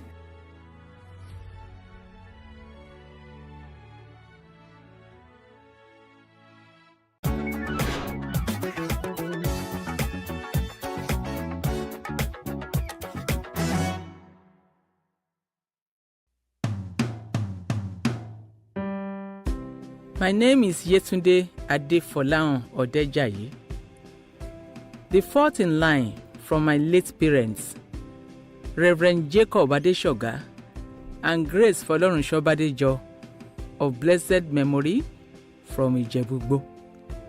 I was born and grew up in Ilesha, the old western region, now Osun State. Exciting days with great reminiscences. First, I am Yetunde because I was born shortly after my late father lost his mother. So, all respects for my father's mother were automatically transferred to me, as it was believed she was the one who came back. I remember I was so pampered by the late Mr. Oke, my teacher in primary 1 at Imesile, to the extent that my mother resisted and insisted I must repeat that class. Those were days when parents were less sentimental in ensuring their children had sound academic footing. Good old days. I think of our unblemished dedication to service, our disciplined lifestyle of waking up at 5 a.m. for morning prayers, engaging in household chores, arriving school early, eat lunch at 3 p.m., serve siesta for 1 hour, read till 7 p.m., and prepare for dinner by 8 p.m. Submit your assignments and essays for my father's scrutiny. Prayer time 9 p.m., bedtime 10 p.m. That was the routine. Good old days. We are who we are today through God's grace and because of those strict upbringing and high moral values impacted on us, not only by our parents, but from schools, places of worship, recreation, and even from our immediate community. I recall when Bami would be passing by and just order any recalcitrant child who had frustrated his parents to start living with us. At some point, we were over 23, living on a meager salaries of 2 teachers, Bami and Mami. Now, I stop to wonder, can we relive those old times again? Will our children believe us when we tell them our salaries at some point were not more than 36 naira a month as a teacher in a modern school in Ijebu-Igbo? The great concern now is to wish for a brighter future for the upcoming ones and join in this drive. Our children must not also refer to this era in future as good old days. We can change the narrative. Our children deserve a brighter and better tomorrow, not the good old days. I join Shemore in this collective drive towards a greater tomorrow. Thank you.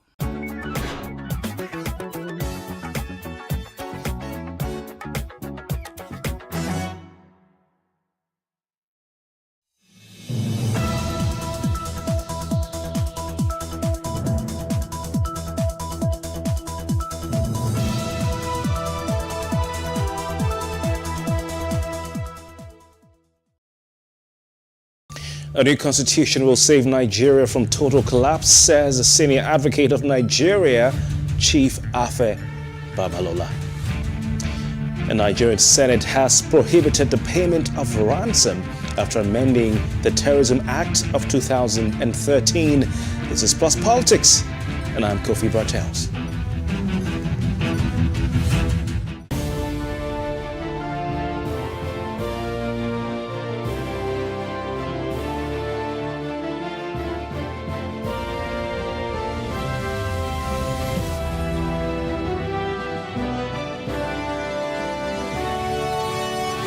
Welcome. A senior advocate of Nigeria and founder of the Afe Babalola University, Chief Afe Babalola, has called members of the Nigerian Bar Association to support the crusade for a new constitution to save Nigeria from what he called imminent collapse. Babalola said that Nigeria would have caught up with Britain if the military had not suspended the 1963 constitution, which he described as the People's Constitution, and in 1999 imposed one that could not address the issues of Nigeria. It's very interesting statements by the revered gentleman. Now, joining us to discuss this is a constitutional lawyer and the legal practitioner, Festus Oguche. We also have Jide Ologun, but I'm told Chief Oguche will join us along the line.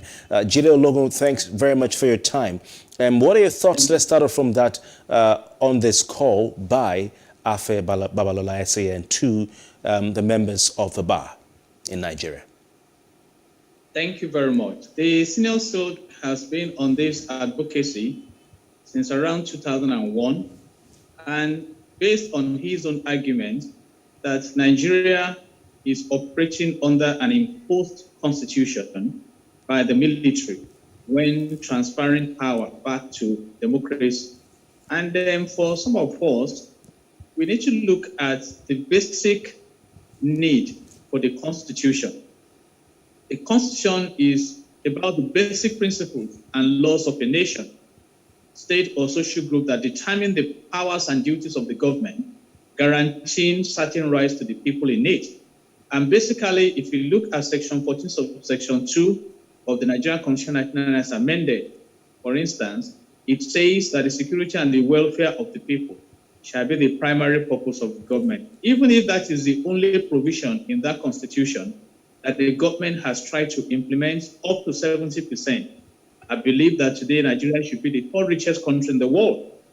So for the likes of us, it's not really about the constitution we have, but about the drivers of the constitution. Even those we may have the argument that some elements of the constitution need to be reviewed, but we have also reviewed the constitution from time to time.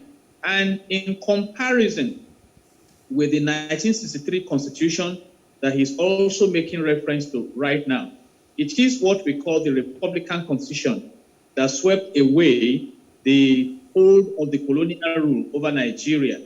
Because in 1963, Nigeria became, a true federation. We had 4 regions then that are autonomous, and the influence of the Queen surrendered to the influence of Nigerians to govern their affairs. And the big question is that what have we done so far with that privilege that we obtained in 1963 following the political independence of 1960? So you may give us a new constitution if those who want to drive the constitution do not have the mindset of developmental government approaches, then we'll be back to square one. And there were some very prominent features of the 1963 Constitution that we may want to consider. For example, it provided for an elected president, we still have that right now, that will no longer represent the Queen of England. The Parliament vested alteration of the Constitution.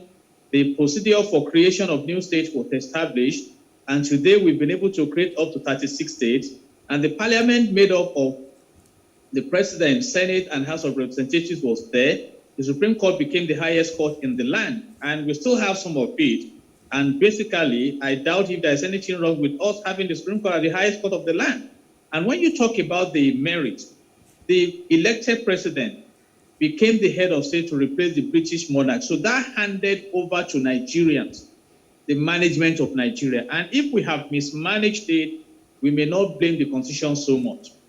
And the Constitution was an autonomous one, that is homemade constitution, considering the needs of the people at that point in time. And of course, the decision-making process in the process in that constitution was vested in Nigerians and still vested in Nigerians. But when you look at the 1963 Republican Constitution, it also has the demerits also. For example, only the legislative and executive arms of government were used effectively. And there was parliamentary supremacy in the Constitution. And right now we have a replica of that.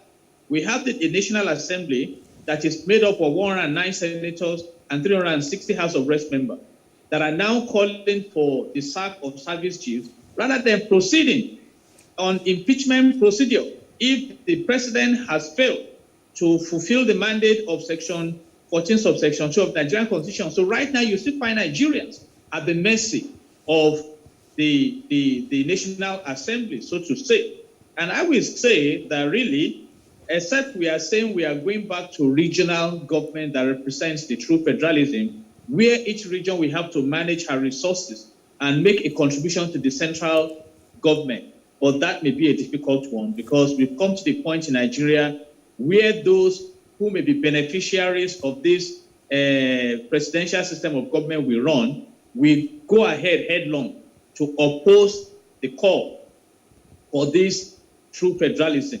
And that is what we have been discussing under the call for restructuring, so that each region can manage their resources and develop. Because one of the basic features of the 1963 Constitution under the true federalism that the regional government we had then was a very healthy competition. That was when you had the Obakran industrial estate, we had the coal in the southeastern part of the country, the granite pyramids in the north, and that was when we started the PlusTV station in Africa. You know, a lot of great things happened, pre-education and, you know, real infrastructure.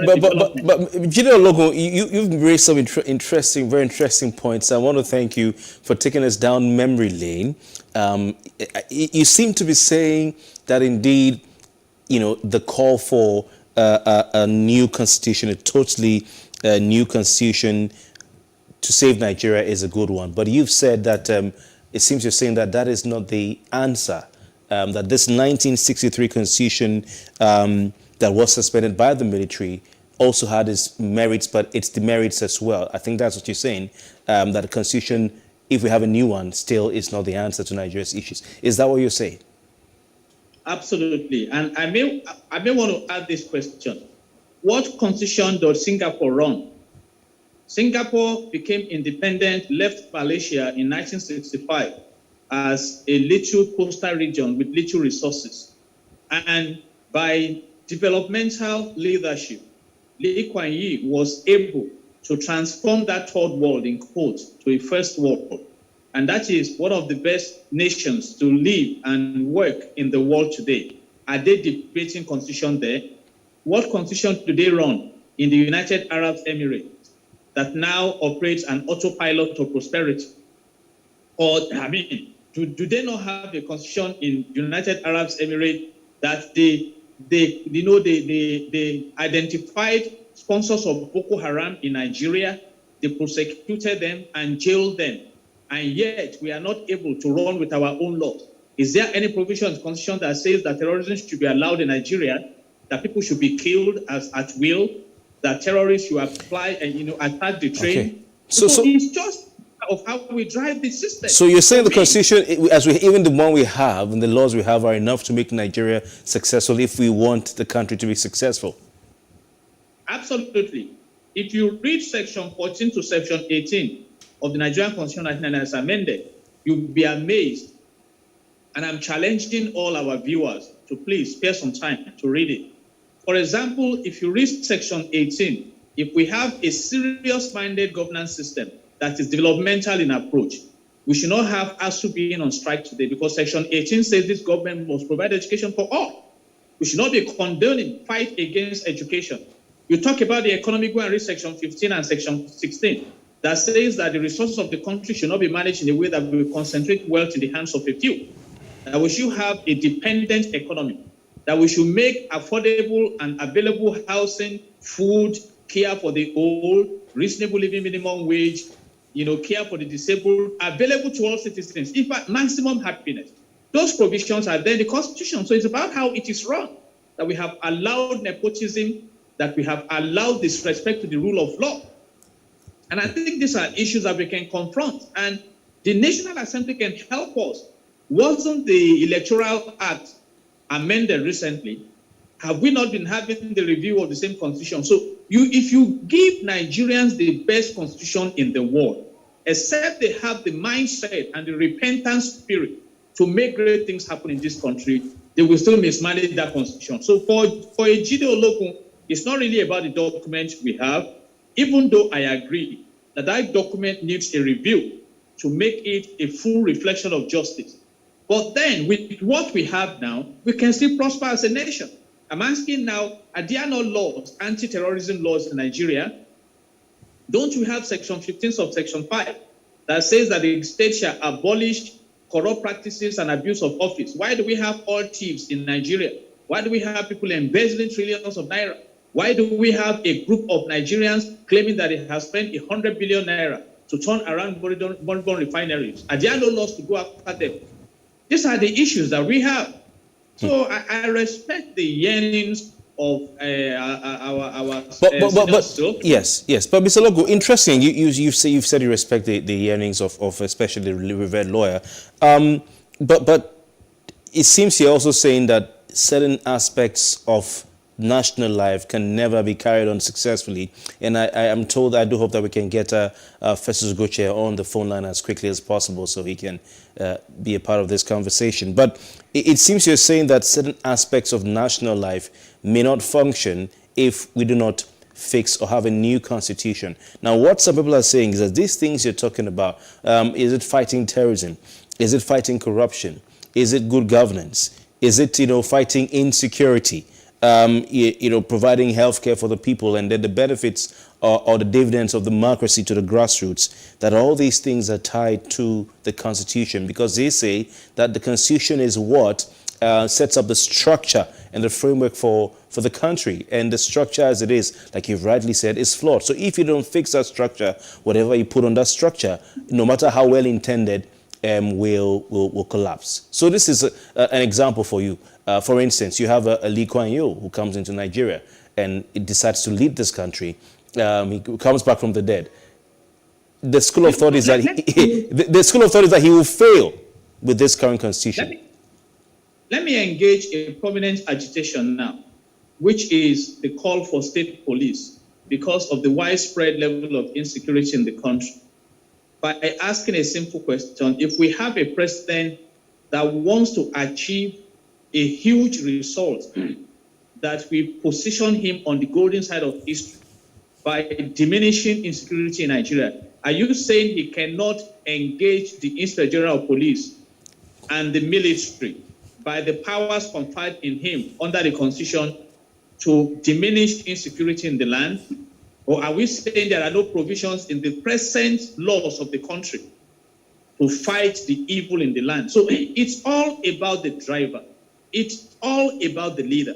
You see, leadership and the constitution we are talking about is like a tea bag. You drop a tea bag in a hot water. Then you brew tea that you drink and you throw the chaff of the tea away. You don't swallow the chaff. So there is no perfect document globally. There is no constitution that is perfect. But those who drive the constitution, those who implement the constitution, go as far as ensuring that the fortunes of the people are enhanced, that they deliver to the people. And that is what we are saying. And I believe, I have studied our constitution. I know there are areas we should review based on the concept of dynamism in governance. But then, if we implement what we have now, up to 75%, Nigeria should be the third richest country in the world. And that remains my position. I align myself if it is a possibility that we have a new constitution. But who are those who will allow it? Are those who are so greedy, they have cornered Nigeria and they want to continue to manage Nigeria? Who are the ones that will make way for it? That's the point. All right. We have under the 1963 Constitution, we embraced the Universal Declaration of Human Rights. Can people protest freely in this country now? You see, so is it a function of Constitution? No. There is a provision in the Constitution that gives you the liberty to express yourself, freedom of expression. So I am saying, and that remains my argument, that the drivers of our Constitution are not sincere and loyal to the people.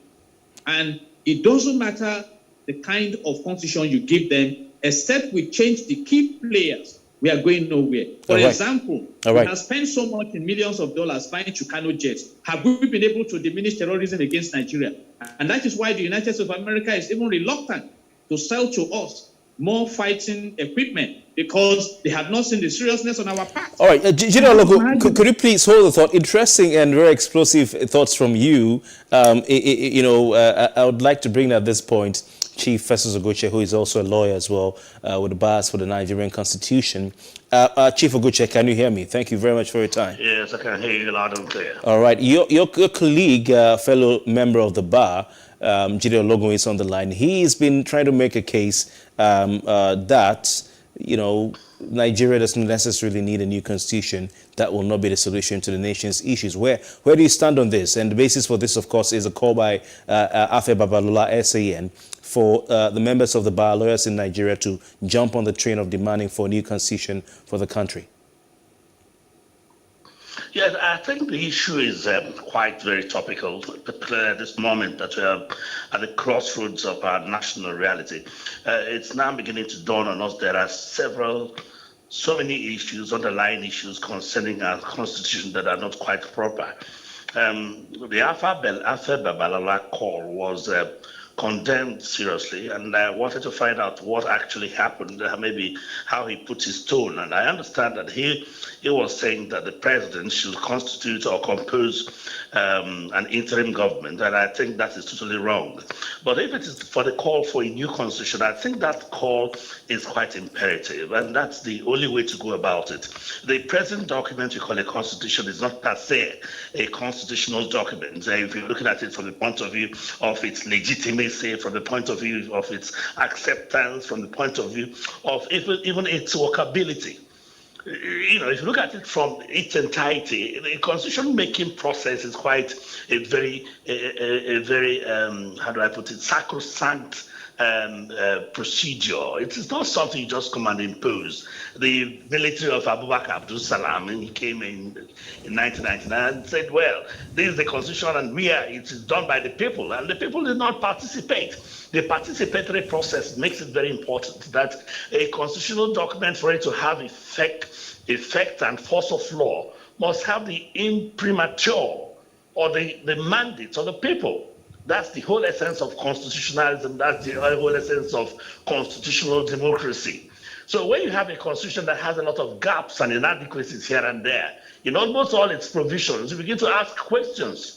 If you now begin to point out these areas, it will take a whole lot of the entire day. But then if you look at the constitution critically, you understand that part of the problem we are having now, part of the reason why the country is just there on the floor, down on its knees, is because we have a constitution that is neither here nor there. Would you call it a constitution? Forget that it has been applied by the courts. Forget that maybe, they say we have a constitution. Do you really call that document a constitution? So Chief Ogoche, you are aligning with Chief Afe Babalola, SAN, who said, quote, there is poverty in the land, hunger, insecurity, naira depreciation, unpaid emoluments, public universities have not opened for months, inflation has risen the public, and internal debt are rising while local production is appreciating. The poor are crying while the rich are gnashing their teeth. You're aligning with the senior advocate of Nigeria, it seems.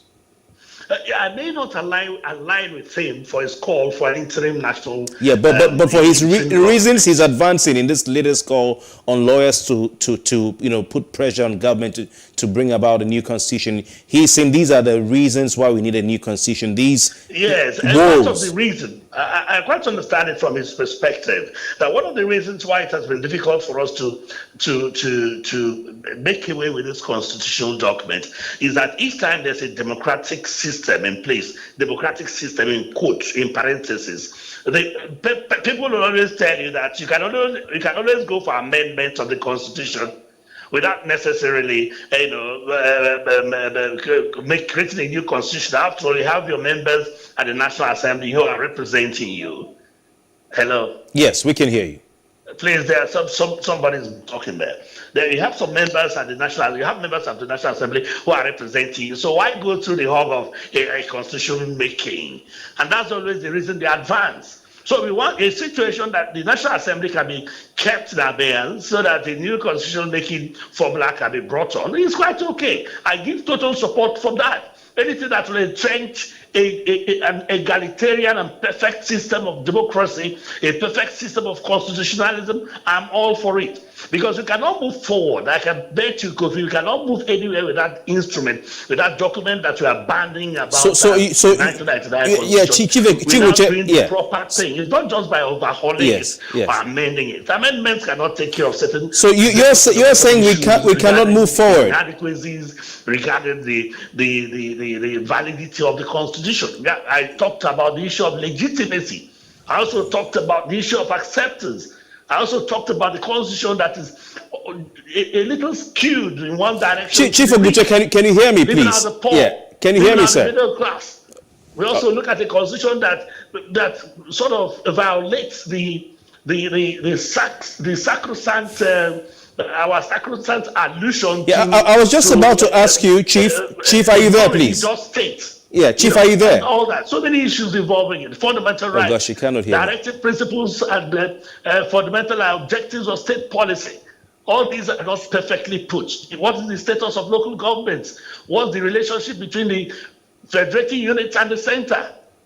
Chief Ogucheka, if you can hear me, sir, so you are saying the nation can't move forward, not just in terms of the structure, in terms of governance, but also in terms of the impact of governance on the people. You're talking about economic issues. You're talking about social issues. You're talking about insecurity. You know, these are all tied to the Constitution. Our guest, your counterpart, who is joining us via Zoom, Jide Ologun, says that it is not about this Constitution as it is about the drivers of the Constitution, that with this current Constitution, Nigeria can still make tremendous progress in governance, you know, and its impact on the people. Are you asking me? Yeah, so what are your thoughts to that? That it's not about the Constitution, but about the drivers of the Constitution. It's about the Constitution. It's not just the drive. You know, you cannot have a perfect society. The constitutional document is a guiding authority that should generate the necessary input and output for the move towards a perfection, towards a near perfect state that can be achieved. It's not those that are driving it. If you chase out all those people who are there now in authority and bring in a new breed of people, you are going to see the same end. You look at the United States of America, look at the Constitution. It's just a tiny document, but embedded within it are certain principles and norms that are ineluctable. They look at it as something that they attach to themselves, and everything depends on the level of participation, the level of involvement of the people in the constitution-making process, so that their loyalty cannot be questioned. As far as I'm concerned, we have a lot of gaps in the current constitution that calls to question the validity of the constitution itself. Okay. Jide Ologun, let us come back to you. You've had Chief Oguche, make his case for the Constitution being the main problem and not the drivers. I'll just take your response to that before we round off. I quite respect the brilliant submissions of my colleague, and I want to ask a simple question. Under the same Constitution, a president paid up our indebtedness. So what was wrong with the Constitution at that point in time? Under the same Constitution, the total indebtedness of Nigeria in 2015, March, was about 12.12 trillion naira. Today, it's in the threshold of 39 trillion naira. And you know the inflation rate, you know the unemployment rate, you know the evil upon the land. And that is why I am of the argument. And I'm very happy he also admitted that no nation can present a perfect constitution. It's because we have not moved in the direction of sustainable development. Look at Rwanda, for example. Rwanda is a brilliant example of democracy. They were also in trouble. And look at where they are right now. You know, one of the fastest growing economies.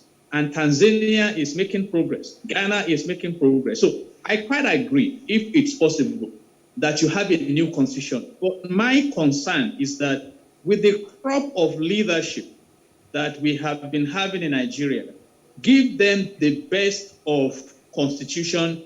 If they want to be corrupt and pervert it, they will pervert it. And that is my own serious concern in all this. And I believe that that is a germane argument. So having a new constitution, I'm for it. But will we implement the new constitution? I just asked a simple question. Is it not written in the Nigerian constitution right now that the primary purpose of government is the security and welfare of the people in section 14 subsection 2 of the same constitution? Go and read sections 15 and section 16. You will feel like fighting the government on why Nigeria should be a poor nation. You see, so, and these are our own concerns. I quite agree that there are problems in the land, but I do not agree that this constitution is to be blamed for it. I think those who are driving the constitution should be blamed for it. And let me just anchor my argument on this position. If you look at section 4 of the Nigerian constitution as amended, it says that the National Assembly shall make laws for the peace, order, and good governance of Nigeria. I have asked a simple question. If the country has come to this terrible situation as described by Chief Afe Babalola, a land of hunger, insecurity, naira depreciation, unpaid emoluments, public universities have not opened for months, can we claim that the government has failed? Is there a provision for impeachment of the president under the constitution? The answer is yes. We have 109 senators, 160 House of Representatives representing the people. So for a GDO logo, new constitution is welcome for me, but the kernel of my argument is that with the constitution we have now, even with all the shortcomings, Nigeria can still be a better place than it is. And that brings us to leadership. I think leadership have about 6 letters. The L stands for link. We need someone who can link up with the people and link people up with one another. The E stands for empowerment. We need a leader that can empower the people, make our infrastructure work, energize the economy, empower the industrial sector. Why should diesel be selling for how much it's selling now? Why should our refineries not work? Is it the fault of the Constitution? No. We have to quickly round off. We can go on and on leadership. Yes, indeed. My position. All right, interesting. Final word, very, very brief from you, Chief Oguche. You've heard a colleague here says that, Constitution has already provisions. For instance, it says a primary responsibility of government is to, secure the welfare and the security, or to provide for the welfare and the security of the people. These things are on paper, so nothing stops them from doing these things. So a final word from you, Chief Oguche, in response to that before we go. Very, very short, please. Yes, that we have structural problems. And the fact that our country is the way it is on the shoulders of the Constitution, because our Constitution failed to recognize the diversity of the country, the uniqueness of the people, and maybe the interest of the people. It's not just writing in the Constitution that the welfare and security of the people is the primary purpose of government. So if there's no constitutional limitations and directions that tend to make people in power to move towards that right direction, what do you expect? We are looking at a constitution that will have much more value to the people, that will create an electoral system that will stand the test of time, and also monitor and implement government directives and policies with equal measure in terms of participation of the people and not just the decision of the leadership. Okay. I want to thank you very much, gentlemen, for your time. Indeed, the Senior Advocate of Nigeria said that even the law profession, for it to be sustainable and in the interest of the majority of Nigerians and the country's sustenance as a whole, he's urging you lawyers to support the crusade for a new constitution. He calls it crusade to save this country from total collapse. Jide Alogun and Festus Oguche, Chief, thank you very much for your time. You're still watching Plus Politics, and thank you for staying with us. We'll take a short break, and when we return, Nigeria's Senate has prohibited the payment of ransom to terrorists and kidnappers. We'll look at this when we come back. Please stay with us.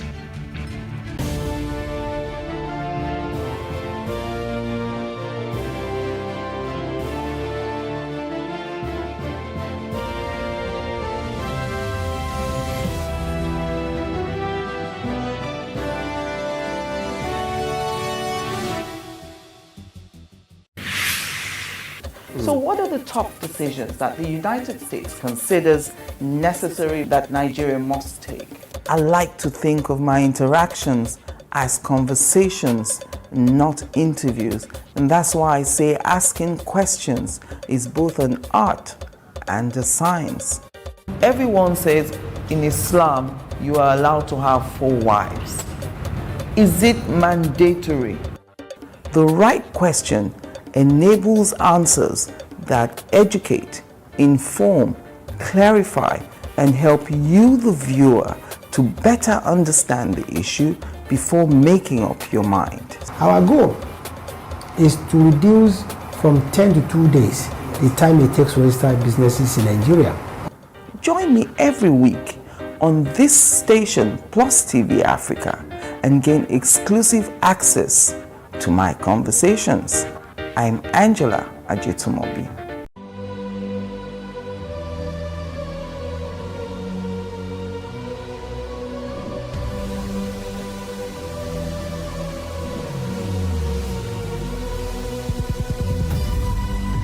What we do not understand, we will stigmatize. What you can see is the remaining of the tanker that exploded. The suspect equally confessed.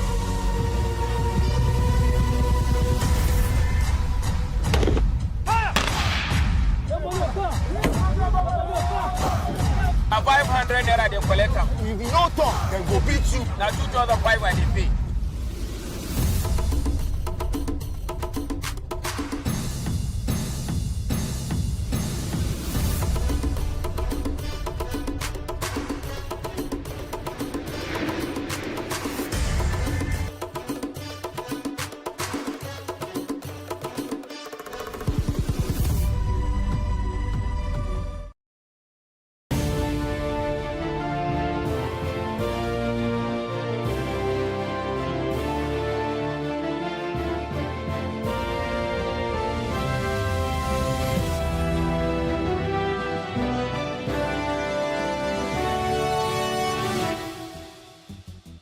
Welcome back. The Senate has amended the Terrorism Prevention Act 2013 by prohibiting payment of ransom to kidnappers in the country. The amendments are contained in the Terrorism Prevention Act 2013 Amendment Bill 2022, passed by the Senate on Wednesday following the consideration and adoption of the report by the Committee on Judiciary, Human Rights and Legal Matters. The committee's chairman, Senator Okpeyemi Bamidele, who laid the report before the House, said in his presentation that the bill seeks to outlaw the payment of ransom to abductors, kidnappers, and terrorists for release of any person who had been wrongfully confined, imprisoned, or kidnapped. A president of the Senate, Ahmed Lawan, said the proposal would complement the federal government's efforts in the fight against insecurity when it is signed into law by President Muhammadu Buhari. Now, joining us to discuss this is former Assistant Director of the DSS, Dennis Amakri, and we're also joined by Chairman of the Christian Association of Nigeria, Kaduna State Chapter, Reverend Joseph Hayab. Gentlemen, thank you very much for your time. Good evening. All right. Thank you for having us. We'll start with Reverend Hayab, who has joined us from Kaduna State. The reason is that Kaduna State has been the recipient or has suffered several terror attacks in recent times. And of course, these terror attacks have been accompanied with kidnappings, and ransom has been paid. We can look at the schools and the school students who were kidnapped, and parents had to pay the ransom and all that. Reverend Hayab, is this a welcome development as far as you're concerned? Well, one of the big challenges we've always had with the way our policymakers or legislators come about with laws is that they used to put the second thing first instead of the first thing first. To my mind, the most important thing that should have been done is to address the situation at the moment we are facing. We have, as I speak to you, 30 days ago, 62 or over 62 Nigerians were kidnapped by those who attacked the train, Kaduna train. 17 women are still with the terrorists. 4 kids are still with the terrorists. 42 men are still with the terrorists. Altogether 62. 1 student of the Bethel Baptist High School is still with bandits, and you can name numbers of people who are still with bandits. We've really not done enough to rescue these people and bring them home. And we are now coming up with a law that we want to send whoever pay ransom to bandit 15 years in jail, then the bandits die. You've not even arrested any to show us that there is enough effort to stop banditry, to stop terrorism, and you are bringing law. I don't think they understand these things at all, because when your loved one is involved in this, then you will understand what is happening. I remember early this morning, a group of people came to me because a pastor, his daughter, and one of his members have been kidnapped. The kidnappers, after a long negotiation, accept to collect 900,000 from the family. When they collected that money, they released the pastor, but kept his daughter and one of his members. And now they requested that these people should go and buy a particular type of motorcycle as ransom before they will release the other two. They went, paid money, and someone went and bought the motorcycle. On his way coming into Kaduna yesterday evening or afternoon, security stopped him, collected the motorcycle, and they came thinking that we should. I told them, what can we do? But you see, I understand their pains. I understand what they're going through. When I was speaking to them, they said, sir, you can see our father just came back. Our daughter, our sister is still with the bandit. The other person is still with the bandit. Now they may have reported to security. Nobody had made serious effort to rescue those people with the bandits. And now you are saying that if they give bandit money, you will. Yes, of course, we would have loved it to be like that. But have we done enough to stop banditry, to stop kidnapping, to stop all this terrorism going on in our land before we put that law? Or we just want to put that law when we are doing nothing and so many souls are there suffering in the hands of this criminal? This is where I find this bill quite not placed in the right time or in the right position. Now, though the bill still will need to go to the House of Representatives, I would definitely speak out and ask the House of Representatives not to concur with this bill because it is not yet time. All right. Mr. Makri, your thoughts on this? You've heard the Reverend who said it's not the right time to do this. As far as you're concerned, for the security situation in Nigeria, is this a welcome development? Well, I agree with the Reverend that this law is actually putting the cart before the horse, because you should do things according to, according to the sequence in which things happen. Now, my position all along for years has been against ransom payment. I don't believe in ransom payment because when they collect the money, they use the money to go and buy more arms, and then of course it strengthens them to even start attacking our own military and security forces. So this law itself is good. I think I appreciate what they are trying to do, but I think they're doing it at the wrong time, just like the Reverend said.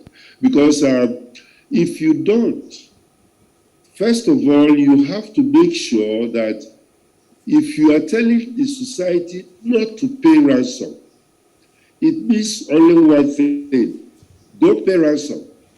If any of your people are taken hostage, the government will guarantee to bring them back. But the government has not guaranteed that if you don't pay ransom, your people will be brought back. So you find out that people have, in fact, we have cases in front of us.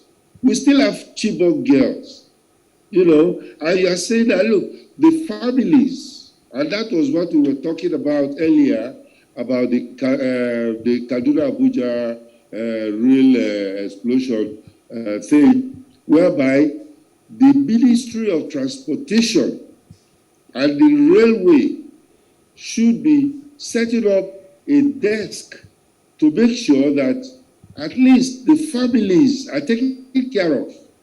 When we say taking care of them, informing them about what is going on so that they are not agitated unnecessarily. Then secondly, taking some of these people as their breadwinners. And that's how international standards, that's the benchmark in making sure that these families are taken care of pending when the hostages will be released. All right. So if you don't do it, what happens? The MD of the Agric Bank has gone ahead and then paid his money and come out. Others don't have that kind of money. So government should think at the level of the ordinary man to make sure that when we put laws, those laws are going to be effective. Because if we leave it the way it is, I don't think that law is going to be effective at all. Dennis Amakwe, you started by saying that you are ordinarily against payment of ransom to criminals, to terrorists, to bandits, to kidnappers, whatever. Why? Hello? Yes. I didn't get you. Well, what is the reasoning behind this, your original stance of being against payment of ransom to criminals? Why do I say that? Yes, why are you against it? It's very apparent. It's very apparent. All right. How can you fuel the person that is fighting you? That's right. You are fighting with an enemy. You have AK-47. He has AK-47. You keep on shooting at each other. Then when his bullets are running out, he takes a hostage from you. Then you take money and give him, and then he releases hostage for you, and then he use the money you have given him to go and buy another bullets to be fighting you. It does not make any sense. So there is no need. Every responsible government will not do that. I know that there are situations when you negotiate with terrorists, it's not only by money. I know where Israel has negotiated with Egypt to get the body of a dead soldier by releasing about hundreds of the Egyptians that were arrested or were caught during the war. So there are many ways of negotiating, but terrorists will always want to deal with you in terms of money because they need the money, and if you push money to them, it becomes a bazaar. Interesting. Where they could just do whatever they like. All right. Reverend Hayab, you've listened to Dennis Amakwe tell us basically that he's likened the payment of ransom to fueling your enemy. And have you been able to have a change of mind listening to him talk No. your I opposition? actually didn't say that I'm in support of paying ransom. I quite agree that paying ransom is actually even suicidal. The fact is that the terrorists and bandits terrorizing us have become strong because of the money that they've gotten. When they kidnapped the Baptist high school students, they got over 250 million from the school and the parents. And when they also attacked the train, they got 100 million from just one victim. Now they believe that they will get more and more and more, hundreds of millions. And that's why they are crazy. They are speaking to Nigeria as if they own this country, as if we don't even have a government. They flank the pictures of these people to provoke the families, and because they realize that so paying ransom is not right. But what we're just saying is that before you made a law and say that whoever pays ransom should go for 15 years in jail, what measures have you put in place that will even make it difficult for the bandit too? And if they dare touch anybody, you will go after them to show the people that you are there. Why people are paying ransom is simply because they realize that if their loved one is there, they can report several times. I have had experience. I'm not speaking the stories people are saying. When we go to the SSS, when we go to the police, when we go to the military, they will even tell us that keep negotiating with them and buy time. And if you continue to follow that advice, you will negotiate with them for the next 10 months, for the next 20 months. We are buying time because there's never a time that you keep negotiating and they tell you, oh, thank God that today we've arrested the man that you are negotiating with. So we keep negotiating and we have to pay before our loved one will come back and no arrest. So that's why people are paying for ransom. So we want to stop ransom. But what do we do first before we stop paying of ransom? But gentlemen, you seem to be on the same page here. But the Senate itself cannot go fight, the terrorists or the bandits. The Senate itself cannot go rescue these victims from the forests. They're not equipped to do that. You've seen in times past, Reverend, that the members of the National Assembly, Senate, and House of Reps have invited service chiefs to come and answer questions. So the oversight is there. Probably this is the least they can do. This is the much they can do to prevent money flowing into the hands of the enemy on their part as legislative body. You see, the Senate are representative of the people. And when the Senate are making law, they make the law for the people. And the issue we are talking about is the pains the people are going through. Whatever may be the conversation between the Senate and the chief security officers, the Senate must understand that they are talking about the people. for years now, money has been given to these security men. What have they exactly done to stop this evil? You know, sometimes in this country, when you talked about security, those who are by privilege of office or in particular office in security, we just think that you know nothing since you are not part of it. I believe security is about people, security is about everybody, security is not just an exclusive job of some individuals. So they need us, we need them. The role they play, we also have a role to play. If we don't do that, I speak because, okay, just the same, this morning again, I hosted a large contingent of the police community relations committee, and we had this kind of conversation. How do we work together to help our security agents? But when the National Assembly are making laws, and they fail to understand what is hitting on us, they fail to understand the pains we are going through, and there is no evidence out there to show that, look, if we come up with this law, then now all is well. That's why we're saying before you make law, think about the people and also call for the input of the people. Right. I am not sure that the National Assembly or the Senate particularly have really called for the input of the people. But because, as I've said, this bill is not over, the federal representative needs to also come up and discuss this. So that means we still have an opportunity to correct where it is wrong, so that the final copy of this bill will not just be a 15-year sentence if you pay money, but also if those in power fail to deliver our own who has been kidnapped, what do we do to them? Dennis Makri, sometimes you're from the intelligence community, the defense sector, we won't call it that. Sometimes it may take, and I'm saying this as a layman who has no training in that aspect, apart from what I read, what I hear, and what I watch. Sometimes it may take, will I be right to say sometimes it may take a while for a rescue operation to be successfully carried out? And is there an element of impatience on the part of the families of the victims, or a bit of fear?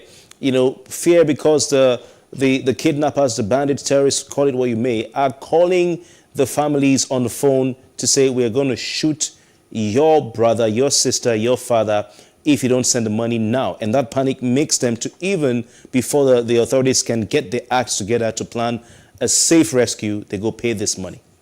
Is that something that can play out? Yeah, very, very correct. Your assumption is correct. And I have been very much involved in cases like this, many of them. And that's why I was saying that there is need, when hostages are taken, that the responsible authority, in this case, we are talking of Nigerian Railway Corporation. Nigerian Railway Corporation should go ahead and set up, in conjunction with the state government, if possible, a desk where they will be briefing the hostage families, the family of the hostages, and the general public on a daily basis. Because we need to know. Yeah. And that will lessen the anxiety of the families. That way, at least they are aware, they are getting information. And then, of course, they will go ahead and take care of them in case they have problems. Now, there is another area that we have forgotten, and that is about hostage negotiation. Is a total specialty on its own.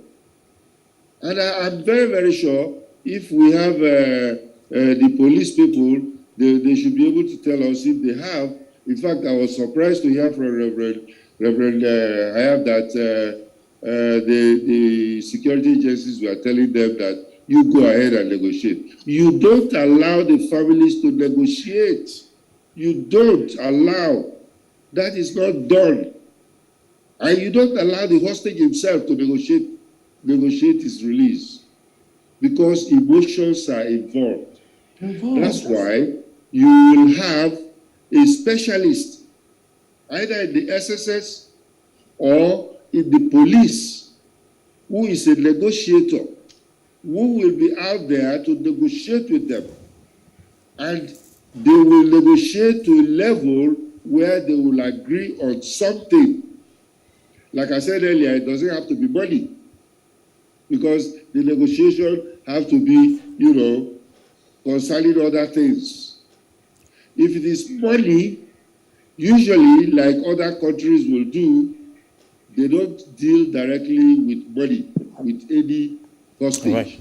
Gentlemen, they can decide to use a third party. All right, gentlemen, we have to go, and these are some of the dynamics, that you are saying, families should never negotiate with the terrorists, and I think you're all saying that yes, indeed, you are against the payment of ransom, but some things need to be put in place. Indeed, we have a list of all the amounts that have been paid, or most of them. It runs into hundreds of millions of naira, if not billions of naira, including some that have been paid by government, allegedly, as reported by the Wall Street Journal. But we'll have some other time for this conversation. I want to thank you for your time, Dennis Amakri, former Assistant Director of the DSS, and of course, Reverend Joseph Hayab of the Christian Association of Nigeria in Kaduna State. Gentlemen, thank you very much for your time.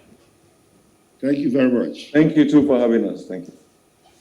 And that's the size of a package. Some breaking news coming in tonight. A federal lawmaker and governorship aspirant in Rivers State, Farah Dagogo, has been arrested by the police. He was arrested at the PDP governorship screening venue in Port Harcourt while he was there to be screened. He was earlier declared wanted by Governor Nyesom Wike for allegedly disrupting the screening exercise, which he earlier denied. Of course, Farah has been very, very vocal against what he says is the high-handedness of Governor Wike of Rivers State. We'll look at this, I'm sure, subsequently on this program. Thanks for joining us. My name is Kofi Patels. See you tomorrow.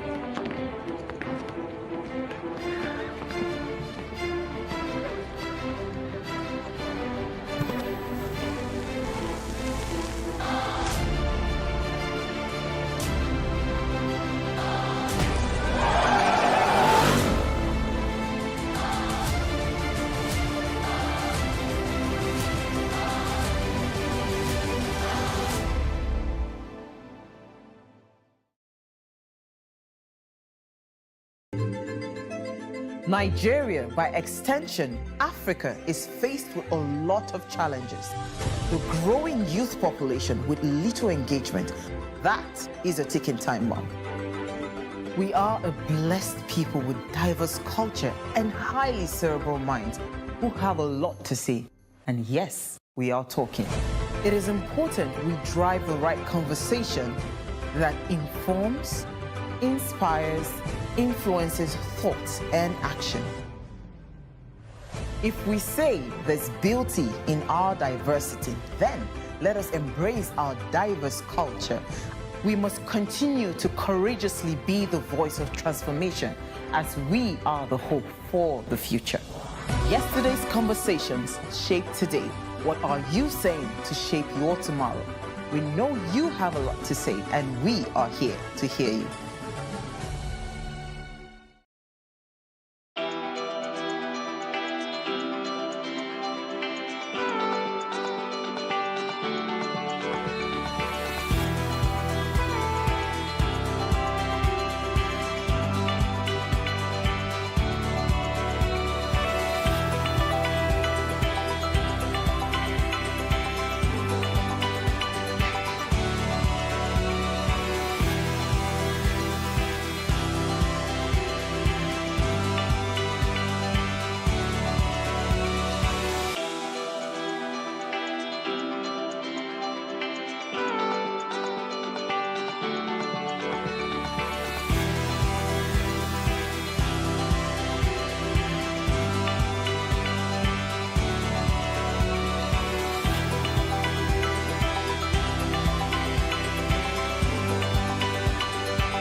Spirituals, gospels, and blues informed Alvin Ailey's dance movements. Ailey was raised in poverty by a single mother in segregated Texas. His upbringing informed his choreography, a blend of modern dance and ballet, speaking to the Black experience. Using archival footage, filmmaker Jamila Wignott explores the influences behind Ailey's creative genius in her documentary, Ailey. I really wanted to come at it in the way that Mr. Ailey came at it, and that was about, let's acknowledge that there is pain and struggle in this story, but let's also look at what are the essential things that keep us going, and where are the strengths, and what is true to the everyday experiences of being in this particular community. Identity was a strong message.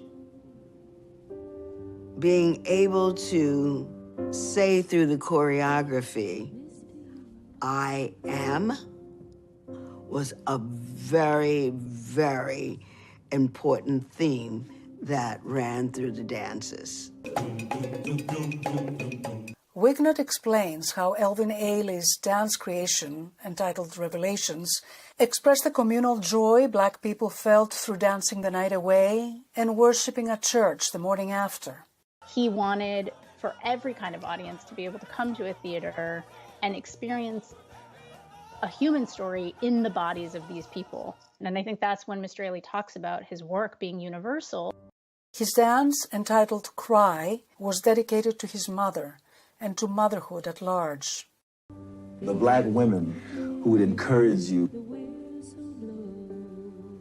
who would be there always, who were so supportive, that you could not fail. What he's really trying to access and draw upon are these kind of women who have been the strength of a community, and certainly in his own life, being raised by a single mother for the vast majority of his youth. Wignott hopes the documentary offers insight into Ailey's inner psyche as a prolific choreographer of 72 dance works, as an aloof individual, and as a gay African-American who did not allow himself into permanent relationships. He has this kind of heroic quality to him, as well as these real human struggles. Penelope Pulu, VOA News, Washington.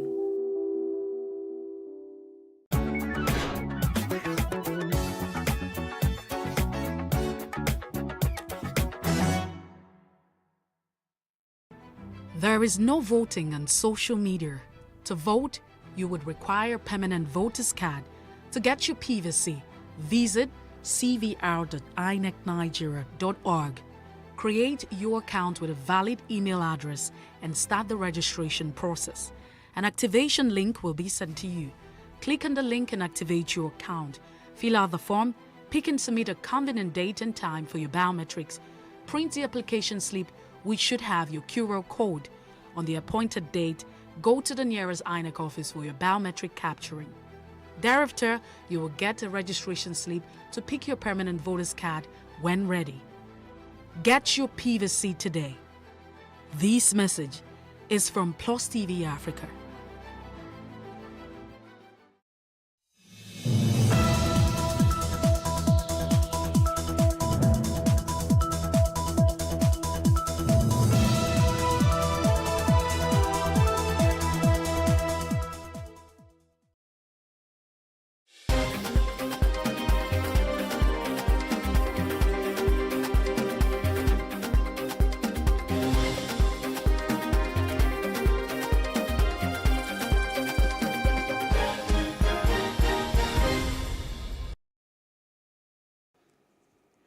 Good evening. I am Jacinta Obiku with the news update. A former Senate President, Ken Namani, has joined the race to succeed President Muhammadu Buhari in 2023. Disclosing this while speaking with journalists in Abuja, Namani said Nigeria needs a man of tested integrity and competence to mobilize citizens to overcome tough challenges. He noted that his pedigree as the President of Senate and Chairman of the Presidential Committee on Constitutional and Electoral Reform, proved he would improve on Buhari's legacies. Ahead of the 2023 general elections, PDP has commenced the screening of the 17 presidential aspirants at the Legacy House in Abuja. The exercise, which is happening behind closed doors, is headed by the former Senate President David Mark. In attendance is the Rivers State Governor Nelson Wike, former Senate President Anyim Pius, former Vice President Atiku Abubakar, former Senate President Bukola Saraki, former Anambra State Governor Peter Obi, among other aspirants. One of the aspirants, Senator Anyim Pius Anyim, who has been screened, told journalists that the process is a simple one. According to him, all the panel is out for is to verify their membership status, financial status, academic credentials, and other requirements for a presidential candidate as spelled out in the Constitution. The APC has said it is yet to zone its presidential ticket for the 2023 elections.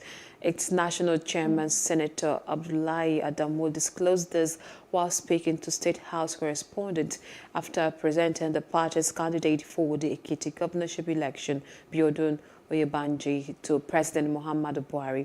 Adamu was accompanied to the presidential villa by the Ekiti governor, Dr. Kayode Fayemi, Kebbi State Governor Atiku Bangudu, and National Secretary of the APC, Senator Yola Omosheri. The Northern Elders Forum, NEF, on Thursday asked major political parties to throw the contest for their presidential tickets open to all regions, asserting that the zoning system is no longer desirable.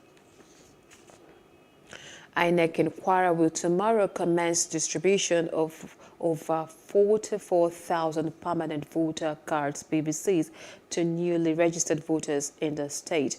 INEC Resident Electoral Commissioner in the state, Malam Gabar Madami, disclosed this today in Ilorin. Madami said that the collection of the PVCs would take place in all the 16 local government offices of the Commission, and added that they were for those who registered between June and December 2021. He urged the new registrants within the period to approach INEC offices across the 16 local government areas in the state for collection. The Resident Electoral Commissioner added that the collection would be from 9 a.m. and 3 p.m. daily, except on weekends. He appealed to the people of the state to avail themselves of the opportunity of devolution of registration towards to register for their PVCs. Madami warned the people against double registration, adding that it was a criminal offense to register more than once. He implored the eligible residents to take full advantage of the rotational exercise at the ward level to register. 6 deaths have been recorded from Lassa fever outbreak in Kautungo local government area of Gombe State. The new outbreak was discovered when 5 students of the Amanchiri school became ill and were taken into a hospital. Initially, they were suspected to be suffering from meningitis, but when their samples were taken and examined, they were confirmed to be Lassa fever. An isolation center has also been established to cater for the confirmed and suspected cases in the area. 76 other suspected cases had been sent for confirmation. The NSCDC Yobe Command said on Friday that it will deploy no fewer than 565 personnel to ensure hitch-free Eid-al-Fitr celebration in the state. All Eid grounds within the state would be secured by officers and men prior to Salah Day and throughout the period to prevent any unwholesome activity. The commandant also urged the general public to give prompt and credible information of suspicious persons or movements to the security agencies. He He reiterated the command's commitment to collaborate with other sister security agencies and wished Muslims peaceful Salah celebration. Police in Ogun State have arrested 69 suspected persons for involvement in criminal activities while parading the suspects in Abeokuta, the state capital. The state commissioner of police said those paraded include 52 cultists who have been terrorizing the state, 12 suspected kidnappers, 2 armed robbers, ritualists, as well as a self-acclaimed Islamic cleric who specializes in defrauding unsuspected members of the public. The command's public relations officer, DSP Abimbola Oyeyemi, said the arrest of the suspects were part of the command's effort at suppressing the menace of cultism and other vices across the state, particularly cult clashes in some part of the state. Following a series of court clashes in some part of the state recently, the Commissioner of Police, Ogun State Police Command, CP Lanre Bankole, set up a special squad with a mandate to fish out members of various violent cult groups wherever they are within the state. The squad, which is being commanded by the Assistant Commissioner of Police, Department of Operation, swung into action and started clamping down on all known cultists in the state. Their operations within the last 2 weeks have yielded positive results, as not less than 55 members of various cult groups have so far been apprehended. They were linked with several cult classes across the state, which left not less than 8 people dead. Dangerous weapons from them, which include battle axes, locally made pistols, and some other dangerous weapons which they are using in unleashing terror across the nooks and crannies of the state. It's not me that have the gun. It's one of my friends have the gun. So, and then he give it to me to keep. So from there, they see it from my hand. I didn't say I did not collect money from the person, but he did not give me such amount she's calling. The price, the money that is between me and she, it does not more than 800 and something thousand naira.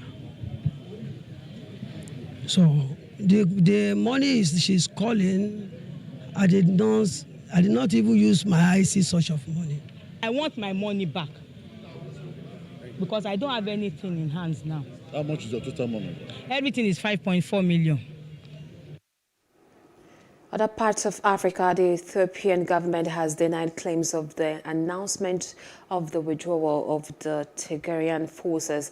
Government spokesperson Legelis Tulu told state media that the news that Tigrayan forces had left Afar were big lies. The government asserted that the rebellious forces were still present in the neighboring region of Afar. The Tigrayan forces said they were withdrawing so that humanitarian convoys could enter. Only a trickle of aid has made it into famine-hit Tigray, where more than 90% of the population needs food aid since the Ethiopian military withdrew at the end of June. The United Nations has blamed the government, bureaucracy, and fighting for blocking convoys. More than 3,000 refugees, migrants and asylum seekers died or went missing last year while trying to reach Europe via Mediterranean and Atlantic Sea routes. The 2021 figure represented nearly twice the number of lives lost in the previous year.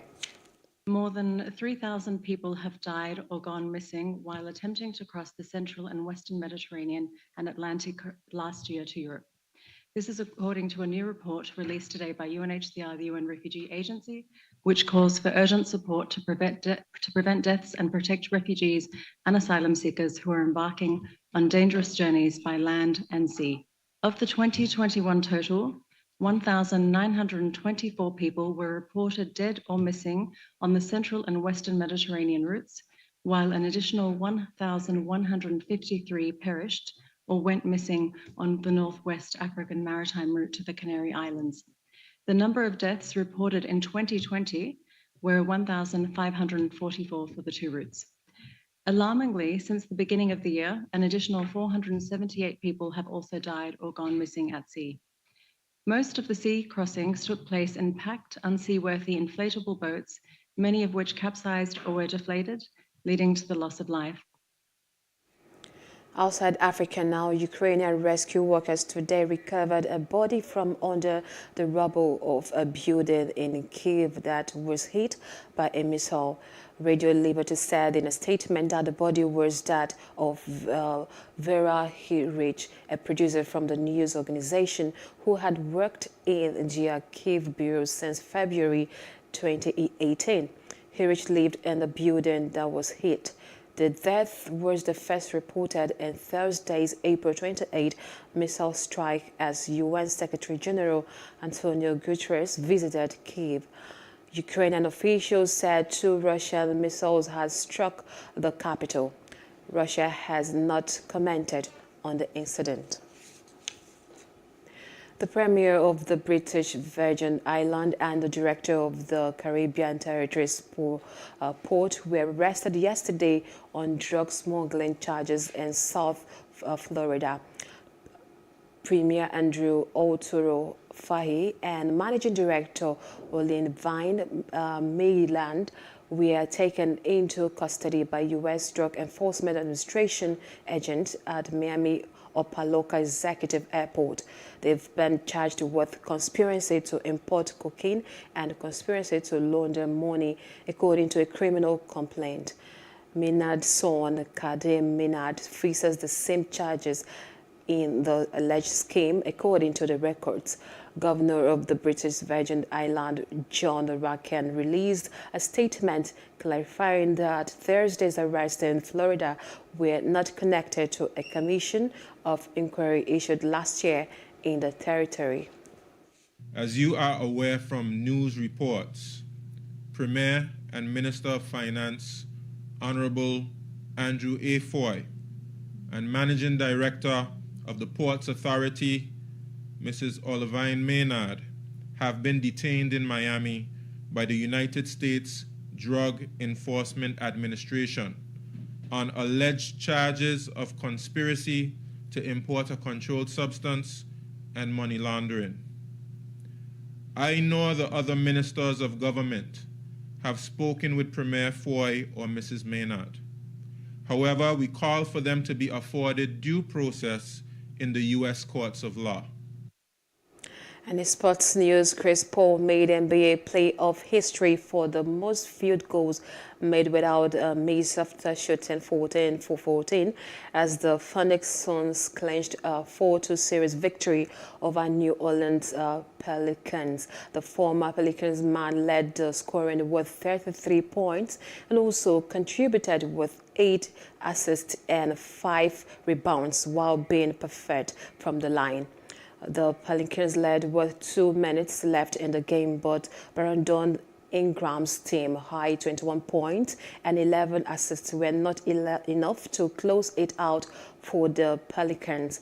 The top-seeded Suns will now face the 4th seed Dallas Mavericks in the Western Conference semis.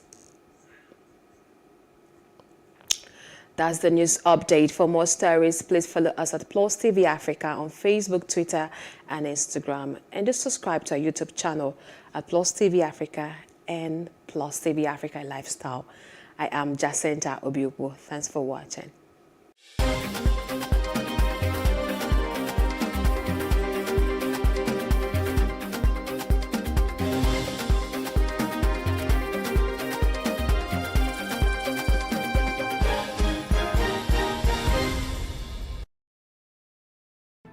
There is no voting on social media. To vote, you would require a permanent voter's card.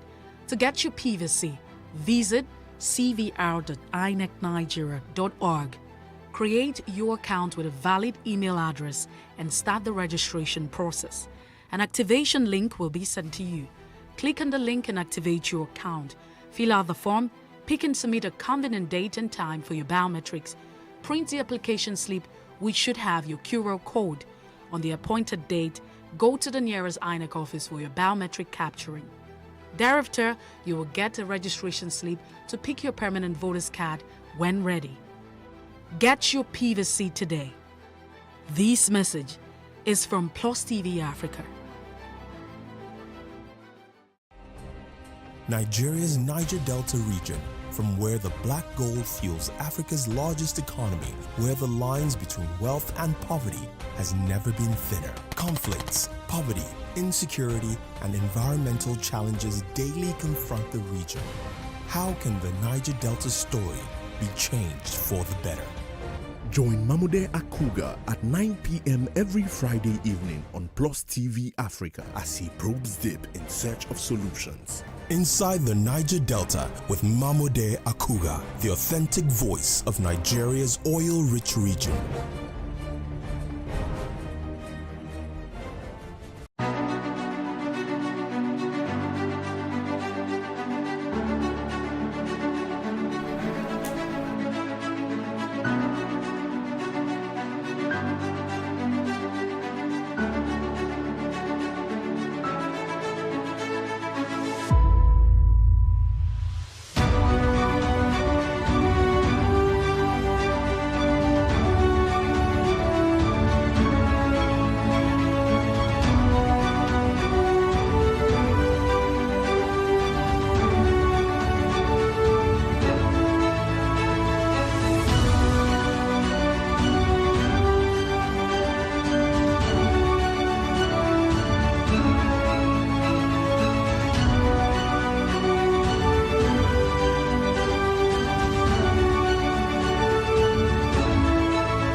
It is engagement we need to have. Those who suffer miscarriages are never taken into account. Members of the National Assembly are also influence peddlers. You are sitting on Nigerians' money. From the barbing, I pay my rent. From the barbing, I send my children to school. A consultative engagement. No any tangible notification before they ban us. It's one thing for people to be at your back and the heat of the moment, and another thing for them to still be with you when push comes to shove. I will do everything to take Lagos out of the national grid.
Peptic ulcer disease is the disease of, not exactly disease, a condition, a clinical condition where there is an ulceration, meaning a wound in the stomach.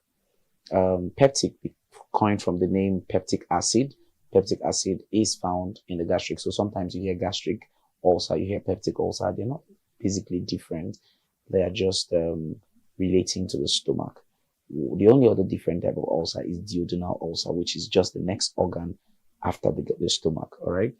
The stomach, which is the sac that contains food, also contains gastric acid or peptic acid that helps to break down protein. The word peptic there is directly related to protein. Okay. So it helps to break down protein. But over time, there could be hypersecretion of this acid that could now cause a breakdown in the walls of the stomach. Now, the stomach walls originally contains mucous membranes or mucosa that prevents this acid from eating up the stomach lining. For some reasons, again, this mucous membrane could also be reduced or absent and further allowing this acid to eat up the stomach. And when this happens, you come down with what you call the peptic ulcer disease.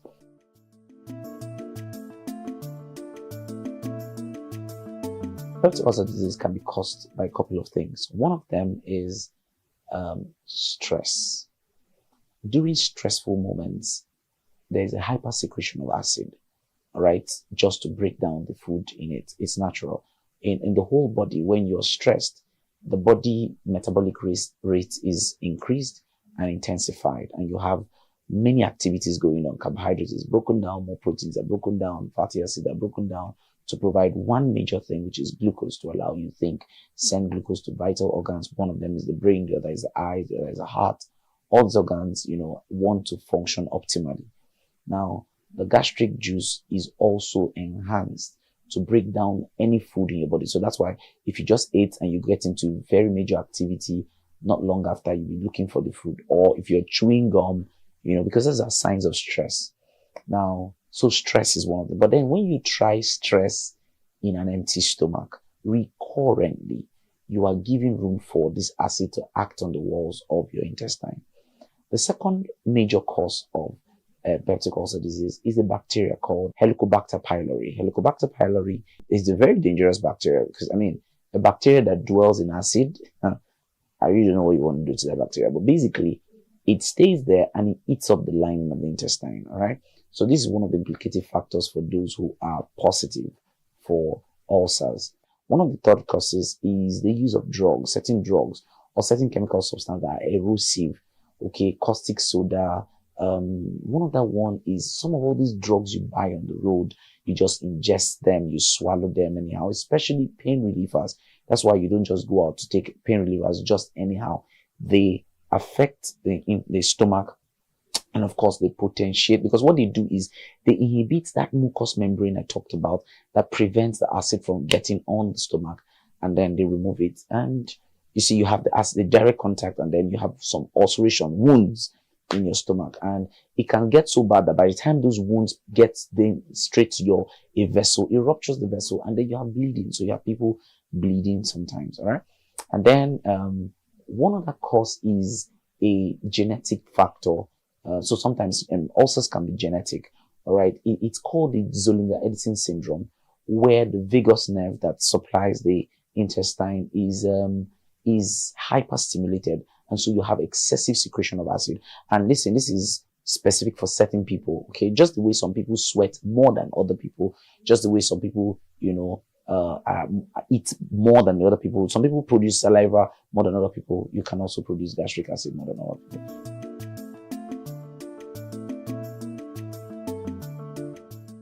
Well, the word is try to eat recurrently. Don't fast every time. If you're fasting, let it clear that you're fasting, okay? And you want to fast guidedly, okay? Maybe with your doctor. You like to see your doctor first and be sure that you're good to go, okay? If not, you don't do it recurrently, okay? What other things can you do to prevent it? Yeah, irrational use of drugs. Don't just take drugs because you see them. Don't drink chemicals easily. The use of alcohol potentiates it. Regular intake of alcohol exposes you to possibilities of coming down with peptic ulcer disease. Now, one other thing is ingestion of diet. What kind of food should you do? High levels of acid containing diet should be minimized. All right. Sometimes you see people taking all kinds of concussions, herbal concussions. You are exposing yourself to great dangers. Okay. When you do all kinds of acid containing meals or diet, lime, you're trying to mix lime and ginger, and you're trying to lose weight, but you are potentiating something else. So it's important that you are careful what you are mixing, prevent it. You don't have to take excessive protein diet. Some people like to take roasted meat, for example, what we call suya locally. You do a lot of suya and you do a lot of alcohol. that can potentiate peptic ulcer disease for people. So prevent it by reducing this type of foods. Try not to take a lot of carbonated drinks. Alcohol dropped drastically. Water is very important. And before you do some of these things, please eat right. All right, eat your balanced diet. Don't skip meals.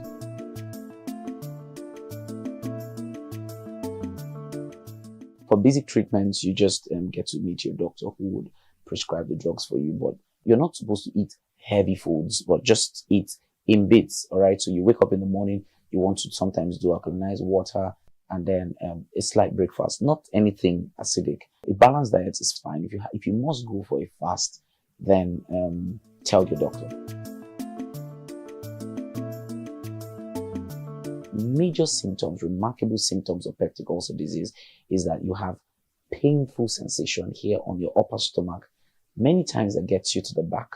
Many people have diagnoses of peptic ulcer disease, which are really not peptic ulcer disease. So they come up to the hospital and say, they say I have ulcer. And I say, who said? And they say, well, my auntie said, or my uncle said. No, you have to have a diagnosis of peptic ulcer disease. And one of them, like I said, is a test of H. pylori. The other test is, which is usually the gold standard. There's urine breath test, one of the tests, but the gold standard is an endoscopy, where you get to see the internal organ and be sure that there's a wound there. And this usually happens when there's bleeding, from the mouth or from the anus. All right. Other symptoms, like I said, is bleeding. You have bleeding. So you don't just have pain. You have pain that spans from this upper stomach down to the back. So it feels like a dagger piercing through you, down to the back. It's characteristic of that. Okay. Especially worsened when you've not eaten or when you just ate. The moment you take in food, you feel that sharp pain that, wanes for a while. So food affects the pain. Okay. Of course, bleeding is one of the side effects, one of the symptoms of peptic ulcer disease, bleeding either from the mouth, just see slight trace of blood, or from the anus. One more thing is the heartburn. You feel that constricting pain, heartburn. Then lastly, there are few other symptoms, but one of the remarkable symptoms is a headache. You have a persistent headache that can be called a migraine. Not necessarily a migraine, but many people just say, oh, it's a migraine, but it's not. You notice that headache coincides with when you have the stomach pain, or it precedes the stomach pain. Now, that is a kind of symptom of a peptic ulcer disease. Usually, it's said that some of the brain cells, have some mimicking cells that look like the ulcer cells. So whenever the ulcer is firing, or whenever the gastric acid is firing, you have the same firing occurring in the brain, and you have that headache. Whenever you have it, you need to treat properly for peptic ulcer disease.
welcome to Plus Events, your favorite social diary show that brings you the best and biggest events to your screen.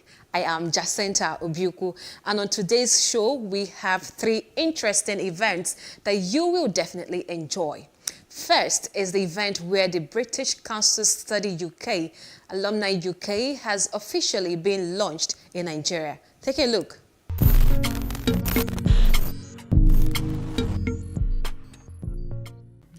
The British Council Study UK Alumni has been officially launched in Nigeria.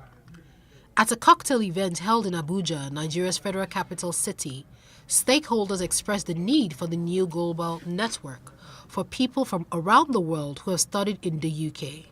One after the other, the members of the Alumni UK present recall their experiences during and after their study with a consensus that by joining Alumni UK, all the alumni can grow their worldwide professional network, continue learning, and share experiences and expertise with others. I actually went to Hot Business School, and the course I studied was business marketing. Actually, what made me to go study business marketing was a friend of mine suggested. He said, why don't you come over here and do at least some few years business course, which it was a good idea. And when I went over, I was able to, the 2 years I spent there, I was able to learn a lot concerning marketing, which at the end of the day, when I was done, I came back and opened my own business. I'm an entrepreneur. I have a fashion house, which I call Sasha Fashion.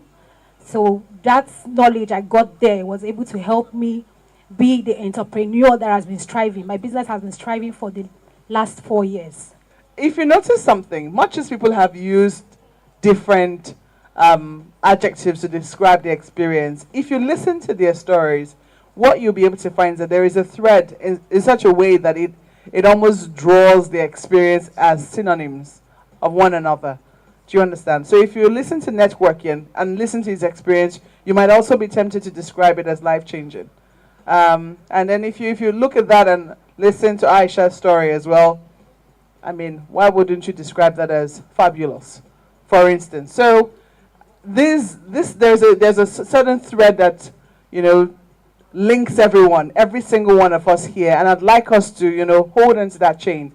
When I got back from the UK, I don't remember that there was any alumni link, organized by the British Council.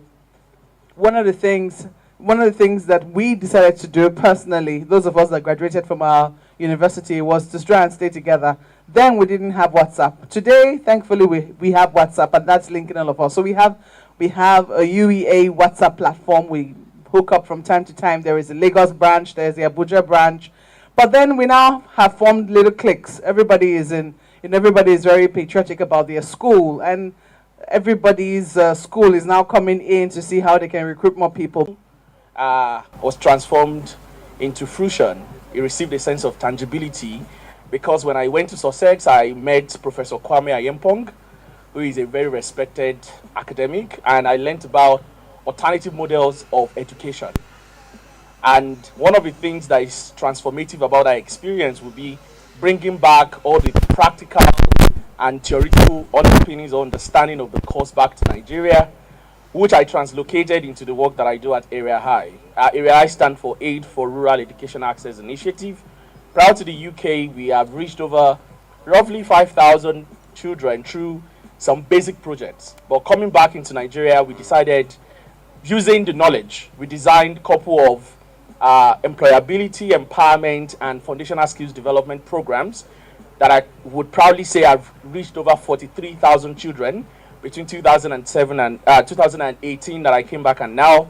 And we've been able to attract sponsors and donors like, interestingly, the FCDO sponsored me to the UK, Malala Fund, quite a number of organizations. Speaking further on the initiative, Program Manager, British Council, Daniel, said the program offers a partnership platform through which the alumni will be supported with their personal and professional development by making a positive contribution to the economic and social prosperity of their home countries. He expressed hope that this initiative would bring significant benefits to the UK through developing and supporting sustainable economic, scientific, and cultural relationships and networks. Community of practice in a community where they can learn, where they can collaborate, where they can partner together and just leverage the opportunities that exist within the network. And that's why we're launching this, right? To understand that there are a lot of young people who have studied in the UK and Nigeria, doing amazing stuff in their career and their different projects or endeavors. And why not just bring them together? Why not just leverage the knowledge, across board? Why don't they, what are the career opportunities that exist? One thing we're looking at is even giving them access to leadership webinars, more knowledge that would make them better and contribute further to the advancement of the society. So this is launching in Nigeria, but it's also launching globally. The goal is to have about 250,000 people, young people across the world in that platform.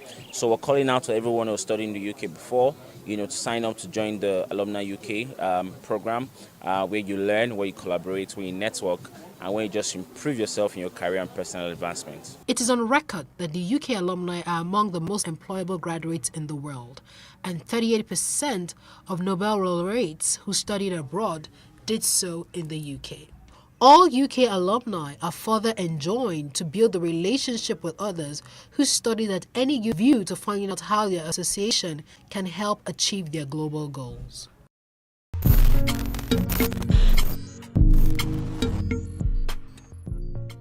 Well, I hope you enjoyed that. The next one is the Africa Agility in partnership with the Lagos State Government and Eco-Innovation Center, working together to close the gap change in the technology industry by ensuring that more women are in technology through training. Take a look.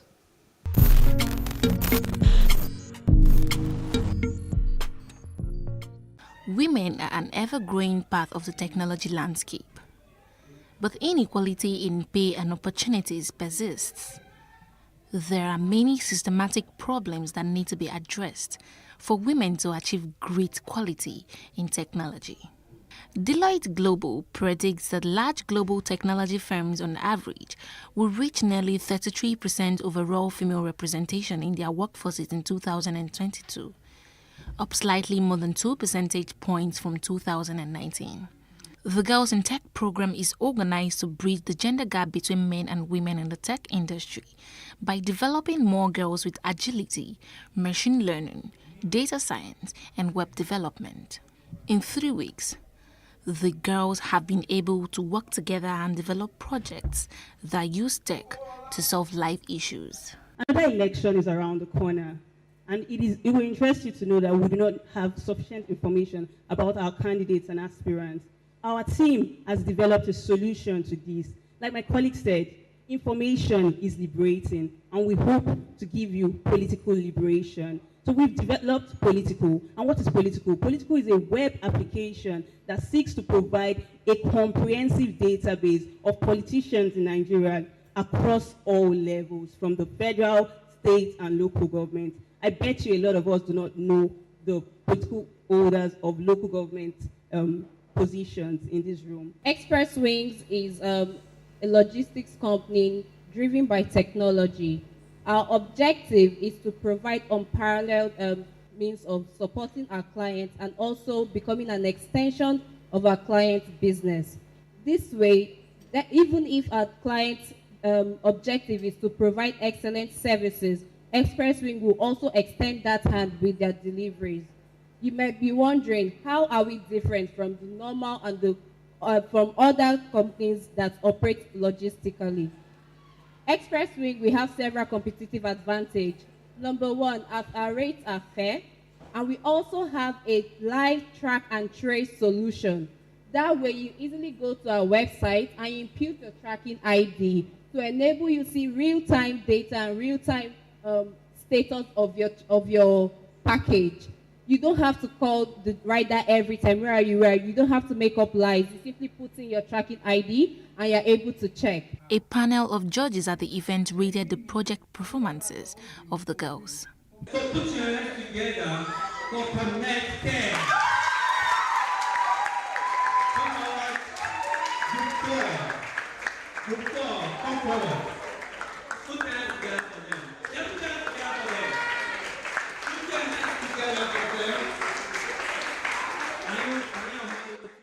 Developer manager at Microsoft Cloud, Eduaba Sichunwiki, shares her experience in the tech industry and encourages the girls to continue to do their best. Today it's not about me, it's about all of you have been the biggest believer of having loads of women in the tech sector. So for some of you that know, beyond my Microsoft life, I run an organization called Wenters, and I do know that most of you are part of the Wenters team. Thank you, thank you, thank you, thank you. To the amazing Wenties that are here, thank you. And it's been because of my experience in the tech sector. So when I started on my career, I started on managing the cloud penetration in Nigeria. And what that really meant was, it was at a time when cloud technology was just a thing. So think of conversations that were happening between most of the corporate organizations. I was the one having this conversation. The good thing was that I was in Microsoft, right?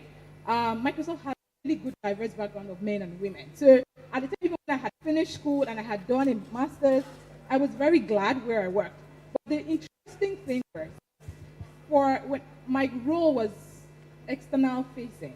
So in my external facing role, when I'm getting into conversations, I'm pretty much in a room with a lot of board members of IT, sort of just trying to say, the cloud is the way forward. And then you sort of turn around the room and realize you're the only woman. I didn't see that as a deterrent, right? I saw that as, this is an opportunity to get a lot more women, to do more, to be more. Anugo Poud, the founder of Africa Agility, says in the next 10 years, 5,000 female youth in the tech ecosystem will be trained. We want to launch the new CUDA Flutter Wave Pay Stack of Africa, and especially build, the founders are women, not just the men, because when you look at the top tech organizations in Africa, they are mostly male. But now Africa Agility wants to launch the women into the tech ecosystem so that they can compete with their male counterparts. So we are launching Girls in Tech Business School, and it will be starting next month. And this is not just for the girls that have gone through our programs. We are targeting girls across Africa that have great, amazing business idea, but they don't have the skills and the competency to be able to launch into the marketplace. So we are going to take them through ideation into launching their tech startup. And also we are going to work with investors and venture capital that would fund this investment for these girls, maybe by getting equity or whichever way that they want to fund it. Then we're also going to get grant for them as well, so that they can have enough funding to be able to launch a very successful, thriving tech business.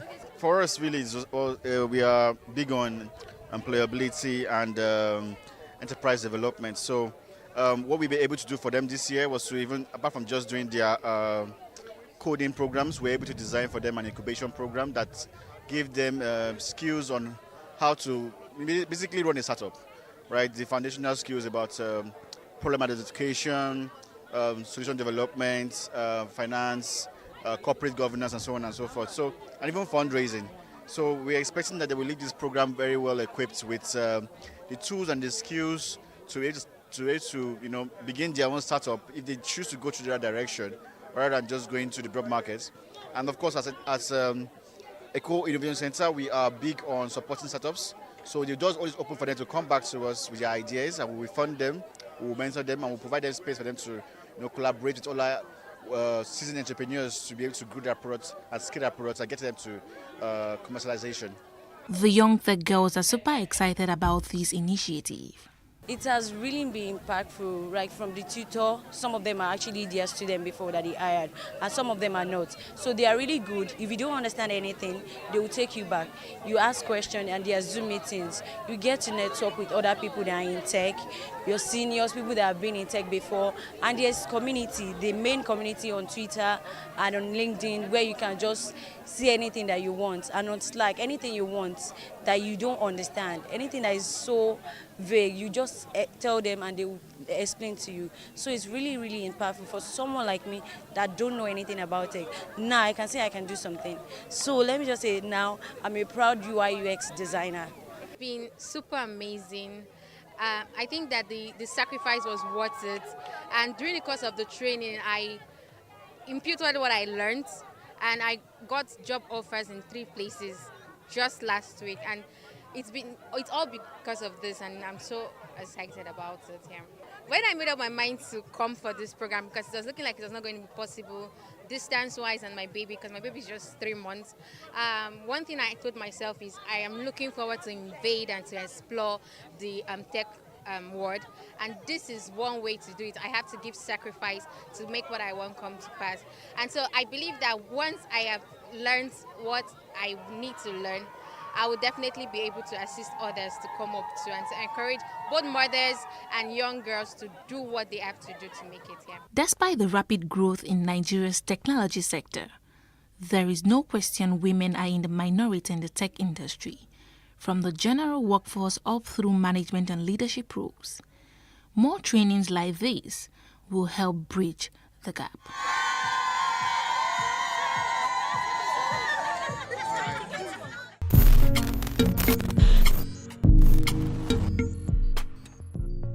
And finally, on this edition of Plus Event, we've got wedding between Grace Peters and Dixon Osage. Enjoy.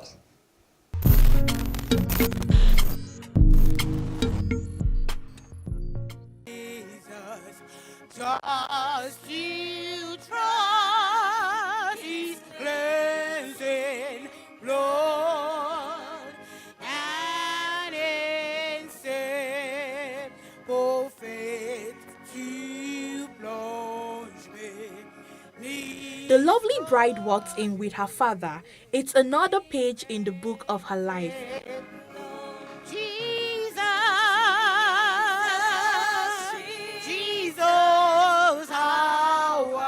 The church was filled with friends, guests, and associates who have come to witness the holy matrimony between Grace Peters and Dixon Osage at the Redeemed Evangelical Mission, Trem, Bagada, Lagos. What paraclete is where you get the word one who is your advisor.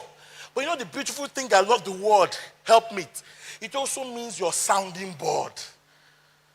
Grace and Dixon, Grace is your sounding board. That is when you are going through stuff and you need somebody to just sort of share your burdens and your pain. What do? You turn face to face. It was time to exchange their vows. Say to her, I, Brother Dixon. I, Brother Dixon. According to the word of God. According to the word of God. I leave my father and my mother. I leave my father and my mother. My father and my mother. And all my relations. And all my relations. From, I mentioned your village. From East and Southeast local government of Edo State. East and Southeast local government of area of Edo State. Yes. And I join myself to you. And I join myself to you. To be a husband to you. To be a husband to you. From this moment forward. From this moment forward. We shall be one. We shall be one. Please celebrate them. Put your hands together. I, Pastor Grace.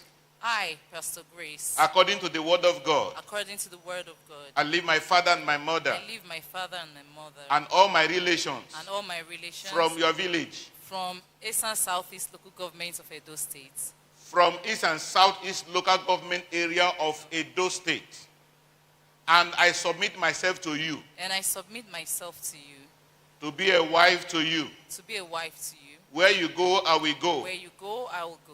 Where you lodge, I will lodge. Where you lodge, I will lodge. Your people will be my people. Your people will be my people. And your God, the Almighty God, shall be my God. And your God, the Almighty God, shall be my God. From this moment forward. From this moment forward. We shall be one. We shall be one. And then to the signing of the marriage register. Hey! See what you have done for me. See how you set me free. Come and say it to the Lord in the highest. I say, who is greater than Jehovah, Lord divine? Oh, there is no one greater than Jehovah, Lord. Who is greater than Jehovah, Lord divine? There is no one greater. We call him Jehovah, marvelous. Yeah. Greater than Jehovah. They sealed it all as they were pronounced husband and wife. Been around the world, searching for a miracle, but I found no one like you. After the church service, guests proceeded to this beautifully decorated reception hall for the next chapter of activities.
It was so much fun with lots of dancing, singing, games, food and drinks. Plus Events spoke with the family members of the new couple. I feel very happy. I'm elated. I feel good because Grace is a large-hearted person, loved by everyone who comes around her.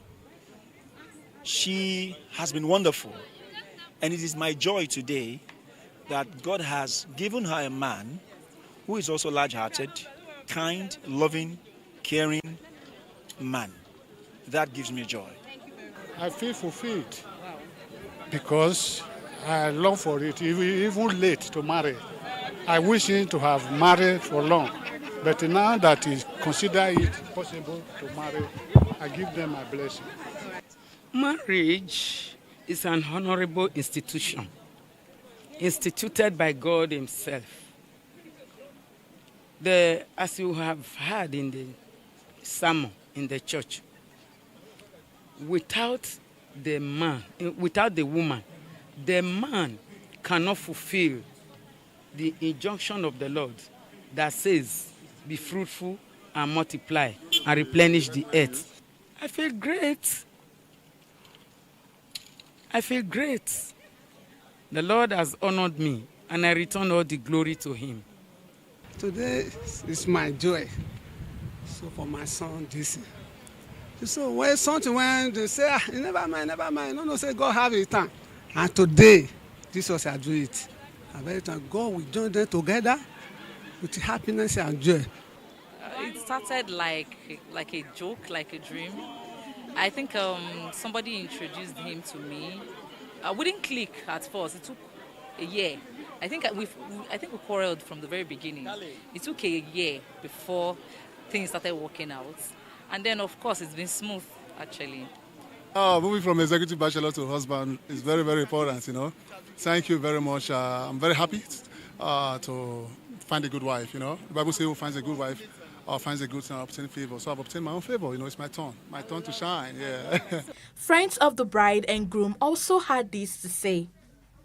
Yeah, it's exciting to see a young man and a young woman get married.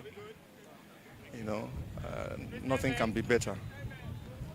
Young people of these days want to live together without doing the proper things. So for them to choose to be different is interesting. Congratulations, Grace and Dixon Osaje, as they begin a new life.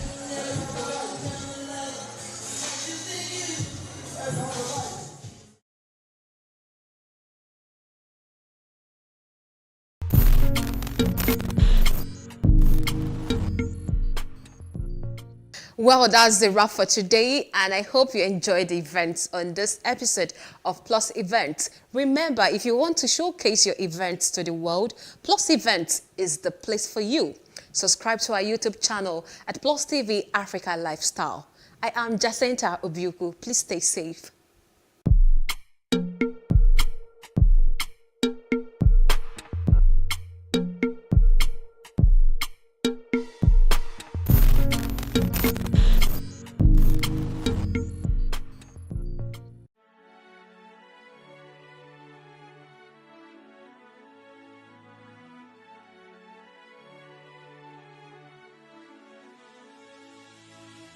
It is engagement we need to have. Those who suffer miscarriages are never taken into account. Members of the National Assembly are also influence peddlers.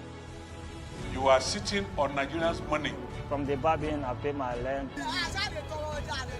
From the Babin, I send my children to school. A consultative engagement. No any tangible notification before they ban us. It's one thing for people to be at your back and the heat of the moment, and another thing for them to still be with you when push comes to shove.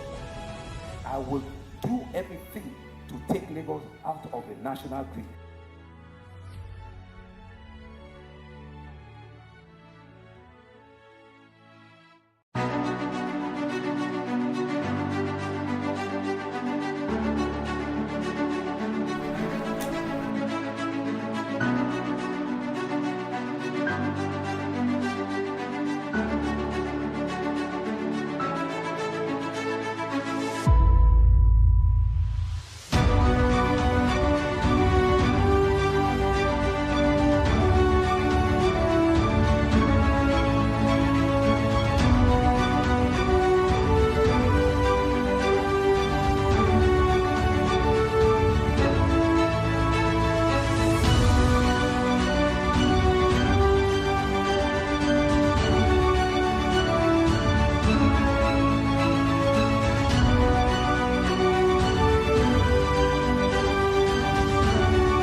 How can we have peace without justice? Plus Politics. It's not just another political conversation, it's about keeping you in the know. The relevant interviews, asking the tough questions to those that matter. Get the answers you need. Does it mean that the people who were injured, people who were shot at, those who were involved in that stampede are not going to get justice? It is unfortunate, it is sad that we have a government of deaf and dumb.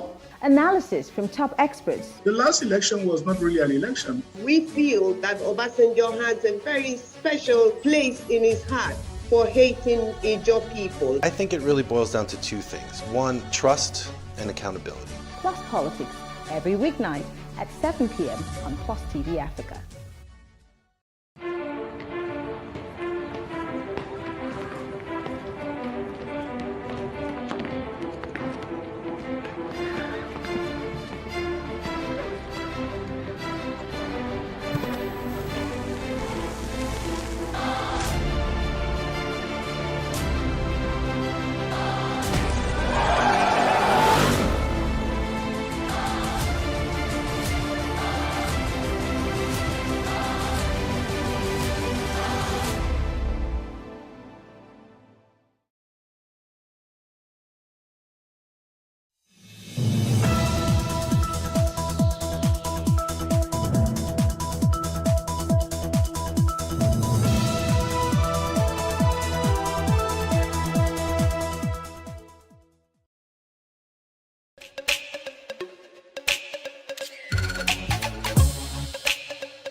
and welcome to another episode of Plus Trending. My name is Elile, and on this show we talk about everything and anything trending. Now, it's the start of a very long weekend, and over the week we've had a lot of trending stories, some of which I already talked about here, and today is no different, so let's get right into it. Social media was set agog on Wednesday, the 27th of April, when Nollywood actor and producer Yul Edochie announced marriage to fellow actress Judy Austin, making her his second wife. In his announcement, Yul also revealed that he has welcomed a son with his second wife. In his words, "It's time for the world to meet my son. His name is Star Dike Munachimso Yul Edochie, born by my second wife, Judy Austin. And I love him so much, just as much as I love my other children." Now, as expected, the news wasn't well received by his first wife, May. In the comments, Yul's first wife, May, wrote, "May God judge you both." Now, Yul married May at the young age of 22 in 2004 after they had both dated for 6 years. We all know Yul to be a strong proponent of familial love, as he has never failed to talk about his love for his family and how he can't hurt his wife. So when this news broke the internet, trust me, there were 1,000,001 reactions. It's been 2 days and Yul is still trending on social media. Now let's see some of these reactions. Daniel Riga says, "If Yul Edochie's wife was the one who had a baby with another man, Nigerians would drag her to filth and cancel her. But Yul is getting away with his act because he's a man. The double standards practiced in today's society is beyond disgusting. Men practically get away with everything." You know, a lot of people do not agree with Daniel on most of his takes, but for this one, I totally have to agree with Daniel. Margaret Obi is asking, "Yul Edochie has a second wife? I thought they said a marriage with a man whom you stayed with when he's broke will last. How far?" I'm wondering, how far? Dr. Penking says, "Pause for a moment and think what would have happened if Yul Edochie's wife got pregnant for another man, secretly married him, then posted, 'It's time to introduce Yul to my son, fathered by my second husband.' Let's be honest, the society is not fair on women most times." Adviva Dara says, "Yul Edochie cheated on his wife, got the girl pregnant and paid her bride price on Sunday. Polygamy isn't bad at all, but this isn't a case of intentional polygamy. This is a case of cheating gone wrong, leading to unintended polygamy. Kai, men will surely stain your white." Now, personally, I cannot fault Yul for taking a second wife, but when we talk about love and respect in marriage, how do you love and respect your wife, but you can't tell her you want to take a second wife until you've bettered a child with another woman? It makes no sense. This isn't a case of intentional polygamy like Viva said. This is simply cheating gone wrong. And coming from Yul, who has said in times past that he can't hurt his wife, who stood with him and supported him when he didn't have anything, this is quite sad. Here are some more reactions.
Moving on to lighter news, Grammy Award-winning Afrofusion pioneer Burna Boy has officially become not just the first Nigerian artist to headline at the Madison Square Garden, MSG, New York, but also the first to sell it out for his show One Night in Space. He joins Michael Jackson, Elvis Presley, the Beatles, Adele, Rihanna, Jay-Z, Justin Bieber, Mariah Carey on the list of artists who have sold out the world's most famous arena with a 20,789 capacity. The Madison Garden Square in New York. Burna Boy has once again proven why his nickname, the African Giant, is not merely for show. Damini Ebunoluwa Ogulu, as he is known outside music circles, single-handedly held it down at the Madison Square Garden for over 3 hours last night. The patrons in the arena were joined by over 80,000 others who streamed online via YouTube. We have the hashtag Burna trending at #1 with over 120,000 tweets, and this is what the people have to say.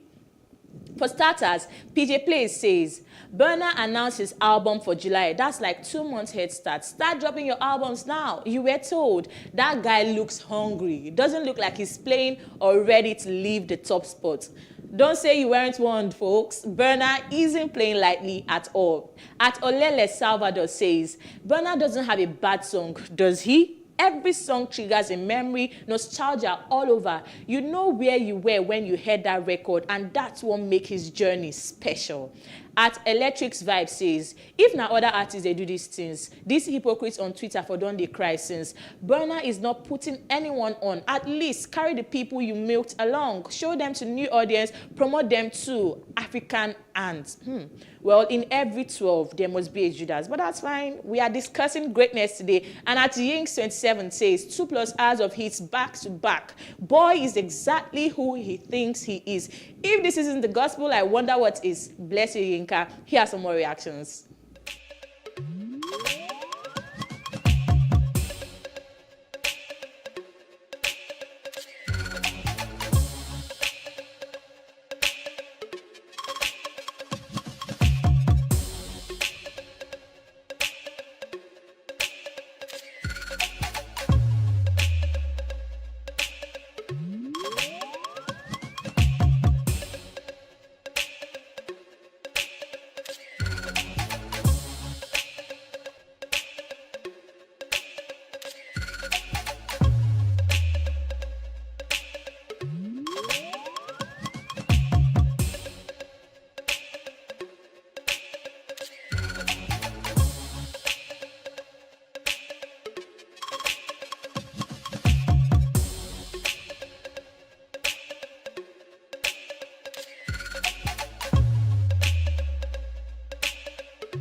I'm still reeling in the euphoria of the live show I watched. And if you are yet to see those clips, please do, because the sound, the lyrics, organization, vibes, and stage energy was next to none. If I dare say so, Burna's stage performance is the best in the whole of the country. Odogu, you bad. Now, I hear there's a new album in the works titled Love, Damini, set to be released on the 2nd of July. And I totally can't wait. Now, if you let me, I can sit for hours talking about how much I enjoyed Burna at the Madison Square Garden. But I think this is a very fine place to leave the conversation. Don't forget to use the hashtag #PlusTrending to tell me all your views on today's episode or send a message on WhatsApp. Thank you for joining me on the show today. Do not forget to tune into PlusTvAfrica on StarTimes channel 308 and DSTV channel 408, or visit our social media pages and subscribe to our YouTube channel at PlusTvAfrica Lifestyle for more trending topics. My name is Elile, and I'll see you in the next episode. Go listen to some Burna Boy and have a beautiful weekend.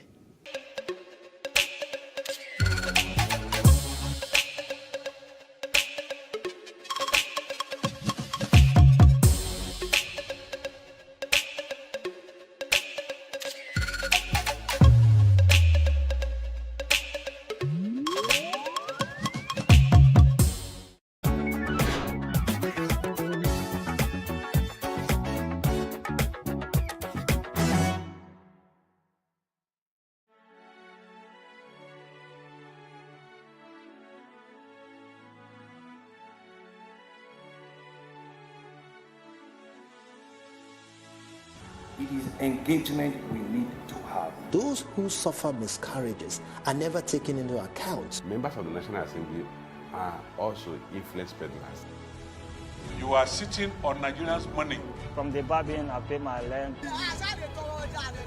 From the barbing, I send my children to school. A consultative engagement. No any tangible notification before they ban us. It's one thing for people to be at your back and the heat of the moment, but and another thing for them to still be with you when push comes to shove.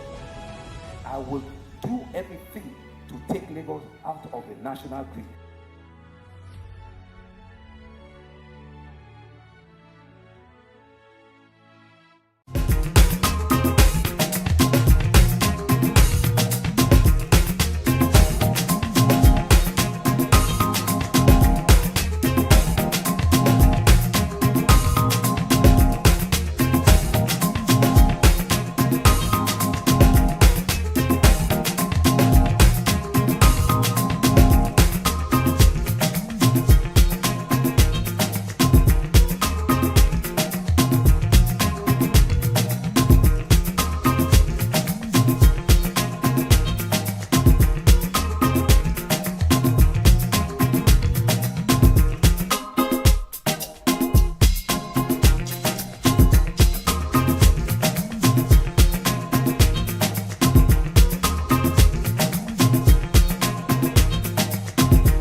What we do not understand, we will stigmatize. What you can see is the remaining of the tanker that exploded. The suspect equally confessed.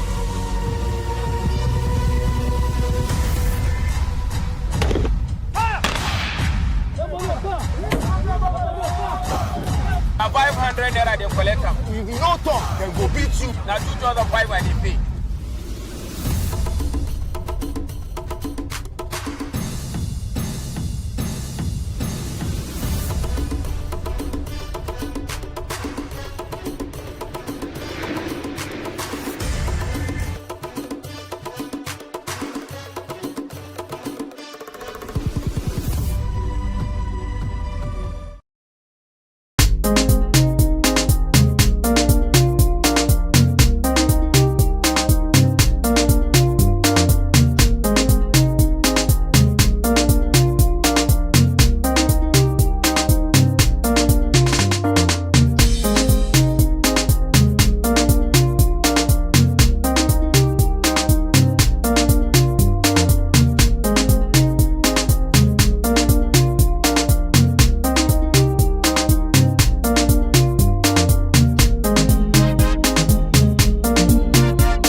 The Nigerian film industry has continued to gain popularity across the continent and on the global stage.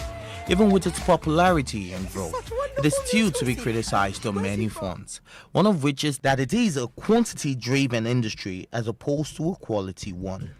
Stakeholders have given certain factors for churning out substandard movies. Some have said budget restrictions, weak plots, repetitive dialogue, and the overwhelming lack of public-private partnership, not leaving out government participation. Since 2010, some positive developments have changed the nature of Nollywood. They include an influx of professional filmmakers, the rise in international festival and cinema tours, international premieres, collaborations with multinational companies, Pan-Africanism and distribution via multiplexes. In this time, a film's release on VCD, DVD began to happen later in its life, effectively disenfranchising Nollywood's traditional mass-market consumer base. The question I am interested in answering are Nollywood's filmmakers becoming more specialized in their art? And was it gentrifying? I use the word metaphorically to explore whether Nollywood increased in grandeur, appeal and acceptance amongst Nigeria's upper class.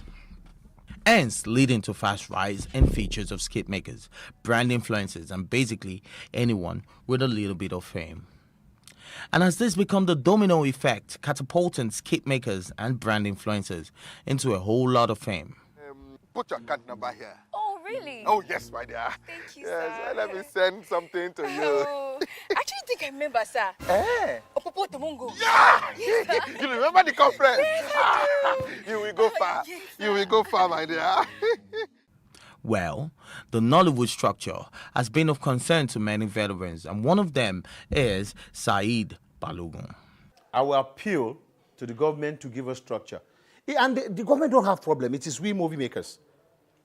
They tend to do riots in the state, carrying placard. It is the National Assembly that should give me a structure. Are they trying to make me powerless? Is it a dictatorship style of ruling? They don't know what to do. The question I ask myself at times is, that honorable that is in charge of culture and code that can give me structure, does he know anything about movies? He's just looking for where to be. He doesn't even know. It is one, we have a lot of us that can bring the revolution. About 5 or 6 of us in the assemblies, we can scream, we tell them, God damn you, you know what I'm suffering, you know what I'm going through now. So speak my language. But if you tend to put one honorable man there who was elected, who was and probably mechanical engineer, or an economist or something who doesn't even know my pain, we can't get it right. It is the structure. After the structure, yeah, the investors can now smile, because if you invest in me, put money on my table, there, you want me to put food on my table, put in billions and I give you back millions or thousands, will you come back some other time? No. When the government gets it right, the investors, please, if they are coming, I always tell them, please invest in me, in what I can pay back. I am the president of the Golden Movie Ambassadors of Nigeria. We believe in restructuring, repositioning, and getting everything right. An ambassador means you can represent your country everywhere. That is where professionalism comes in. A lot of people are just coming in from everywhere. We have more than 50 associations, 31 performing. What we're looking for, why can't we be one? A professionalism can come in when you have a strong structure that can guide it. New talents are essential for growth and encourage new faces into the industry, but proper training is vital for theatre and, of course, film. Training is critical, but we need to create a platform that gives everybody the opportunity to be trained. And then also we need to look at also some means of internship on productions, take people on and guide them, and show them how to do what you do. If we look at theater itself, it's a massive training ground for talents that will end up even on screen. I think training is important, but then a lot of people learn on the job, which is good.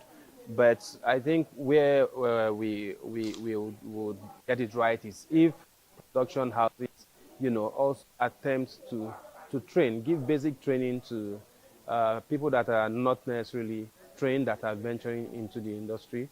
You have actors, there are people that are good, they are not trained actors. but on their own, like you said, skit makers, they didn't go to anywhere, but their skits are so evolved that they have so many people looking forward to see what next they are going to do, and then you see that you can hone their skills and use them, but then again, it is a factor of the industry having that capacity to train, having the infrastructure to train. A lot of these people would want to, if the opportunity is there, gain more knowledge on how to do film, how to be better actors or producers or things like that, but then we need to have that platform that gives them that opportunity. That's one. And two, production companies also should look at ways of, even at times, some training do not necessarily have to be formal. They could be informal through internships and things like that. And then skit makers also, at times when they've made so much fame, they are popular, they feel they have arrived. But no, there are certain basics you still need to learn. At times you should learn also to try and hone your skills so you can be better. That you are popular now does not mean you cannot do better things, milking that popularity that you have gained now through the skits you do, which we notice a lot of people don't do. A lot of directors will just allow you to do your thing. I've heard of a set where the director just say, okay, read the line, or yeah, do your thing, but at times you should be able to tell somebody, this is what I want you to do, this is the way I want it to be. That helps with the quality. The next thing I'll look at is casting. People cast for the wrong reason. It is good to cast with the mind that this person is going to draw eyeballs or is popular. Hopefully, the person will help with publicity. It is good. But when you look at certain characters and you know that you need somebody to deliver top-notch performance, and then that character is unique in that way. It's not something you can just cast anybody because of the numbers. And you overlook that fact and you just put someone that cannot deliver on the character because you think the person has got numbers, then that drags the quality of the production. It is not acceptable for popular faces to just go on and start filming without necessary kinds of training. For us in Actors Guild of Nigeria, it's something we totally abhor and we condemn. So you find out that sometimes before you catch them, they are finished making the film. So we are gradually working with the censors board in Nigeria to see that some of these things are put to a stop. You must have a certain level of qualification. Even if you have graduated from school and you have not done this business before, you still need some kind of elementary approach where you will be given some ideas, instructions, and what to do before joining the Nollywood industry. It's not all about I can act, I cannot act. Sometimes you see these popular people, when they come to set to act, they don't know terminologies of the industry. When you tell somebody who is acting and you say the director says cut, he doesn't know or she doesn't know what cut means, you understand? All of these things are the rudiments of the industry that they needed to go through. But because we are in a country where everything goes, people don't seem to follow rules and regulations, but we are gradually closing in on them. With the advent of internet, social media, and instant entertainment platforms, many reality TV stars and skit makers have risen to fame. In this part of the world, becoming a top celebrity is either by ad work, persistence, or through reality shows. As we know that the road to fame is a tough one around here, a few of our top Nigerian celebrities credit their prominence to reality shows which have given them the opportunity. One of them is Seyi Awolowo, who didn't see it as a challenge for the Nollywood to cast popular faces in movies, as long as the directors have a sense of direction and vision they hope to achieve in the movie. Well, I don't see why not. Everybody is entitled to be able to do what it is that they want to do. Only thing is when it becomes constant and if there's a regulatory body involved, if it's a constant thing where they've literally become constant film and they need to be registered, okay, then they can go and do that.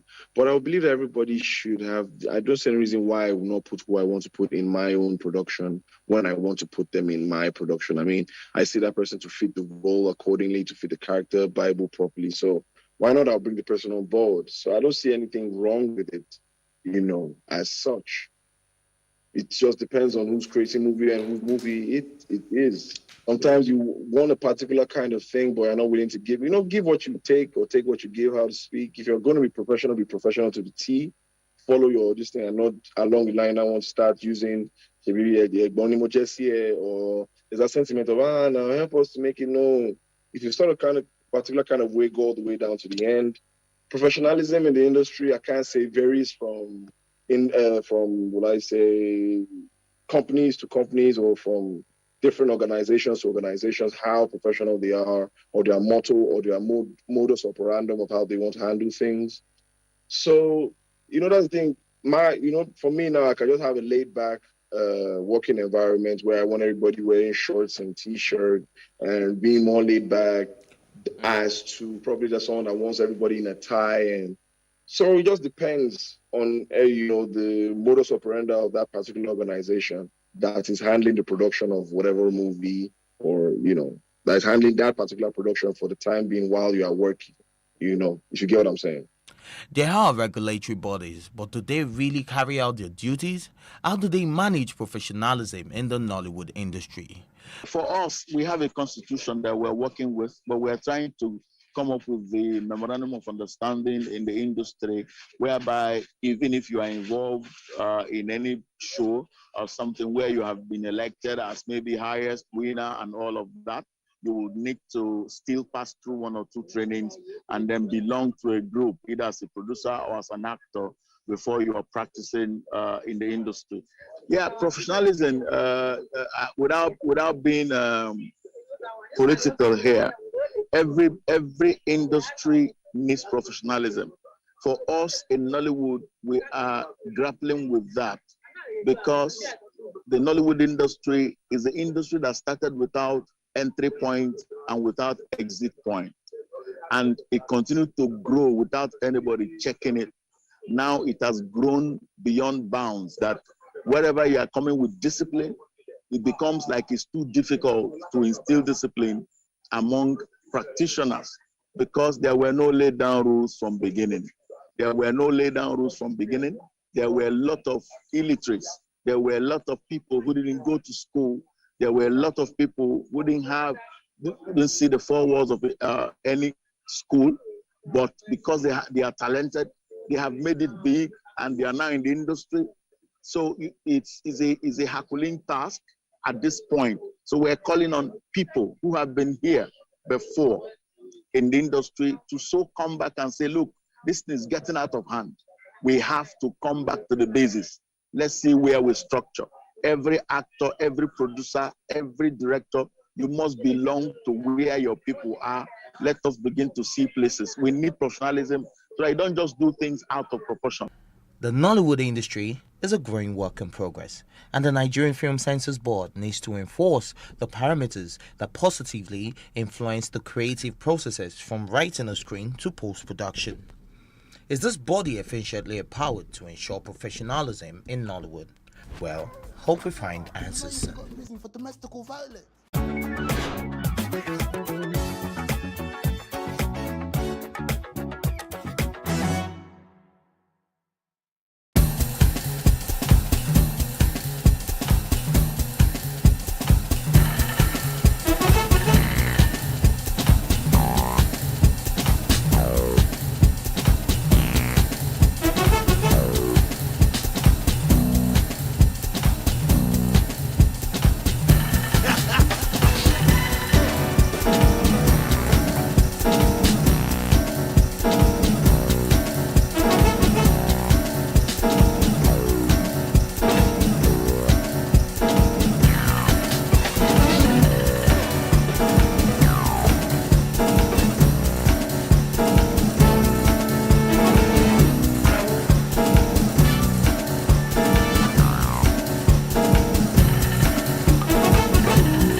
A survey conducted by Finder.com in 2021 revealed that Nigeria ranked 6th among 20 countries in the world that have adopted non-fungible tokens (NFTs). The reason for this is not far-fetched.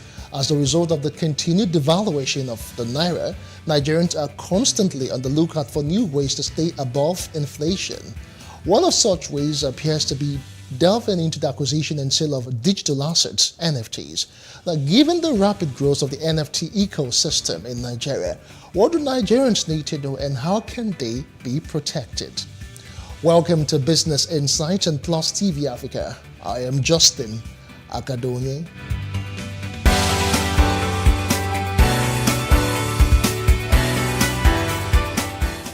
What Nigeria faces increasingly in 2022 is crippling stagflation, that is, low economic growth coupled with high inflation. The signs are already there for all to see. For this week, let's take a look at stories which made headlines in the world of business in Nigeria.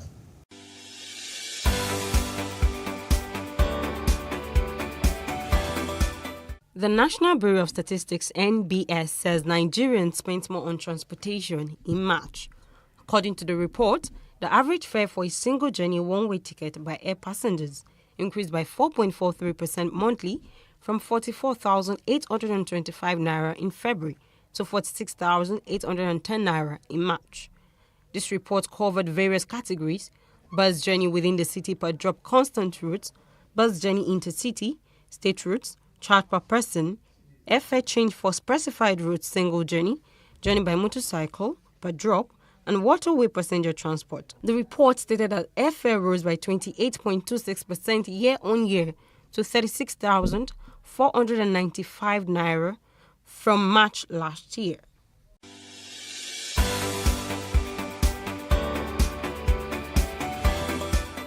Governor Babajide Sanwo-Olu revealed that work on the Blue Line Rail project was at 90% completion.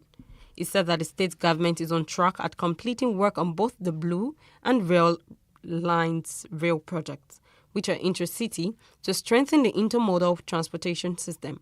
According to him, contractors are working 7 days a week so that residents will ride trains on the rail by the first quarter of 2023. He said that the Blue Line rail would be running on electric tracks with electric motor vehicle, EMV, and therefore warned residents to keep off the train lines and ensure they don't walk on it.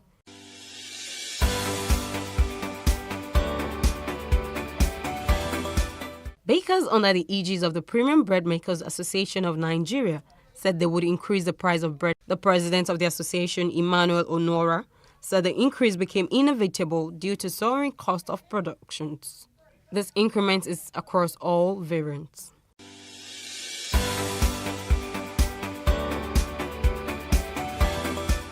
The federal government has concluded plans to initiate a new program called Investing in Digital and Creative Enterprises with over $600 million commitment to support young people engaging in skills development.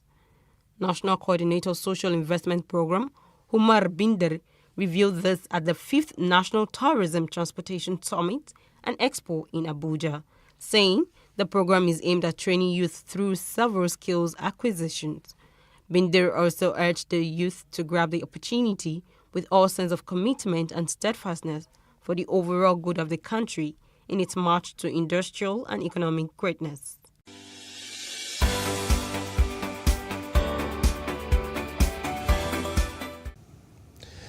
Now, those were the stories that made headlines this week. Moving on, despite the growth of NFT among Nigerians, it remains a novel concept. A large number of the population are still unaware of its operations. Also, the government is yet to provide an elaborate and uniform regulation to guide its usage in Nigeria. Rume Dominic is a certified blockchain architect and cryptocurrency expert. He is also an executive member of the Stakeholders in Blockchain Association of Nigeria, CBAN. He is the MD CEO of Verm Nigeria Company. He joins us now to share insights on this conversation. Thank you for joining us, Rume Dominic. Thank you very much. Okay, let's talk about this particular development, which is, the NFTs. What do we really need to know as people? It is a bit novel in Nigeria. Are there risks involved? Yes. Of course, there are major risks associated with this particular NFT space. And the truth is, NFT is the latest digital trend and it is rapidly gaining attention in Africa's largest economy. It is a non-fungible token that is unique and it is non-interchangeable unit of data in the sense that, like the Naira notes you have, there are so many people that have that Naira notes on the street. Take, for example, the Bitcoin as a currency, which is a digital asset. There are a lot of people that have that particular Bitcoin, and that particular Bitcoin can be split into smaller units. But in the case of NFTs, we are trying to define something that no other person has. So if you look at this particular two use case that I just made mention of, these two different classes of items, people have them. But for NFTs, it is just one of that particular item and just one that is available and cannot be split into smaller units. So let's take, for example, you have customized cars and maybe they make only 7 in the world. You can definitely say that those particular type of cars are things that you cannot find in any other place around the world. So those particular type of items becomes non-fungible, which means they cannot be recreated easily. Just like this particular moment that we're having, we might never have this particular type of moment anytime again. So it can also be a real life experience, just like we have on this particular call. And at this particular time now, we are sharing different experiences together. The recording of this particular experience becomes an NFT-like item. So you can upload this particular thing. And if I have a large following, you have a large following, someone that is emotionally attached to this particular recording can now say, hi, I love this particular content. I love this particular art. I want to own it digitally and be the only one that can own it and then be able to monetize it, which means that if that person makes an offer and then you sell the intellectual property to that person, it becomes a non-fungible intellectual property. So it actually transcends across both owning digital art, applying your intellectual property, and being able to also apply emotions to, which are moments that are captured as NFTs. All right, Dominic, let's try and bring it closer home. When you talk of NFTs, what comes to mind is more of intellectual property, the arts, maybe the entertainment, But in Nigeria, we still have issues of copywriting and other laws associated with it. How do we bring all of that to the picture? Okay, so with the issue of copywriting, one of the properties of the blockchain is the fact that it is immutable, right? Which means that whatever is placed on the blockchain cannot be altered. And what is the reason for this particular copywriting? People try to take things and alter and change data and try to put one or two things. So in the case of copywriting, what we can see is once artists now start putting their work on the blockchain, making them NFTs, they can be able to have a control in the sense of the demand and supply. One of the major reasons that accounts for the continuous price increase in other digital assets is the supply and demand the supply and demand factor. So once they put it on this particular blockchain, you can now say, okay, I want to have only 50,000 copies of this particular type of art, this particular type of music, just like we have seen the Taylor Swift and all of those other global artists do. They want to have 50,000 copies of this song as an NFT asset on the blockchain, and we're only going to sell that. And you cannot find that anywhere else in the world. The artist is also able to continually earn royalties on the sale of those particular NFTs. So right now, there's a high possibility that if you make your music, you put it in Alaba market, maybe when Mama OK is done or Papa John is done, they might not come and give you royalties, maybe because they actually dubbed that particular that particular song or that particular content. But with NFTs and them being on the blockchain, you continue to earn royalties for life and it cannot be duplicated. You see, digital as it is, there is only one particular technology that curbs what is called double spending, which means that whatever is sent to you cannot be retained by the other party that is sending it. So that's one of the things that can actually make NFTs to be able to curb that particular problem of copywriting.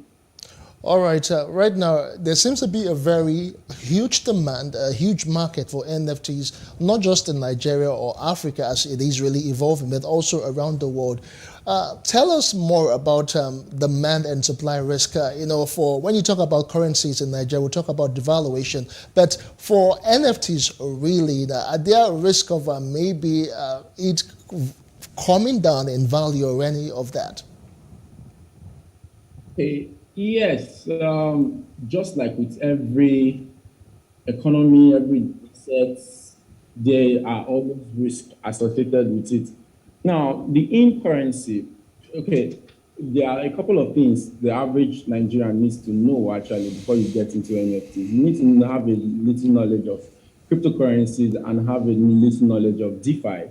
And then you use these cryptocurrencies, which is now the currency of the internet, to purchase these NFTs, right? And when you use these particular currencies to purchase this NFT, the thing is these currencies, some of them are liquid across a lot of markets. But when you purchase these NFTs, there's some challenges in the sense that some of these NFTs, maybe you cannot sell them anymore, in the sense that the marketplace, after buying that particular NFT, there's no strong utility for that particular NFT, and the marketplace to be able to sell it is now not available. Well, you use a digital currency to buy it, right? Your hope is that after buying it with that digital currency, you might be able to exchange that NFT for another value. But in this case now, you are unable to do that. So that now defeats what? The liquidity of that particular NFT. So that's one major challenge that is affected with the liquidity around the NFT after using the digital currencies to what? To buy it. I would like you to repeat the part B of your question so that we'll tackle it head on. Okay. You will agree with me that NFTs are relatively new in Nigeria, and when it comes to regulation, the CBN is quick to wage in its sledgehammer on things like that when it comes to digital asset. The case of cryptocurrency is one that is still very fresh on our minds. Don't you think we should be looking at the direction of regulation so Nigerians can actually be prepared and actually be protected, as it were? Actually, in terms of regulation, I would say yes, we should be looking at regulatory policies to be able to ensure that we have a safe marketplace for the NFT users in Nigeria. You see, Nigeria, some of the statistics that came to my table as one of the executive members of CBAN, so that Nigerians, about 13.7% of Nigerians interacting with the NFT world, much more than about the global population, which we are having, into the average of the global population, which is about 10.7%, which means that the marketplace for the global marketplace of the world for NFTs, we have majority of them in Nigeria. So why would I say no to regulation coming into this particular market space? I mean, we have about $169 billion locked in total valuation of this particular digital asset. And we see that Nigerian art creators are using NFTs to leverage the shift of art to the digital world. Because despite the government crackdown on cryptocurrency, they are increasing their net worth while at it. Nigerian regulators will continue to devise policies that will keep up with the technology. And we see that despite the lack of regulation, in 2018, we saw one of Nigeria's prominent artists, Jason Igwe. He submitted his work, he presented his work during the 2018 Ethereal Blockchain Summit. And during the COVID period, he sold some of those NFTs because he had already learned how to mint some of those NFTs, and he sold them for a huge amount of money. We also see a lot of other Nigerians like Grey Shadow. We also see Nigerians like Odion Tobi, Oyindamola, Oyekemi. They are making so much waves in the NFT world without this regulation. And you see that Nigerians are using it to earn foreign income into foreign exchange into the country, and they are using it to interact with global finance. So regulation should come and quickly address some of the challenges that we're having, especially with the marketplace, with the liquidity that is around the NFTs. And then some NFTs that have perceived value. When I say perceived value, in the sense that an influencer can talk about an NFT, because one of the challenges too is that the skill set around understanding this particular concept is not also available in the country. So an influencer can come talk about an NFT and people might have a perceived value on it. And meanwhile, that particular NFT does not have utility, does not have a roadmap, does not have where it is going to. And then Nigerians will ape in, which means they will buy in, and then maybe they will lose their money in the process because they will not be able to exchange that NFT for value. And what do you call an asset? An asset is anything that has a lot of liquidity around it, which means if you have an NFT that you are classifying as a digital asset, you want to also quickly liquidate that particular digital asset to cash. And since you cannot do it, you might now be blaming the regulators or the government for not putting in enough policies to be able to ensure that they safeguarded your money while you are trying to do it. Another thing that this regulation will try to do is to open up the market space for Nigerians. You know, currently we have like the dollar exchange rate, I think $20 per month, right? Or thereabouts, some banks less than $20. There are NFTs that are worth $1,000, $300, $500,000, $500. So how then do you want Nigerians to be part of this global economy with the limitation in bottleneck of payment? Then Nigerians will be missing out of it. Then Nigerians cannot join the third world, these particular first world countries in terms of technological revolution that is going on with NFTs. And then, well, this regulation will ensure that they increase the limit for Nigerians to be able to spend FX and be able to get access to the best digital collectibles in the world. So I think regulation should come in quickly to be able to address all of these things that can actually make Nigeria, which is the giant of Africa, to start taking a back seat in this large technological revolution. All right, so let's talk about the future of all of this now, NFTs and blockchain. It seems to be gaining a whole lot of momentum at such a rapid pace in Nigeria. So do you see this particular technology, this digital asset becoming the order of the day or the main currency the Nigerians will be trading on over time? Yes, of course. Like I said, one of the go-to place, right?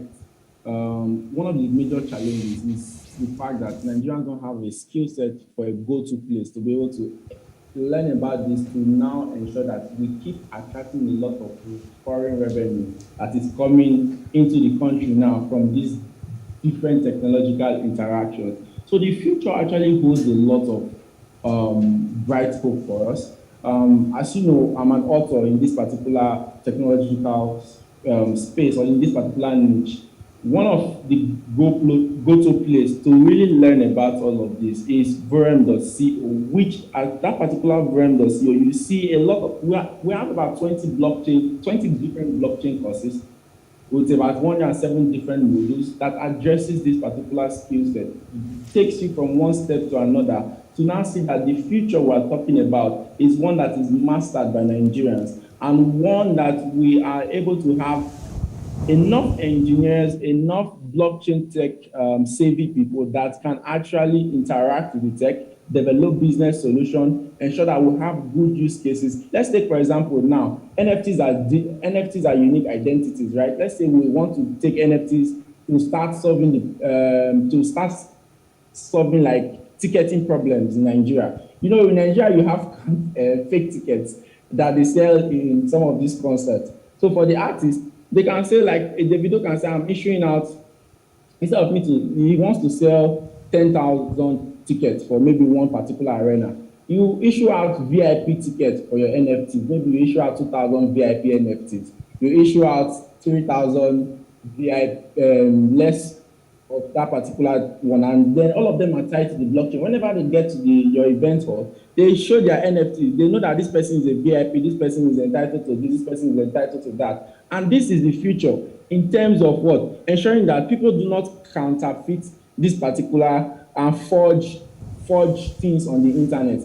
Then let's talk about digital identity, or let's talk about the fact that this NFT, one of the feature of it is that some of these particular NFTs can give you access to specific communities that will now Okay, so before some people used to be part of some Rotary clubs, shell clubs, and all of those things. Now, this particular centralized organizations before, they can grow into decentralized autonomous organizations, and they can start using NFTs to be able to manage those particular access points. So you have your community, you issue them out some NFTs, and then only people that have those NFTs, it's not like the key of the internet. So only people that have those things can access some special rights. Let's say, like for your station now, for me to gain some special access to maybe discounts on adverts, maybe discounts on 1 or 2 programs that you air. All right. Maybe you guys 100 NFTs at a point in time, and you gave it to your top 10 tech guys, and you say these top 10 guys, from every dividend that this company will earn, or whatever value they keep putting in this company, they will keep earning something. And as far as we have those NFTs, we become shareholders and value. All right, Dominic. All right, Dominic, we must say a very big thank you to you for joining us. Let me take that again. All right, Dominic, we must say a very big thank you to you for joining us to share all of the insights concerning NFTs. It is actually a very wide, topic of discussion, and we must have to bring you back to throw more light in future. Thank you once again. Dominic Rume is the certified blockchain architect, and he joined us on the show today. Thank you yet again. All right, thank you for having me. Have a nice day. All right, away from all of that, the president of the Institute of Chartered Accountants of Nigeria, ICANN, Comfort Eyitayo, says the body will continue to educate members with relevant trainings, skills, and technology to meet up with the evolving global trends. Eyitayo said this on the sideline of her official visit to the Lagos and District Society. Details in this package. Members of the Lagos and District Society welcomed their 57th president to Odida. Although the gathering is a relaxed one, issues affecting the accountancy profession take center stage. Top on the front burner is the relevance of accountants joining the profession and their lack of employability. However, all hope is not lost. The ICANN boss, flanked by other executives, hints of a silver lining. We are establishing ICANN Academy, for instance, where we can also put them through the necessary training. Apart from their own professional continuous training, then we also have entrepreneurship initiative which we have started already. The aspect of that is to also those who want to go into practice, to make them see what it looks like, teach them the business aspect as well as the skill aspect. So most of them know is because that the students, ICANN is one of the most difficult exams. People think they pass. So when he said anybody passed ICANN examination, he's so happy because he knows the rigor of the examination processes. Now, transferring that same zeal and what you have acquired into the fields is now the challenge ICANN is having. Now, these may not be the best of times for the profession, as accountants are being challenged not only by the harsh economic circumstances of the nation, but also by pieces of regulations. They speak of how gaps in the Company and Allied Matters Act (CAMA) affect their practice. The guiding rules of members of the Institute of Chartered Accountants are accuracy and integrity. In natural sense, accountants, that's what is sought, is meant to defend both the profession and the organization it works for, safeguard its assets, and ensure that the resources of the organizations are safeguarded. Now, some of the jobs that are supposed to be done by accountants, for instance, some of the provisions that talks about if your turnover is below 25 million, you are not supposed to pay tax. Good, very good provision. To be tax friendly to businesses. But now that means if you are not going to pay tax, that you don't prepare an account.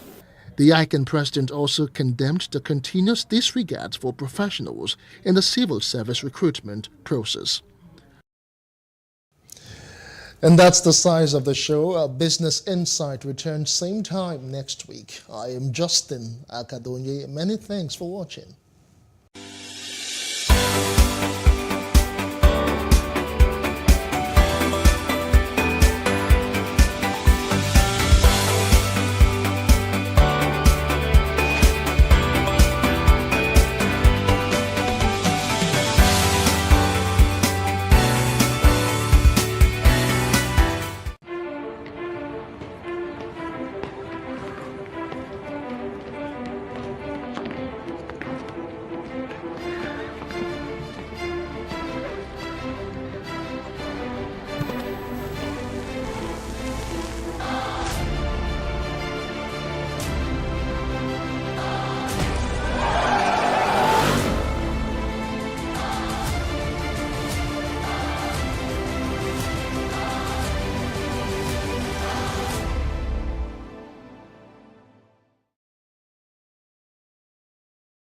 in raising our kids. Parents should stop playing God. The internet is actually using the people. But when you are looking for money to help other people, then it becomes easy. Don't rush into marriage. I always say this. You rush in, you rush out. Family is the bedrock of every society and the essence of life. On Today with John and Helen, we dig deep into family values in every sense of the word. Join us every Saturday at 9:15 a.m.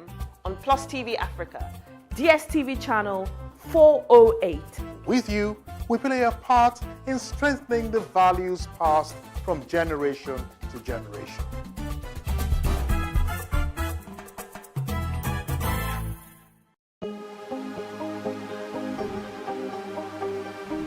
This is it for upcoming artists to blow in Nigeria.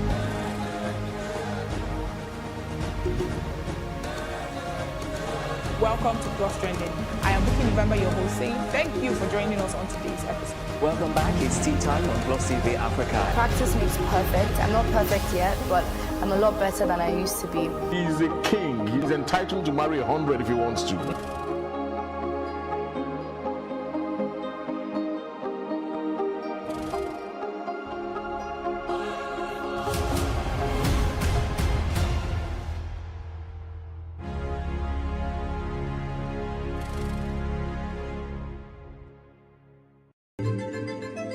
Nigeria, by extension, Africa, is faced with a lot of challenges.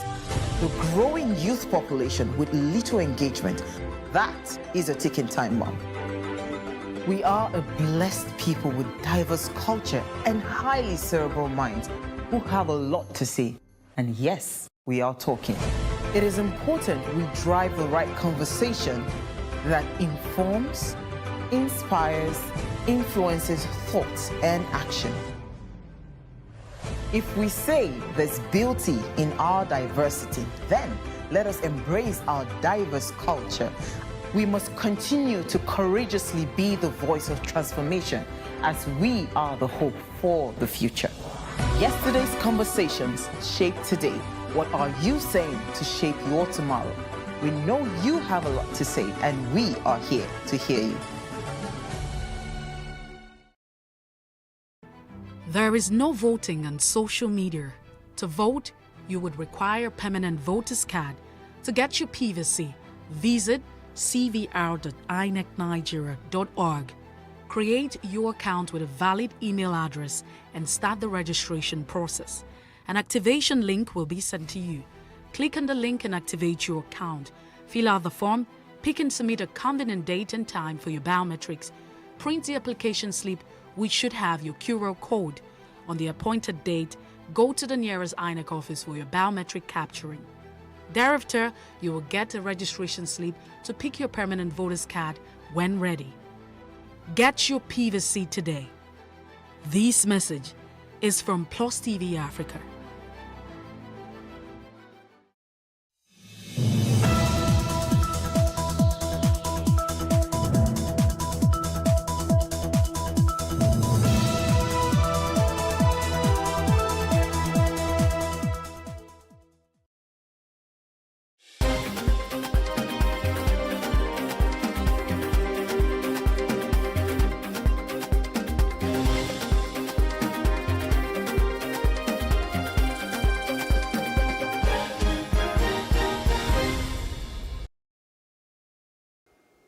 Good evening. I am Khadijat Balogun with the news updates.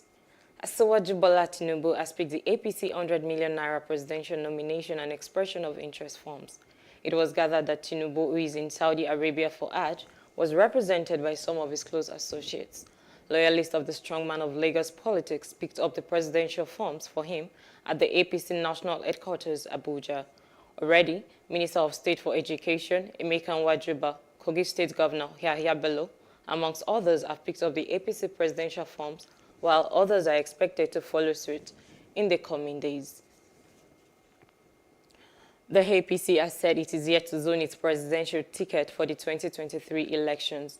Its national chairman, Senator Abdullahi Adamu, disclosed this while speaking to State House correspondent after presenting the party's candidate for the Ekiti governorship election, Biodun Oyebanji, to President Muhammadu Buhari.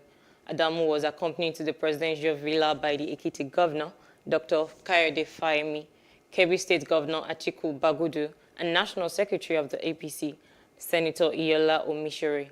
The Northern Elders Forum, NEF, on Thursday asked major political parties to throw the contest for their presidential ticket open to all religions, asserting that the zoning system is no longer desirable. And ahead of the 2023 general elections, PDP has commenced the screening of the 17 presidential aspirants at the Legacy House in Abuja. The exercise, which is happening behind closed doors, is headed by the former Senate President, David Mark.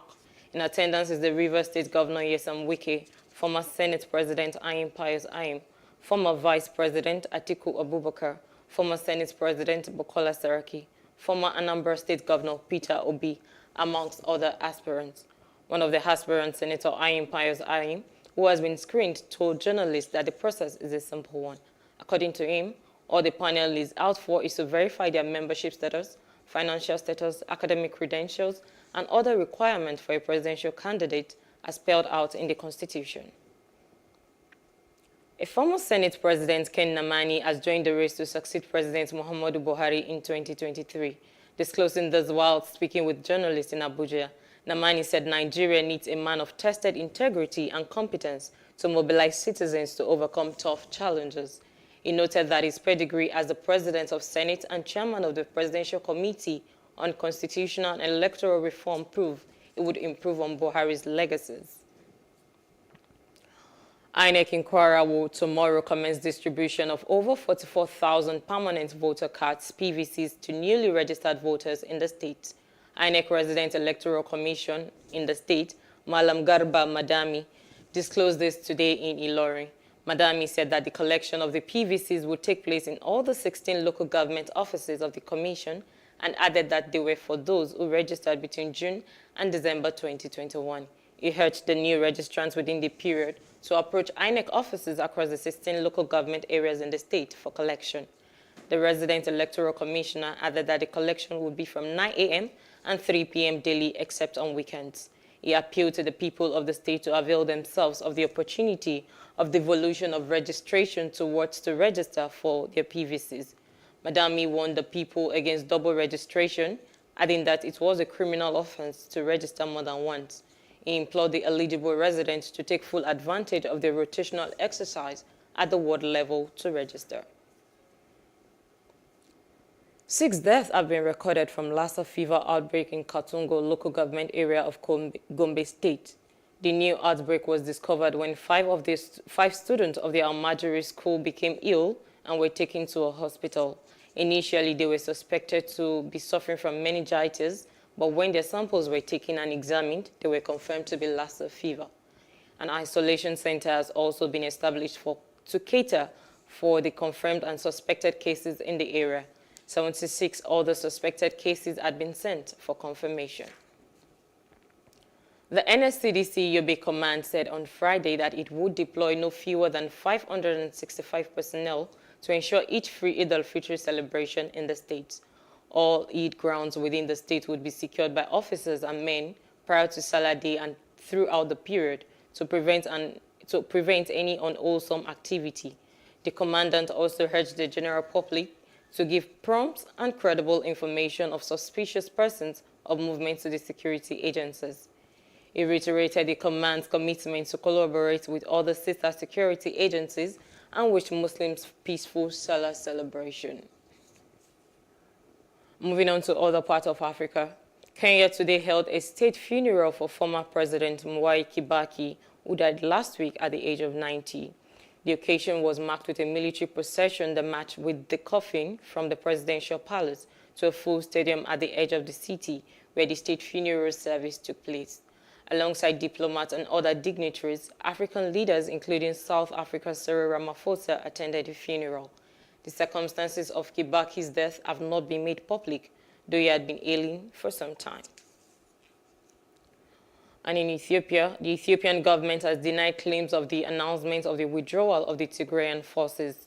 Government spokesperson Leges Tubo told the state media that the news that Tigrayan forces had left Afar were big lies. The government asserted that the rebellious forces were still present in the neighboring region of Afar.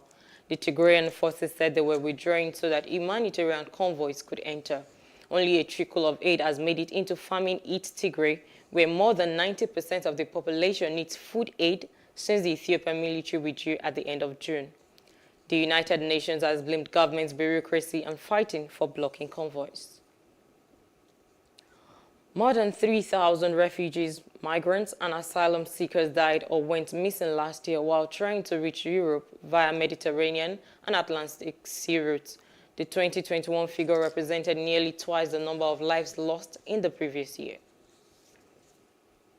More than 3,000 people have died or gone missing while attempting to cross the central and western Mediterranean and Atlantic last year to Europe.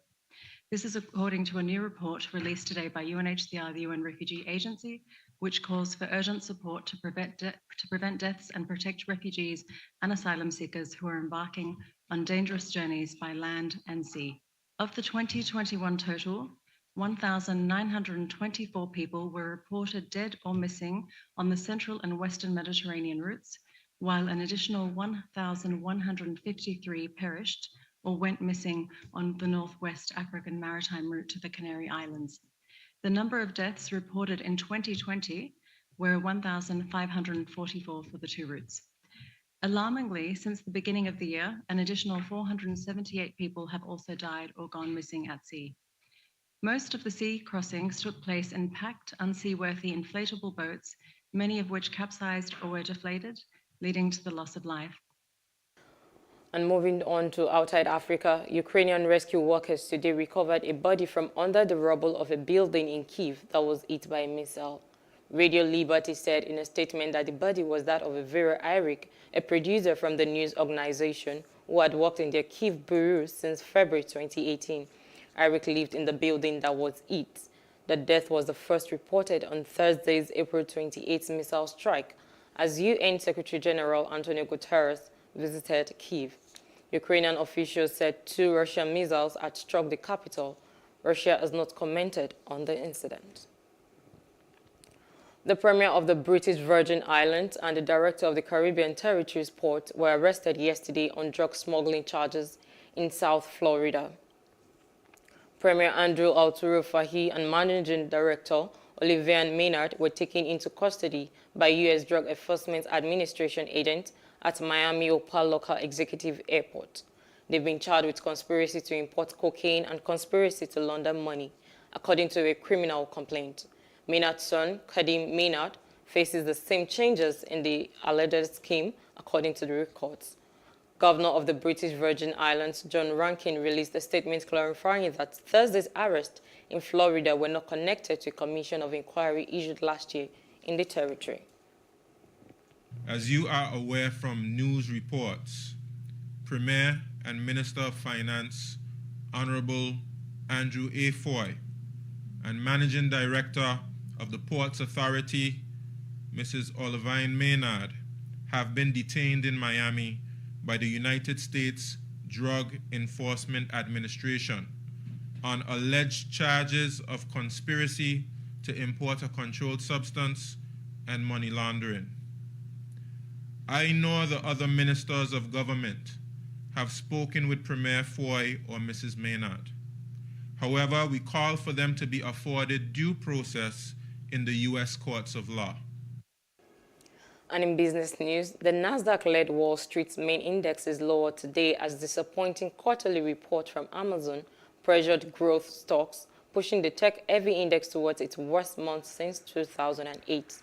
The Dow Jones Industrial Average fell 129.4 points, or 0.38% at the open, to 33,787.01.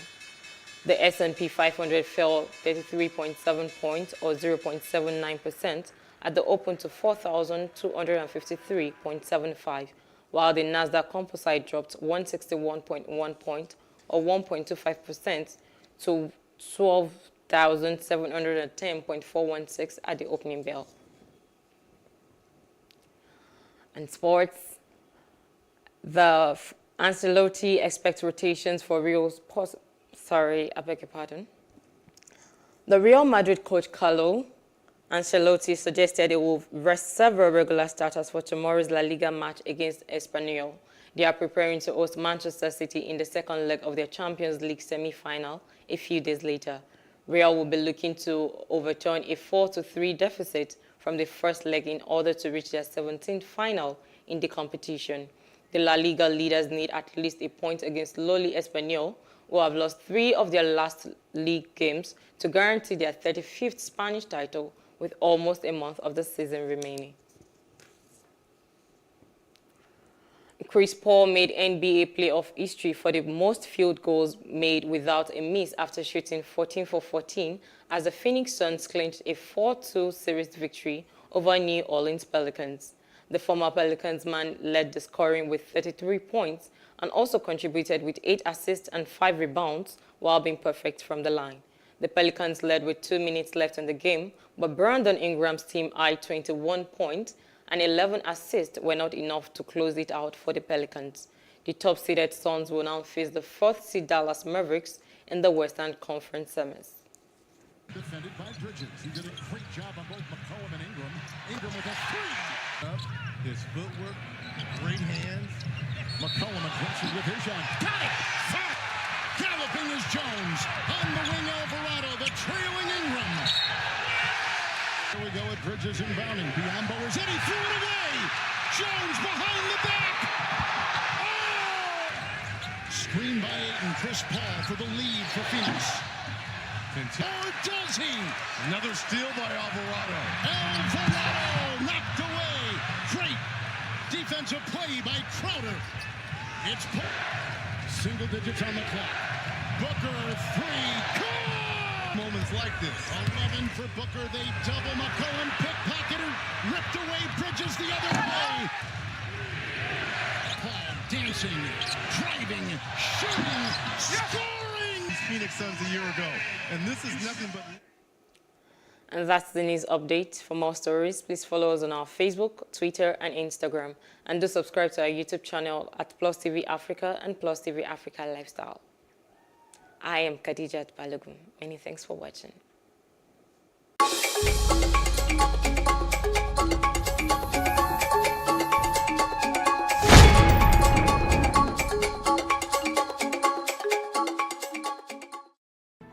There is no voting on social media. To vote, you would require a permanent voter's card. To get your PVC, visit cvr.inecnigeria.org. Create your account with a valid email address and start the registration process. An activation link will be sent to you. Click on the link and activate your account. Fill out the form, pick and submit a convenient date and time for your biometrics. Print the application slip, which should have your QR code. On the appointed date, go to the nearest INEC office for your biometric capturing. Thereafter, you will get a registration slip to pick your permanent voter's card when ready. Get your PVC today. This message is from PlusTvAfrica.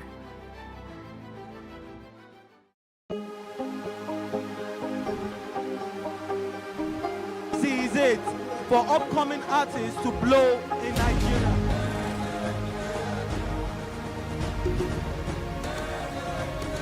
Welcome to Plus Trending. I am Bookie November, your host, saying thank you for joining us on today's episode. Welcome back. It's tea time on PlusTvAfrica. Practice makes perfect. I'm not perfect yet, but I'm a lot better than I used to be. He's a king. He's entitled to marry 100 if he wants to.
According to Plato, music gives a soul to the universe, wings to the mind, flight to the imagination, and life to everything.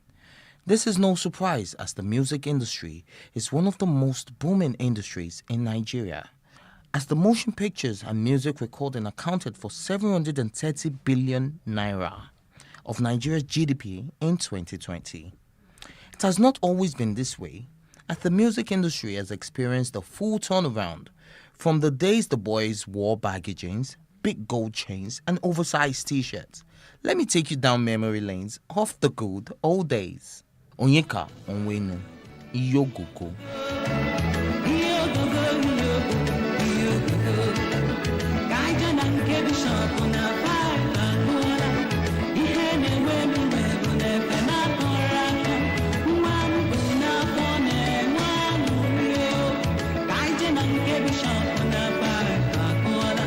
Tony Tetsuila, My Car.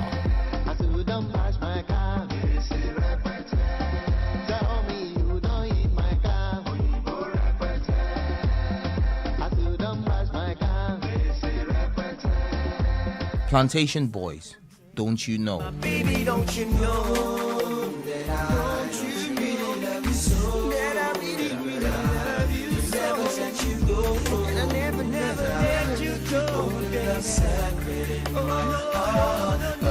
don't you Remedies, Shakomo.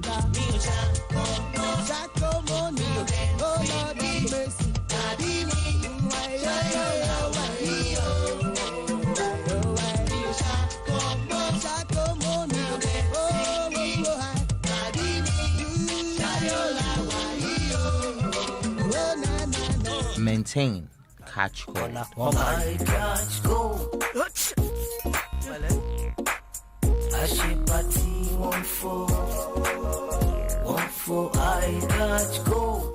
Idris Abdulkarim, live in Yankee. Idris, you promise you go marry me. See me, you done hurt me so badly. Remember that I where we dey walk, yeah. You don't go Yankee, you come forget me totally. Rugged Man, Ruggedy Baba. Once again, it's me, the individual, running the game physical. I'm here to open my mouth again and yarn spiritual, to speak from my heart. Let you know where it depend me, as people they pump bites and talk about me up in this industry. Where them been day when I they speak for mechanics and shoemakers, them they talk around the subject like our lawmakers. Before I dropped the hand, the industry was messed up. Fakers they rule, why real rappers them they stressed up. Nobody did it. I think people are biased about music based on their age, so everybody thinks their own era is the best era. But I can say for free that the Afrobeats era is by far the biggest era in terms of Nigerian music and its global impact, having done billions of streams and actually invaded the mainstream of the global pop culture. And that is what should be respected. Yes, there are great legendary artists in Nigerian music, but there are also great legendary artists in Afrobeats today.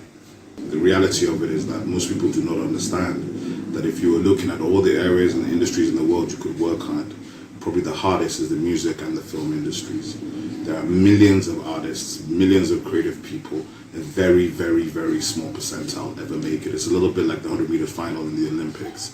8 people made the final out of 6 billion on the planet.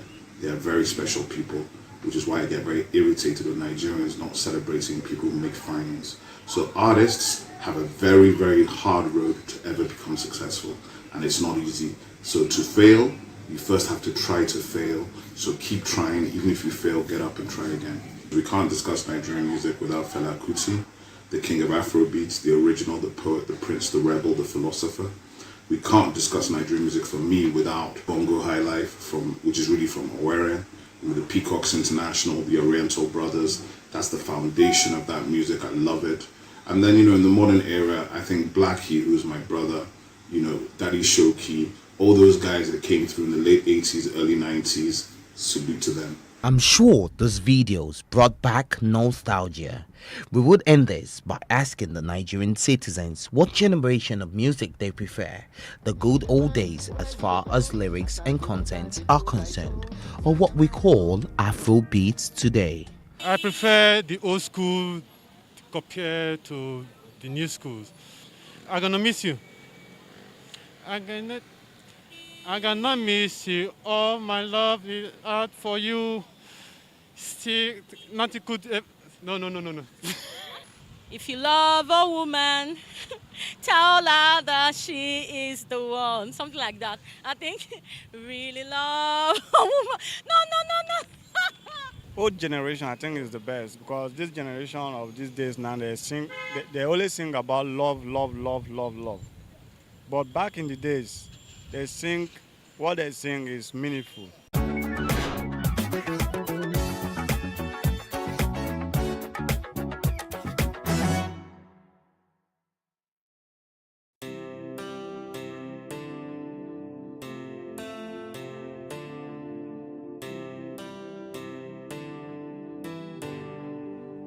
Who would have thought that the faith of Leah Sharibu would make a nation struggle for survival? Who would have thought that a line from the Bible would be stronger than a rifle and make this girl just to die down to the night? She is the hero of faith. Heroes of faith, the scar from the battle is their greatest title, not silver or gold. Heroes of faith, their greatest reward is the cross and the word, not riches untold. When all is said and done, their light keeps shining on and on.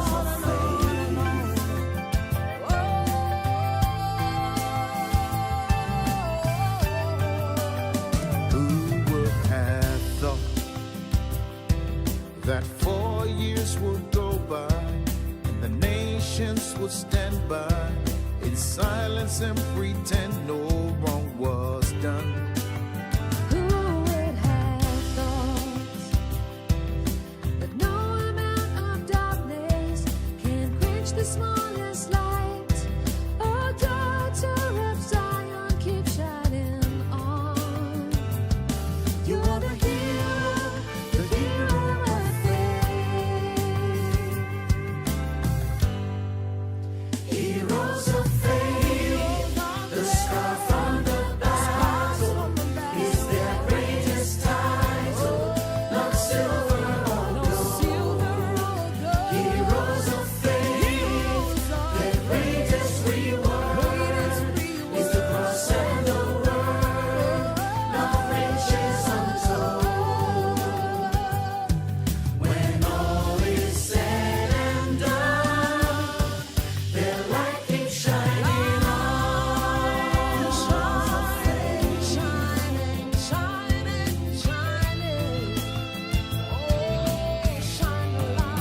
Something about the Lord, His love is His power, and there is no lover that can give his life and die for his friends.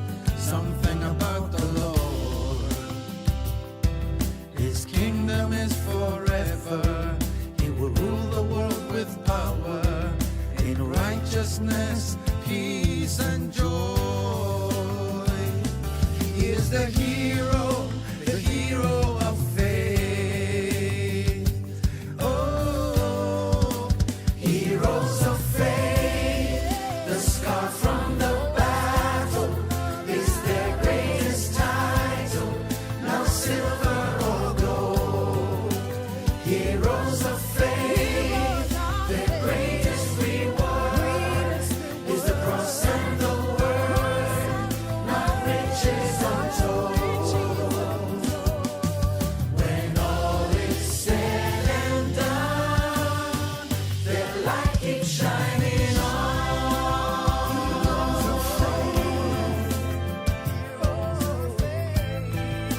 Shining on. Heroes of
Hello and welcome to Plus Sports on Plus TV Africa. Friday's here and the weekend is, I think the saying goes, it says itself. Now, of course, I am your host, Mokyle Tinubu. It's Friday, like I mentioned, and we're getting ready for a weekend that is packed and going to be overstuffed with football because, let's face it, the season is almost over in Europe. And there's plenty of stuff that we're hearing, like Man United have already made a €100 million bid for Victor Osimhen. The player is already by far the most valued African in the world. He was bought for 71 million euros. And his market value, of course, is about 120. There is no guarantee that the deal will go through, but at 100 million, it's very hard for any team to turn that down. We'll come back to that story later. We'll begin with some Europa League football. West Ham manager David Moyes spoke about his frustration that his squad did not show enough quality in their Europa League semi-final match against Eintracht Frankfurt. He bemoaned the absence of their usual precision in set pieces, failing to materialize. West Ham now take a 2-1 deficit to Germany to face an informed team that knocked out Barcelona in the quarterfinal. Ultimately, a disappointing result for us, but just another game to play. We give ourselves a chance still, so we'll